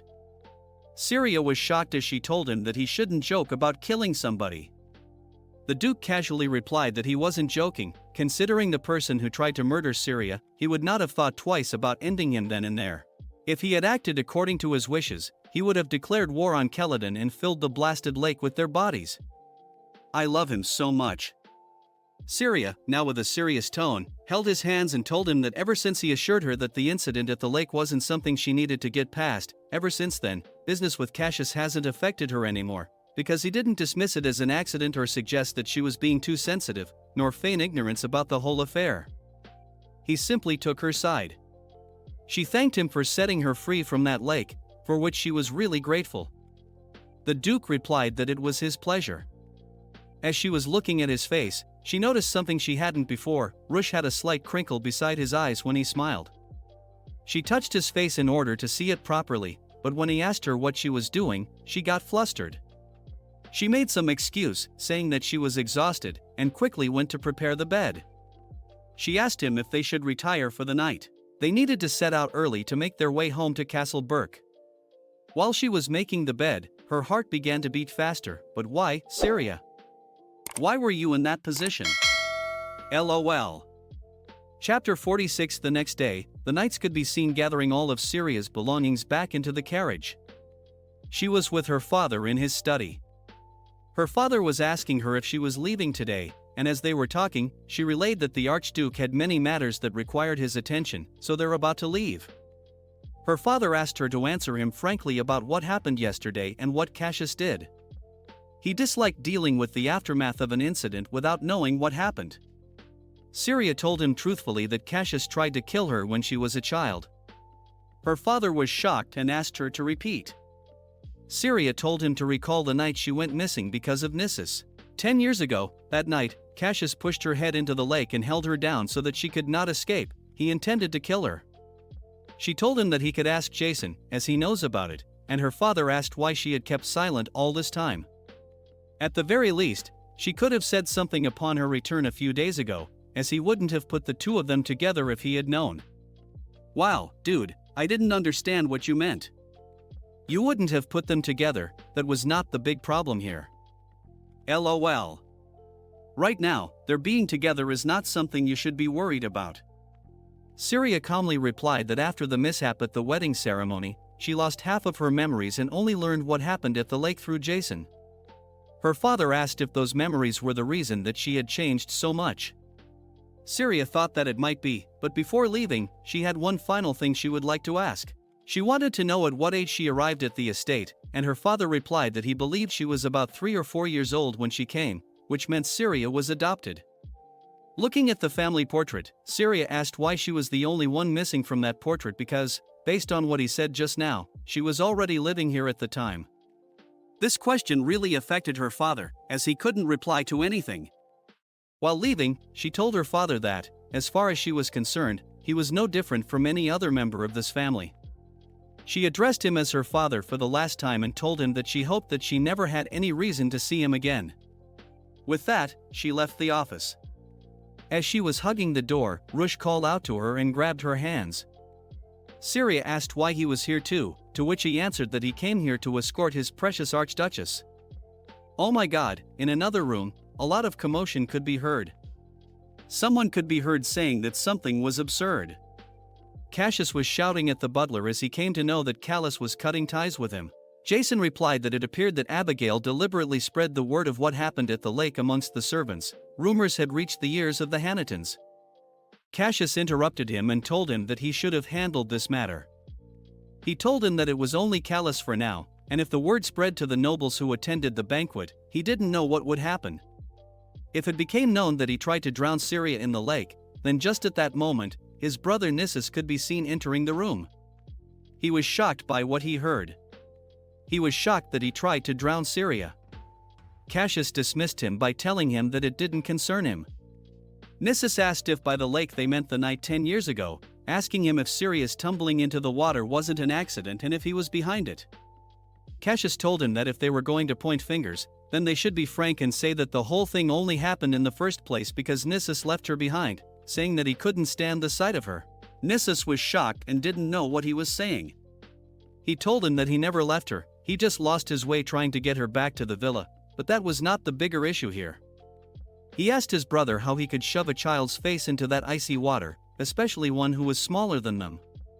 Guys, I loved the character arc going on here. I was pleasantly surprised but also happy that someone in the family had some sense. Nissus laughed after understanding the irony of the situation and told him that as soon as it was revealed that Syria was a Stern, he used their familial connection to profit off her Stern status any way he could, asking him how he could do such a thing. Their mother told him to stop, asking him if he was going to make things worse for Cassius by dredging up matters from the past.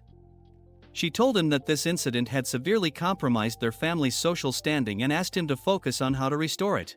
Nissus could be seen trembling as he laughed. He realized that all this time, he had no idea. He hated the way Syria was always avoiding him and the rest of the family, so he wanted to teach her a lesson. That's all. But now he understood how he had treated her all these years. How he treated the little girl. He told them that they had all lost their minds, and with that, he darted out of the room, as his brother could be heard asking him where he was going. Chapter 47. Lennon could be seen running towards Syria, standing, and calling out to her. She was near the glacier, trying to inspect it for dark energy. Lennon was out of breath when he reached Syria. He took a moment to gain his composure and then asked her if she must inspect the glacier every day right after returning from Keladon, calling it a bit excessive. Syria, with a smile, told him that it's nonsense, the inspections were one of her duties, which she had neglected for some time now. She was the sort of person who could only relax after finishing her tasks.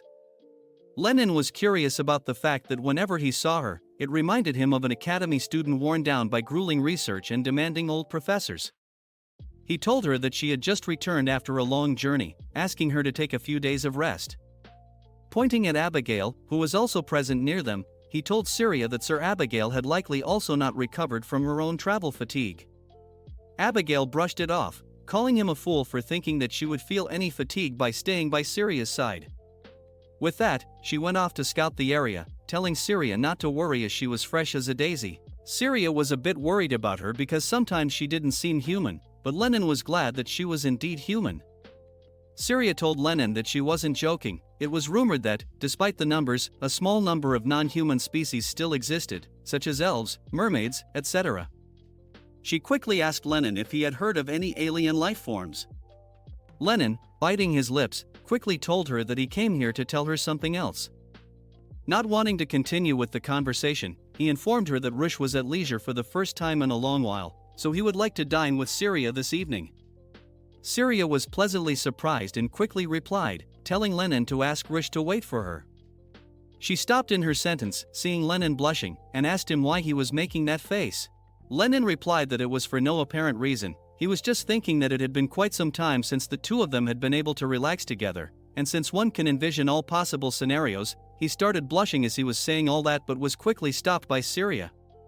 Syria was sure that the Duke only wanted to have dinner together because there couldn't be anything else on his mind.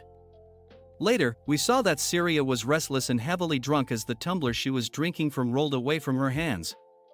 The Duke, on the other hand, was calm and collected, asking Syria if she was drunk already. Syria looked at him and told him that she was totally fine. She tried convincing him by telling him to listen to how well she can read. With that, she picked up the wine bottle and began reciting the contents of the label.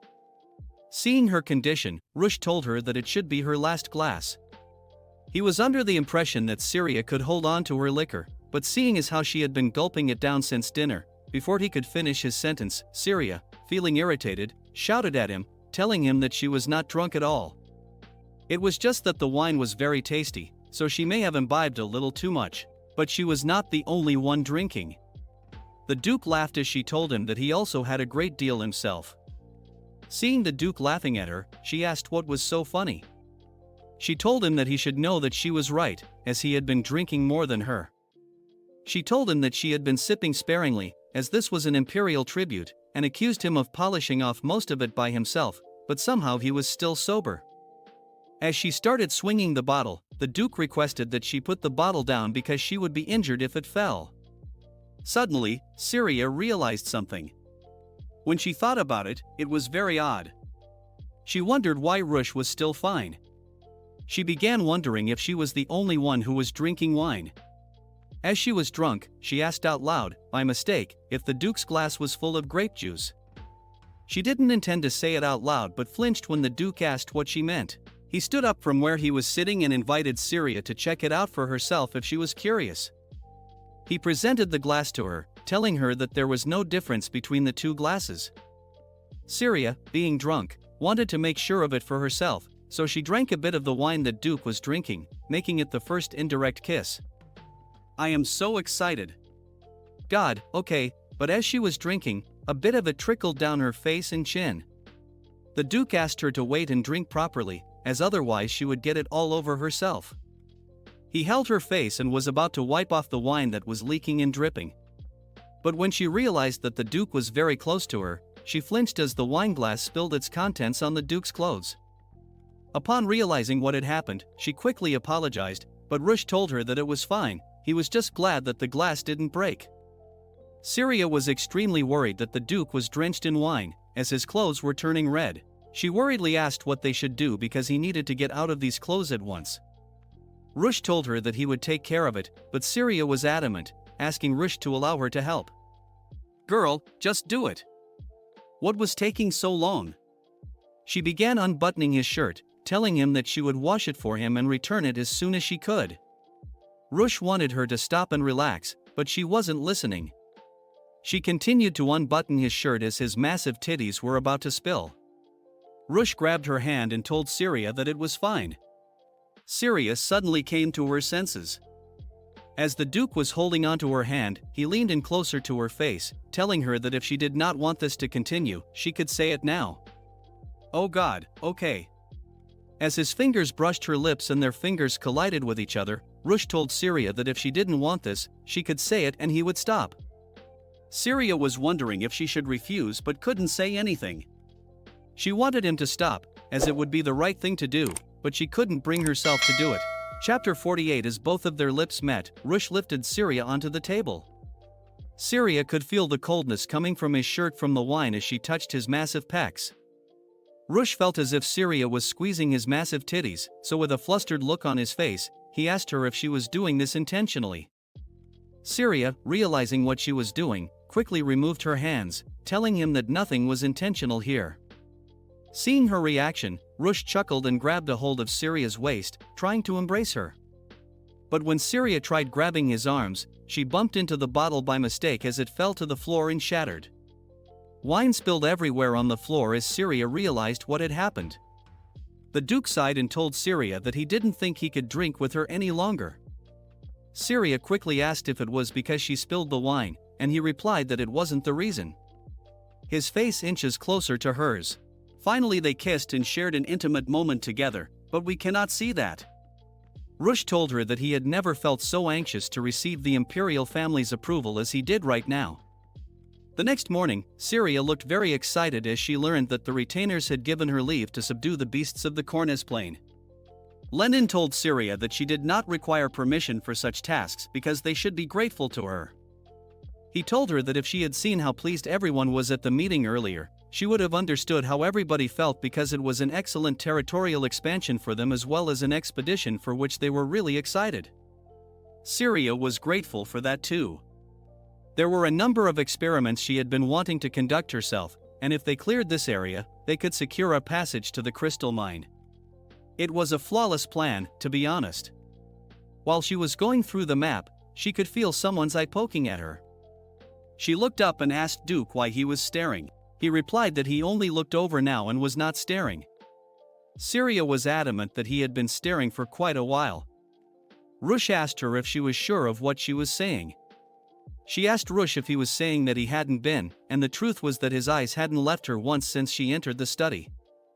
Rush quickly apologized to Syria and told her that he must have been enthralled by her beauty. Both Syria and Lenin couldn't believe what Rush had just said. Lenin quickly came over to her and asked her what had happened with them yesterday as Syria shushed him, telling him that nothing had happened. In her mind, she knew that she shouldn't have drunk that much. She quickly stood up as she was leaving. Rush asked her where she was going. She shouted back that she was going to prepare for the expedition. Before she left, she told Rush not to stare at her like that and to help prepare for the nights. With that, she closed the door and left. Lenin asked the Duke if he could inquire about their past night's endeavors, but the Duke promptly denied his inquiry. On the next day, we could see Syria and Abigail visiting the newly acquired plane. Abigail was honored to be by her side, and Syria was also glad that Abigail was here. This place looked tiny on the map, but it felt quite expansive once she was standing in it. Abigail quickly cautioned her, telling her to be safe, as she had spoken to the knights earlier, and they had informed her that although this place was small, people did not venture here because of the beasts that made their home nearby, so aside from empty-headed fools, no one had ever been injured yet. But before she could finish her sentence, one of the knights came running towards them, calling out to Syria and telling her that they had sighted some beasts. She quickly asked him for the details, and as the knight pointed to the ridge, there was a carriage that was being swarmed by the beasts. He wondered if they meant to ambush someone. He told Syria that if they didn't act quickly, they would all be in danger. Chapter 49. A broken carriage was surrounded by beasts as they were encircling it and trying to break the glass. The person trapped inside could be heard begging for someone to rescue her, but soon before she could react, one of the beasts attacked the carriage, breaking the glass window. The glass shattered, and the beast dragged the helpless woman out of the carriage as she cried out of frightfulness and anguish. She thought she had lost all hope and thought it was the end, but a few of the knights quickly dashed to her rescue, and Syria followed behind them. They slashed and stabbed the beasts, killing them in the process. Once the young woman who was captured by the beast was released from the beast's grasp, she fell but was quickly caught by Syria. She was extremely scared, so without even looking at the person who helped her, she begged and asked for their help. When Syria consoled her and told her that she was safe, she opened her eyes and was relieved to see that it was Lady Stern. Before she lost consciousness, she thanked Syria. Abigail came to where Syria was sitting, asking her if she was all right. Syria informed her that although she was fine, the woman who was unconscious was attacked by the beasts, and her body was infected. Abigail, upon seeing the gold wisps of light surrounding Syria and the unconscious lady, asked if Syria was going to purify her here. This was the first time Syria had tried to purify someone while wearing the circlet. She comforted the young woman and attempted to purify her, but was amazed when she saw that the demonic energy that was infecting her was entirely gone, even when she barely touched her. She couldn't believe it. Syria told Abigail that the lady seemed to be all right now, asking her about the other knights. Abigail informed her that the knights were covering the outskirts of the plain to eliminate the remaining beasts, and Rush was headed due north. At first, Syria was worried because the north was even more dangerous, but Abigail calmed her down by telling her that the Archduke was probably the most dangerous being here. Upon noticing the surrounding area, which was pitch black, Abigail informed Syria that they had a bigger problem on their hands. Because she had never seen the ground stained black like this before, Syria laid the unconscious lady back on the ground and decided to do something about the present matter. After what had just happened, she was certain of it now.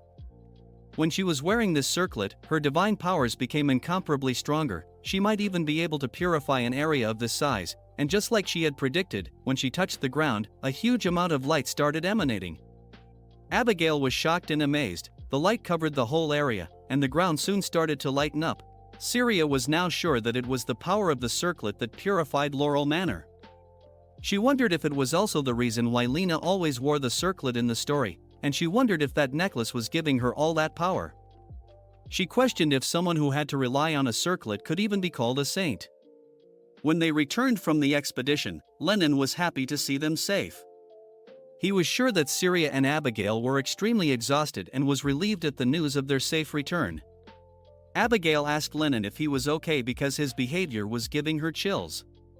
He replied that he was simply overjoyed at the Lady of House Burke's safe homecoming. Syria decided to poke some fun at him, asking if he was overjoyed because she removed half the demonic energy from the Cornus Plains. Lennon didn't utter a word and simply looked the other way, which fortified her belief that he was relieved due to her eradication of the dark energy. While they were heading to the room, Lennon commented that it was truly astonishing that within a span of a week most of the roads through the plain had resumed normal use, but Syria gave credit to everybody's hard work for that. Although she wanted to remove all of the demonic energy from the plane, it was clear that acting rationally before she had a full grasp of the exact scope and limits of the circlet's abilities would only lead to misunderstandings, so she decided to keep quiet about the circlet for the time being, and besides, she wasn't even sure about it at this point, wondering if it was the same circlet from the novel she read. When Lennon asked Syria if she was heading directly to her apartment, she asked if there were some pressing matters that she needed to address, and if not, she intended to rest a while. But before she could finish her sentence, Rush came running towards her and bumped into her. He quickly told her to spare him a moment, as there was an urgent matter he would like to discuss. When she looked at his face, she began blushing. She had thought that it would be fine after a week, but just the sight of him standing before her reminded her of past events. She was wondering what Rush meant when he said that he had never felt so anxious to receive the Emperor's approval as he did right now. "Girl, he wants to bone you." She was wondering if it was about their union. Rush told her that he seemed to recall that she was angry at him for staring last time, which made her flinch, but this time it seemed as if her eyes were lingering on him just to tease her, and he told her that this time she could proceed to be enthralled by his beauty, which made Syria blush, and as she turned around, she told the Duke that if he doesn't have anything important to say, then she will be on her way. Rush followed her, telling her that he was sorry for teasing her and asking Syria to come along with him, as it was a really important matter. He procured a letter, gave it to Syria, and told her that this had arrived from the imperial palace and that the emperor had finally sanctioned their marriage. Syria was shocked. Chapter 50. When the Duke broke the news of their marriage being sanctioned, everybody present was happy, as they had been expecting this news for a long time. The butler informed the Duke that the letter arrived with unprecedented speed, telling him that approvals of unions amongst the senior ranks were usually a grave matter that took at least a year. Lennon casually informed everybody that he supposed that, from the emperor's perspective, granting swift approval must have been preferable to incurring House Burke's wrath. As Suzette asked him to speak more respectfully of His Majesty, Lennon replied that he thought it was sufficient to speak respectfully of the Duke and Lady Syria here on the grounds of Burke. Although he supposed that he should refer to Syria as Her Grace the Archduchess now, the butler asked Rush how he intended to proceed with the letter, but Lennon interrupted him by telling everybody that he already knew the answer, as he had borne witness to the Duke delivering the good news to Lady Syria, the Archduchess, at night. He had heard the Duke propose that they go to their mansion in the capital next month and ask Syria what she thought about it. The butler and Suzette were worried when they learned that the Duke would move next month because nothing had ever convinced him to move in the winter. He even refused a direct summons from the Emperor, pleading with the beast attacks. As they were talking amongst themselves, huddled up in a corner discussing the matters, Lenin informed everybody that the Archduchess was the only person who could spur His Grace to act. Suzette added that the mansion in the capital had long been neglected, and repairs would have to begin today. The butler was also worried, saying that the servants would have to be retrained as well. They were happy and asked the Duke if they should contact the capital, asking for the exact date of the departure. The Duke was kind of worried as he replied that he didn't know when they would leave. He told them that he wasn't sure whether or not they were going. Lenin asked him what he meant, telling him that he was sure he had heard him speak of leaving next month with his own ears. The Duke replied that it was all his intention, but when Syria heard that the Emperor was ready to make the marriage official, she did not look that happy. He relayed that Syria was being peculiar. The next day, when Syria and Abigail were inspecting the glacier, Abigail asked Syria why she was in such a poor mood. She looked at her and asked Abigail what she was eating. Abigail replied that chefs were roasting a big turkey in the kitchen, so she snagged some. She sat down beside Syria, telling her that the entire castle was in a festive mood and that she had heard the official approval had arrived from the imperial family yesterday, so she told her that now she was officially an archduchess. Syria hunched down and replied that it was officially sanctioned now and she was well and truly married. Abigail asked Syria if she was all right. She told her that if she had any concerns, she could feel free to confide in her because that's what she's here for. Syria told Abigail that she was just afraid of marriage. Up until yesterday, this marriage could have been considered a temporary union, but now it's more real than anything. She never expected the approval to arrive this quickly and had thought that it would take another year. While tossing the bone away, Abigail asked Syria why she was afraid of marriage. She told her that she was worried that Rush would end up just like Callus. Upon hearing her worries, Abigail began rummaging for something and soon revealed a dagger that she was hiding. Syria nervously asked what she was going to do with that, asking her where that came from. When Abigail stood up to go kill off Marquis Hanaton, Syria jumped on her, grabbing her waist, and asked her to wait. Abigail looked ferociously at Syria, telling her not to stop her. Syria, crying with tears in her eyes, asked Abigail to calm down, telling her that if she was taken in for murder, she wouldn't be able to free her. Abigail calmed down for a second and asked Syria if that was the reason she had been avoiding her husband. Syria realized that she had been a tad obvious about it, thinking that Rush must understand too because he was surprisingly good at reading her expressions. On the previous night, when Lenin congratulated Syria and Rush, asking them to take this opportunity to hold another wedding and suggesting that they could go to the capital and hold a ceremony to rival the emperors, Syria looked worried. She was wondering what she was going to do if Lena came back later, despite her troubles. The main plot points of the original story hadn't changed. All of her efforts would be in vain if the man she was set to marry was sucked back into the heroine's orbit again. She didn't know what would happen to her. Wondering if she would survive this time, she told Abigail that right now she didn't know what she should do. While she was thanking her for lending an ear, a hand could be seen coming from behind, grabbing her shoulder before she could finish her thought. Rush leaned in, asking what was bothering her. When Syria asked what he meant, he replied that he was asking because he was again at a loss. He asked Syria what he had done to upset her. Abigail slowly scooted away, giving them some privacy. Chapter 51. When Rush leaned in, asking what was bothering her, Syria asked what he meant. Rush replied that he was again at a loss and asked Syria what he had done to upset her. Rush told Syria that even when Hanaton had the entire castle in an uproar over the Lady Saint, she never stopped going out to inspect the glacier, and here she was doing the same thing, this time asking her what on earth he did wrong. Syria was speechless. Rush told Syria to at least give him a reason so he could ask for forgiveness. Syria, being a little ashamed, turned her head around, asking Rush what kind of person he took her for. While trying to cover her face with her hand, she replied that she simply felt taken aback by how quickly they had received imperial approval. Rush did not understand what she meant by being taken aback. He asked Syria about the difference it made, whether they received it now or in a year. Syria, still not meeting his eye, answered that it made a world of difference. She was thinking that if it had taken a year, Lena would have come back. And Rush would have married her. Seeing that Syria was not speaking, Rush again asked her to speak about the difference she was talking about. Finally, Syria asked Rush if he really didn't know. She looked at him and replied that they would have divorced by then, claiming that this was only a temporary marriage after all. Rush was perplexed. He questioned why they would have divorced but came to the conclusion that it must be because of Callus Hanaton. He asked Syria if he was the reason she wanted the divorce so that she could go back to that scoundrel. Syria asked Rush why he was bringing up the Marquis all of a sudden, so Rush asked her why else she would divorce him. He told Syria to stop speaking of their marriage as a temporary one, as there was no one he needed as much as he needed her. Syria quickly asked Rush if he was saying all that just because she was a Stern. She mocked Rush by telling him that it was so fortunate that she could be the person his precious house, Burke, required, and she would be sure to put extra effort into her glacial inspections moving forward. Rush, with a stern voice, told Syria that she knew very well that wasn't what he meant.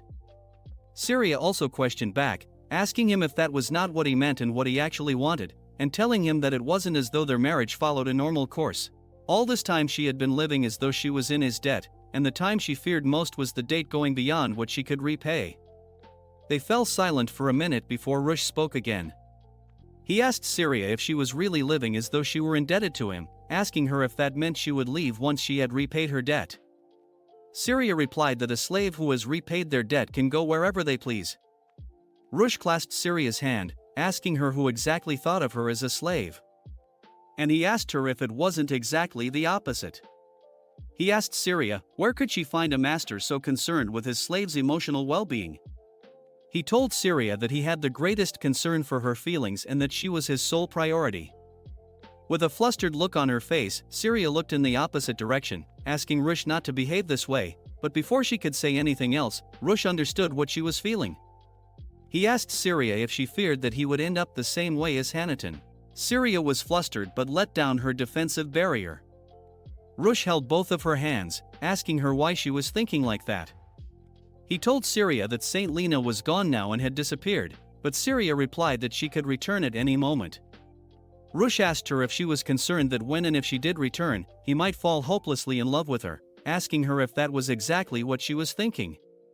Syria looked at Rush's face as he was covering his face with his hand, thinking if he might be angry and coming to the conclusion that he certainly could be. They had even received imperial approval, and yet she was only still speaking about divorce.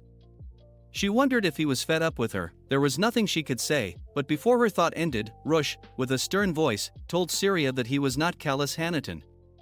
Syria bowed down and asked for his forgiveness, but Rush quickly told her that it wasn't his intention to make her apologize, he just wanted her to see him as he was.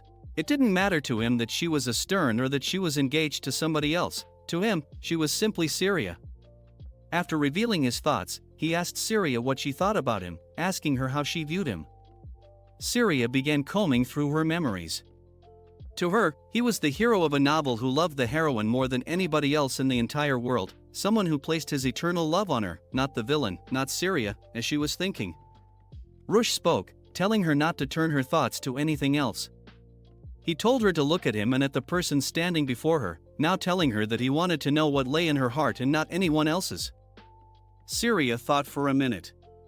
She thought about all the times they had spent together and how he had protected her and saved her from difficult situations, even taking care of her, but at this point she really didn't know. She began crying because she couldn't give a definite answer, but as Rush held her face, she replied while crying that even though she didn't know exactly how she felt, she didn't hate him either.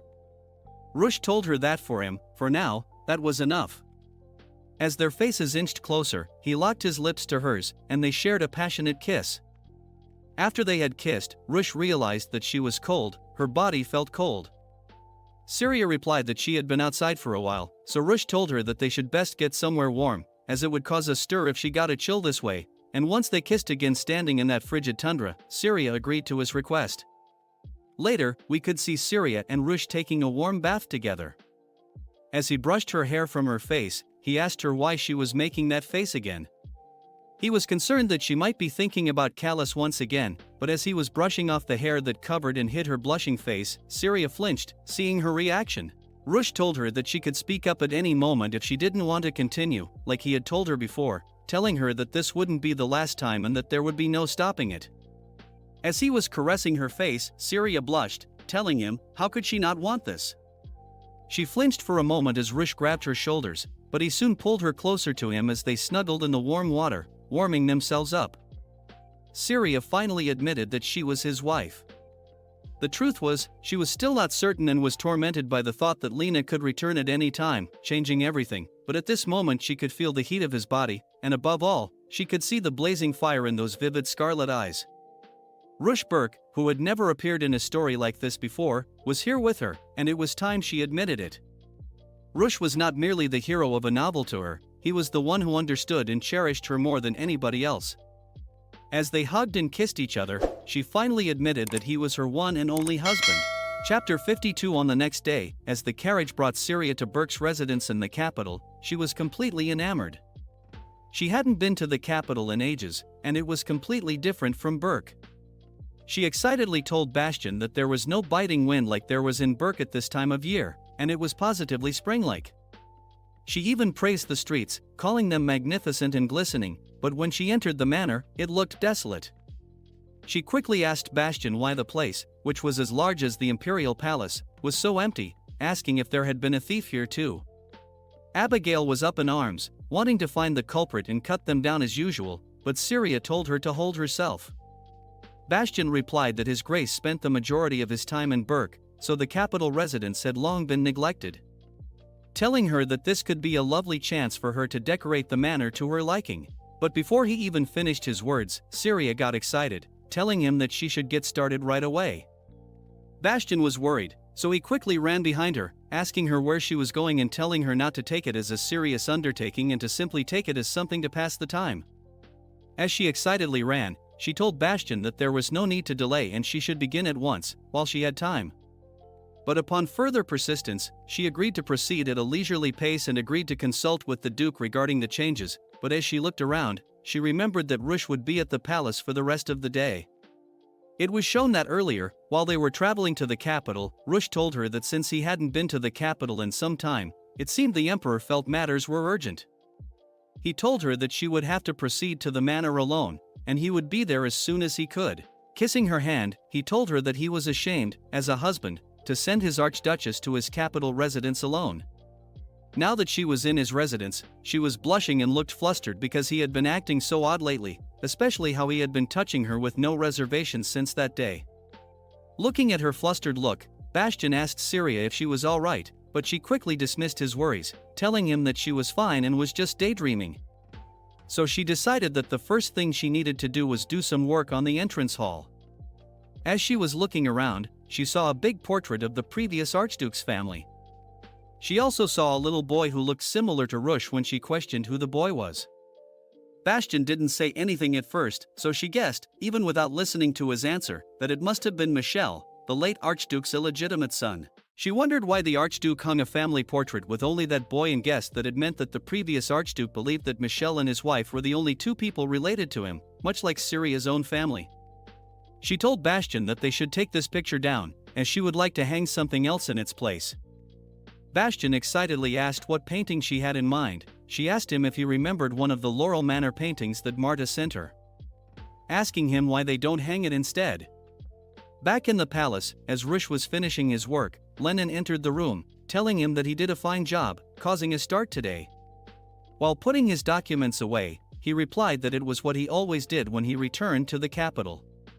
Lenin, in return, suggested that they leave by the back gate, as it would help him avoid angry nobles. While packing up his things, the Duke asked him if it wasn't a bit excessive. Lenin quickly brought out a map and pointed it everywhere, pointing it in every direction. He told him that he didn't think that it was excessive at all and asked him to think back on his actions. A few hours ago, Rush had recalled all of the Burke's knights who were aiding in the campaign against the beasts. The Duke replied that the knights were only sent in the first place because the Emperor insisted, and he also stated that everyone had been away from home for too long and was very eager to return, pointing at a particular area on the map. Lenin asked him if he was doing it just because the Keladin estate was to the far east and asked him why he rejected Duke Howard's request for support in battling the beasts. Rush, as a matter of fact, told Lenin that it was only because he was close to Keladin. Lenin, while crying, told Rush that if he persisted this way, it would cause him endless grief, but Rush didn't care about what he said and told him that he could resume his nitpicking tomorrow, as he was a married man and could not stay out all night.